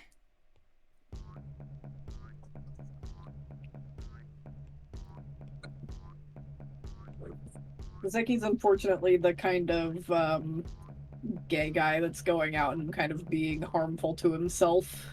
Yeah. Which, don't get us wrong, that's another thing him and Buck have in common. But in different ways, slightly. Yeah. Slightly. Sometimes the same ways. Oh, they're not well, those two.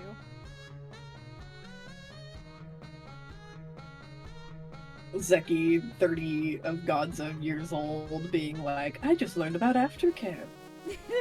It's great! Why isn't everyone talking about this? Have you tried this? Love it. I'd highly recommend it.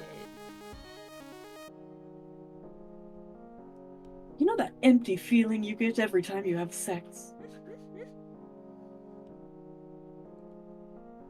Turns out there's something you can do about that. Who knew? Poor Zeki. I love that boy. Oh, we love him. He needs help. He needs help. He needs a lot of help. He needs so much help. With many things.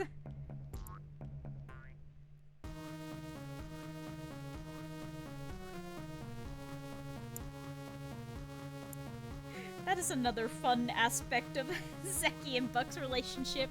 For better or worse, he will just ask Buck things. Yep. I remember the comic. The comic where don't worry about what's under the mosaic floor. I was like about to say it out loud before I like laughed thinking about it. I remembered we're on Twitch. Yep. One day we will not be on Twitch, or Twitch will stop having TOS somehow. Tee. The purge will happen, and then we can talk about our OC's sex lives as much as we want. With reckless abandon. Yep. Yeah.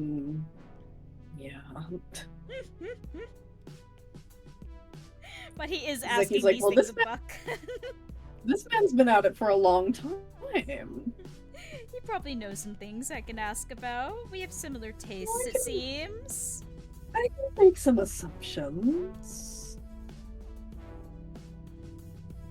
Meanwhile, Buck is like, how did he know I was gay? I need to go into hiding. I love the little comic that you did, of these two at the doctor. Oh, that's another fun thing for Buck. The one doctor in town is the beautiful twink. Yep. And that's a problem for Davy for completely different reasons. Yep. Buck, why does Eddie call you baby girl? Let's not talk about that right now.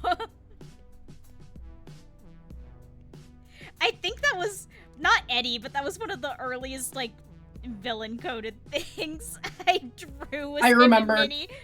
Why does Davey call you baby girl? Let's stop talking for a little while. Let's stop talking for a little while. That's a quintessential Buck post. You did that with Minnie asking that of both Davy and Buck of why does Eddie call you baby girl? That's right. I forgot I did that. Why don't we stop that was talking one of the for a first. little while? Why don't we stop talking for a while?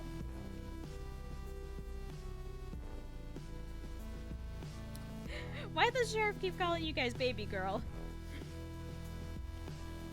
Let's not worry about that. Let's stop talking for a little while.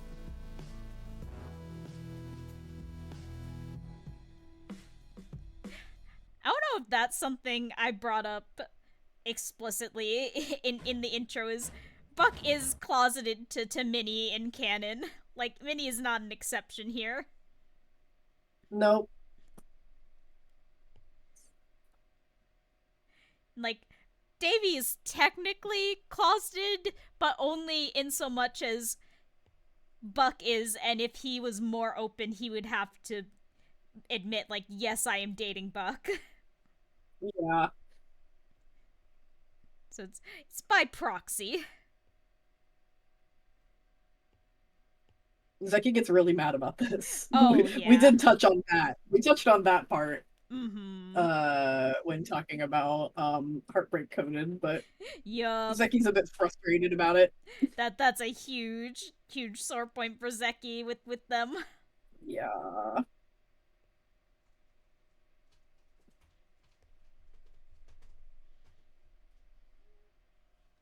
Hi, animal. Bye, animal. Buck is so cute. He's just so cute with it is the thing about him.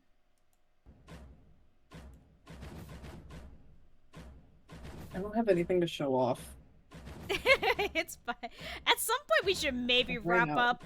It's been like 8 hours. It has. And then we're gonna keep talking. Yeah. Probably. On account of the way that we are. And then we can say all the things that we couldn't say on stream. Haha. Yippee!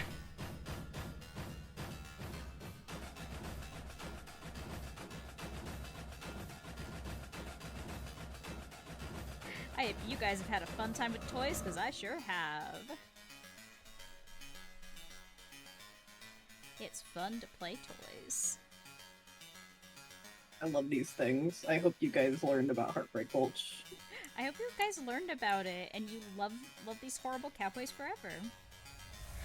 I hope I got one follower. The beautiful world. I put an Eddie in the chat. Eddie. We are constantly putting this reaction on the most vile post you've ever seen. Hehe. We have some really good emotes of these guys in our Discord server. We got Buck looking at you. We got very funny Davy. Wasn't that Davy actually from a Corpse Ellie comic? Yes. Yes. Because Lily is like, well, who's this? He's yummy. And Eddie's like, he's spoken for. You can't have him. You never get Lily's me anything anymore. You never get me gifts anymore. You never get me gifts anymore. It's so sad that Eddie literally hates her now for some reason. What's wrong with you? It's so sad that he's never done anything for her, even once. Listen, you gotta play toys with your guys. It's really important. Genuinely.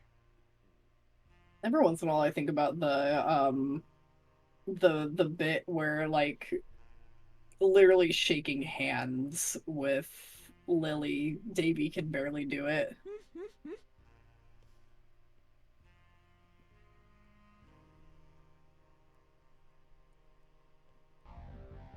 What was the dumb shit he said in that comic? I can't remember now. It was him Oh my god.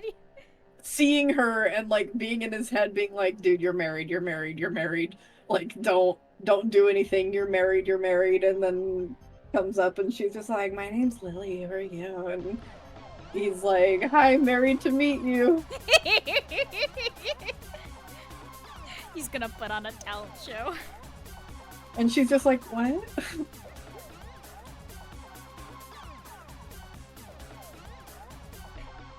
You know Eddie is like watching that across the room like, oh my god.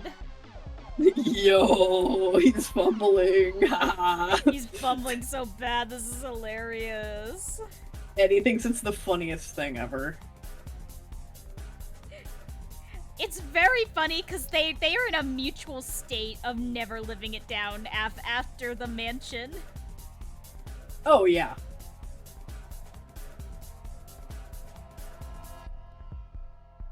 Eddie's a tough guy, you know? Tough guy persona. As soon as he sees Lily again, he's like about to hump her leg.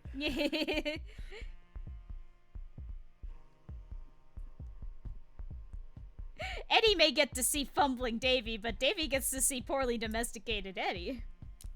Oh. Eddie's like immediately cuddling her.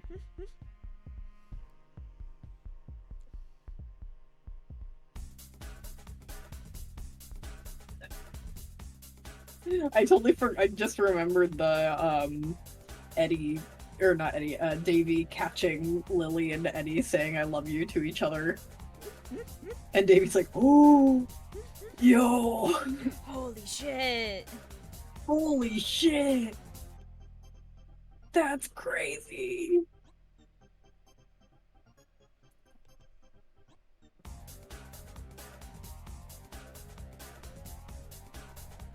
Oh my god, I need to stream more. It's fun! You get to play toys and no one can stop you. It's so fun.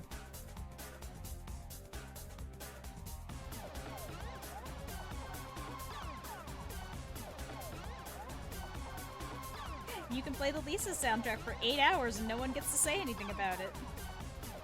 So true! Guys, people on Tumblr fucking hate the Lisa soundtrack. It's fucked up.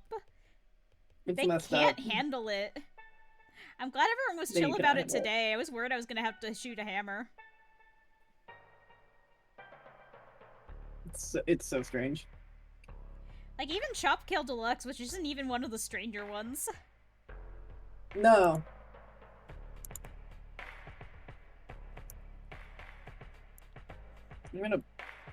Can't wait to make another video and I'll put something even scarier. I'll make something that'll really scare a Tumblr user and do a rap song.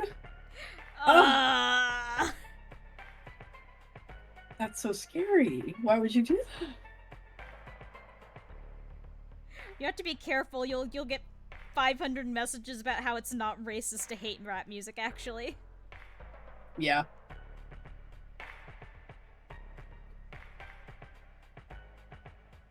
I still think about that Anon that I got that was like,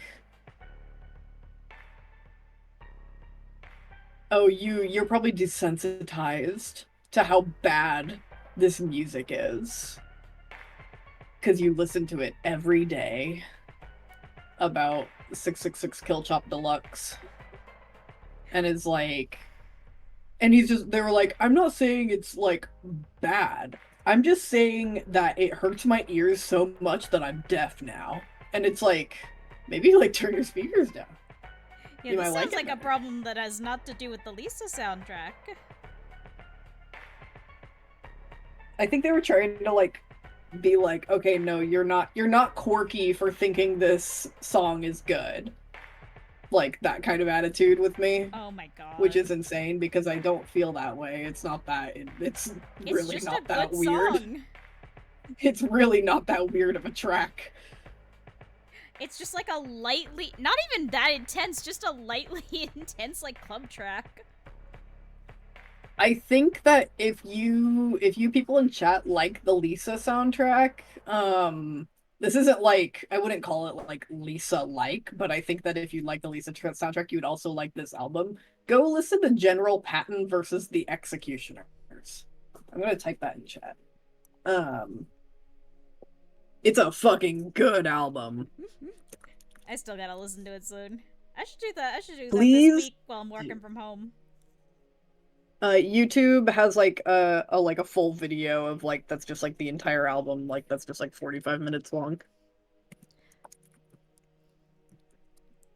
It's like, am I remember right? It's like not a rock opera because it's not rock or an opera, but it's like narrative based, or am I thinking of a different one? It's not super narrative based, but it's like the kind of theme is that it's a music war. Right. That's what it was. Between two warring factions, and they use a bunch of like samples from war films for it. But it's by Mike Patton, who's from every band. Everyone. And then Portal. And Portal. You know the Anger Core from Portal? He's there. But it's Mike Patton and a hip hop DJ trio that called the Executioners, and it's from like 2005, so it's that good like early 2000s like kind of experimental hip hop. Oh, It's awesome. Yeah. It's so much fun.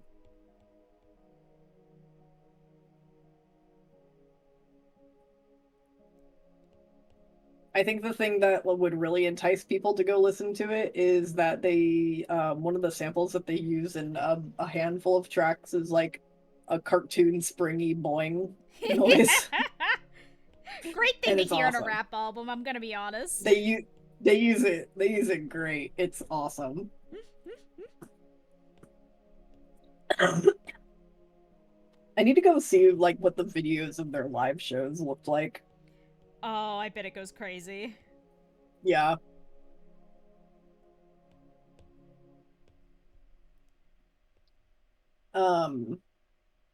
Mike Patton has described his like his music as being Lynchian, and I have to agree.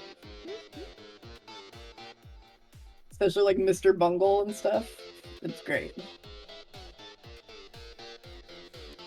It's good to experiment with things and to find like things that are, I don't know, not like you're like obligated to search out things that are quote unquote weird, but like trying stuff that is not your scene or that is like new to you is generally a good thing, especially with art. Oh yeah. Like even if the end of it is you going, huh, this really wasn't for me. Yeah. Sometimes you'll just find one album from a genre. You don't listen to the rest of that genre at all, but that one album is fucking sick. Yeah. And that can be good enough. That's enough to expand your tastes. Yeah. And if you just went, well, I don't like this genre, then you wouldn't have found the one exception that you really care for. Yeah. It kind of reminds me of the same way of like unlikely food combinations. Uh-huh. Sometimes they just work. Where it's like you see it on the menu and you're like, ooh, this seems weird, and then really good time you, like, for work harder to kick eat in. it. Oh fuck yeah, work harder. I unironically enjoy work harder.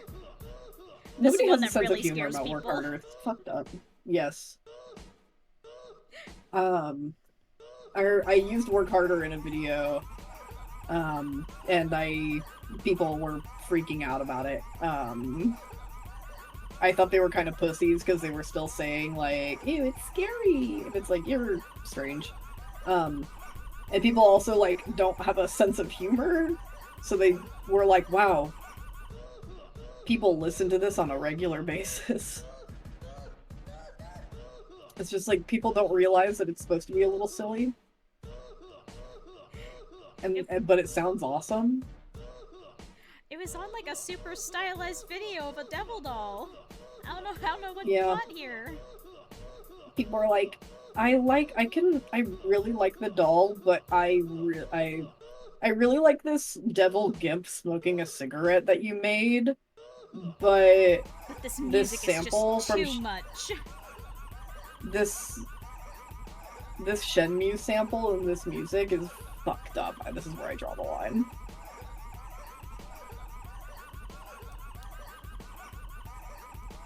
Dude, The Lisa dev is amazing. Everything I hear about interesting Lisa man. is like crazy.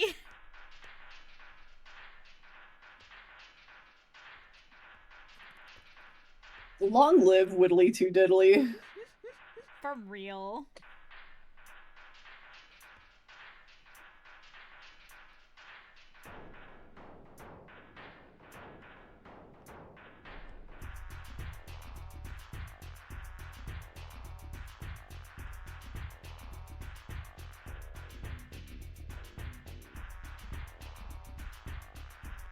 There's just some killer fucking samples in the Lisa soundtrack. Oh yeah. If y'all have ever like, y'all should all try to find videos of his karate freestyle performances. It's a great series of words I've heard here today. Have you ever seen that video? No!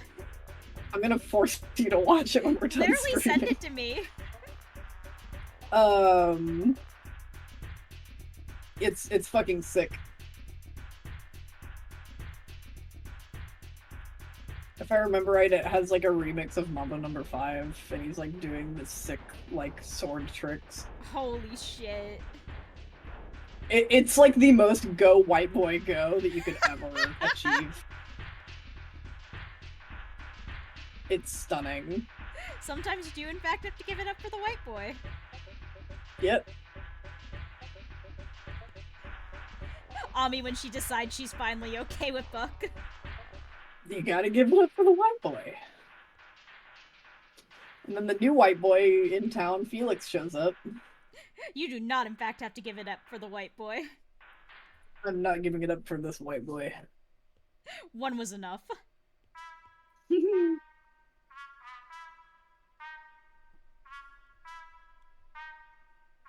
Just drop something.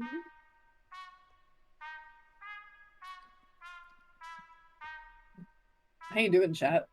Oh, my phone fell. How you doing, chat? How you doing, chat? How are we feeling? How are we feeling? How many of you are still here?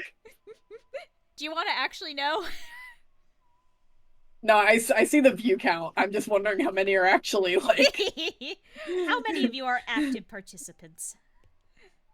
Feeling heartbroken and villainous. So true. Hell yeah! Go to a town called Heartbreak, nothing bad will happen. I should probably at some... Well, I don't know if I have to. I was gonna say at some point I should name, like, the city that Villain Coded takes place in. I've just been calling it the Tri-County area. I love it. No, you should keep that up. That's awesome. It just feels right. It's the same place where Phineas and Ferb takes place. Yeah. And things have gone downhill since they went to college. Doofenshmirtz is there still. He's out there. That's canon to me.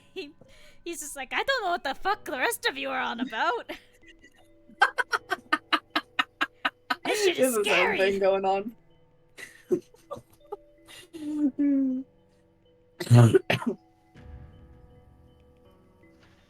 I have some fun location names in Heartbreak Gulch. Yes. I never talked about the bar. I love the bar. Yeah, the bar. The bar in Heartbreak Gulch, the town bar. So this was a very small town that turned into a ghost town. And you know what all small towns have? A church. You know what Eddie really wanted in town? Not a church. Don't He needs a particularly care for damn. that. He needs a damn bar. So they turned the church into a bar, and it's called the Holy Spirit. Which is a great concept for a bar. I feel so. I like pat myself on the back for that one. It's really good. We have been streaming for a while. We would have been doing this anyway. we In all honesty, we sanctioned out today as a yap and draw. Talk about guys. we can do this forever. It's fucked up. It's a problem. The Holy Spirit. I have a really funny bit planned out with when Felix first gets to town. where Felix is like, "Oh, that's interesting. Your bar is in an old church? That seems a little, like, blasphemous." And Eddie's like, "Oh, what? You're worried about going to hell?" And Felix is just like, "Well, I'm Jewish, so..." And Eddie's like, "See, you're fine! Let's go." Yeah, let's party.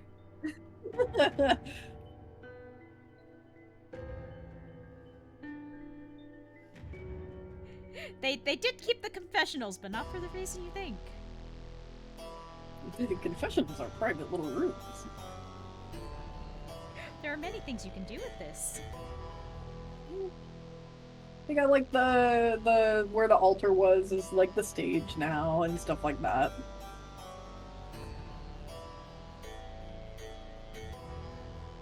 You can turn some pews to face each other, have a couple of long booths. Yep. I want to have it a little bit where there's like a very small upstairs area where there's like 2 rooms where like the priest would have stayed there. Mm-hmm. And that they have like hotel rooms. You got to learn about funny characters. It's good to learn about Catch funny the characters. VOD. Yeah, I'll be uploading this VOD afterwards. I hope that it didn't split itself in 2, so I don't have to edit it, because that would suck. It definitely did. Fuck. Maybe I'll just upload 2 VODs. Because our timer does say 4 hours, and it has definitely been longer than that. Oh, I'm going to hell before I die. It's fine, just upload 2. I'll just upload 2. You get the dirty doubler toy stream. It's not like anybody's waiting for you to upload any other videos. Yeah, that's true. I'm completely caught up on VODs and no one has asked about any particular one. Yep. Bit aside, Nobody's I will been upload mean to it me. at some point. I just gotta find time to edit it. Yep. I will do it. I have not forgotten, even if I am a little bit salty about it. We got a little grumpy because of one person. Because of one person. Everything's literally so perfect on Love World. Speaking of things not being perfect on Love World, Buck did have to live in the Holy Spirit for a little bit when he came back. Yup. Because Eddie thought that they were completely broken up. Still kept bringing that man coffee every morning, though. It sent some real mixed messages. Yeah, Eddie wanted to come keep seeing him.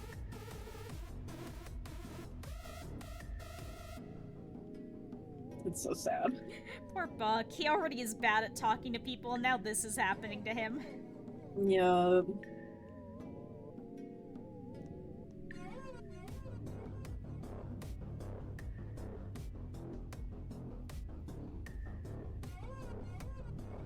I love Buck so much. Look at him, he's so cute. He's so cute. He's trying so hard to be intimidating. He's doing great. You know he doesn't have a full glassy-eyed panic behind those goggles. Yup. He's normal.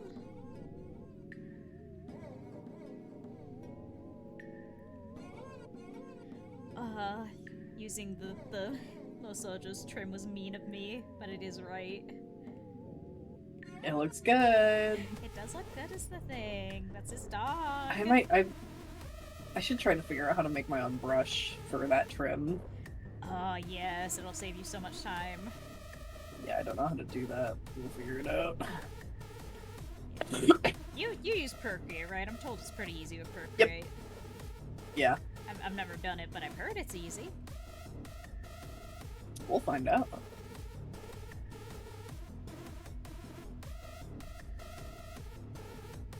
I need to make a lineup with everybody's outlaw outfits so bad. It's so hard. Like, it took me over a year to finally nail down, like, Leo's stupid outfit, and his outfit's supposed to be stupid. Zeki's is going through some changes. I think I have the other 3 pretty well nailed down. I'm very happy with Eddie's Los Ojos Negros outfit. Eddie, how are you supposed to improve on this? Look at it. It's great. He's a classic. He's a classic. I say that as if it's on screen and not just on my actual like screen that you can't see. Teehee. I put a link in the chat earlier. Did you catch it? Go and find it. You can go and find Eddie if you want. Go and find Eddie if you want. But watch out.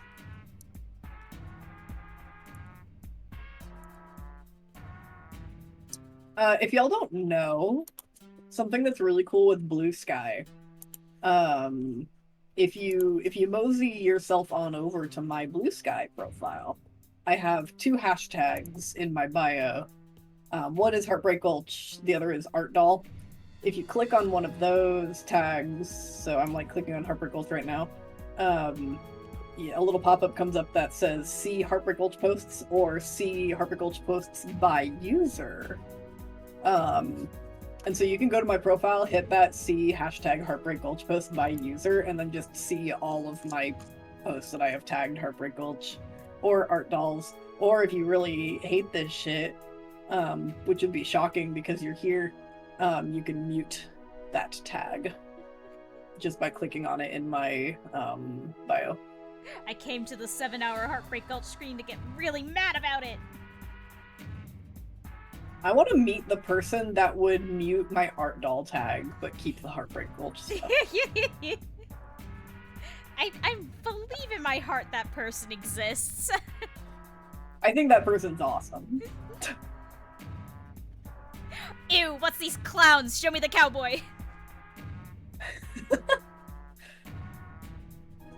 World's weirdest creative masochist. Oh, look at him. The bulldog.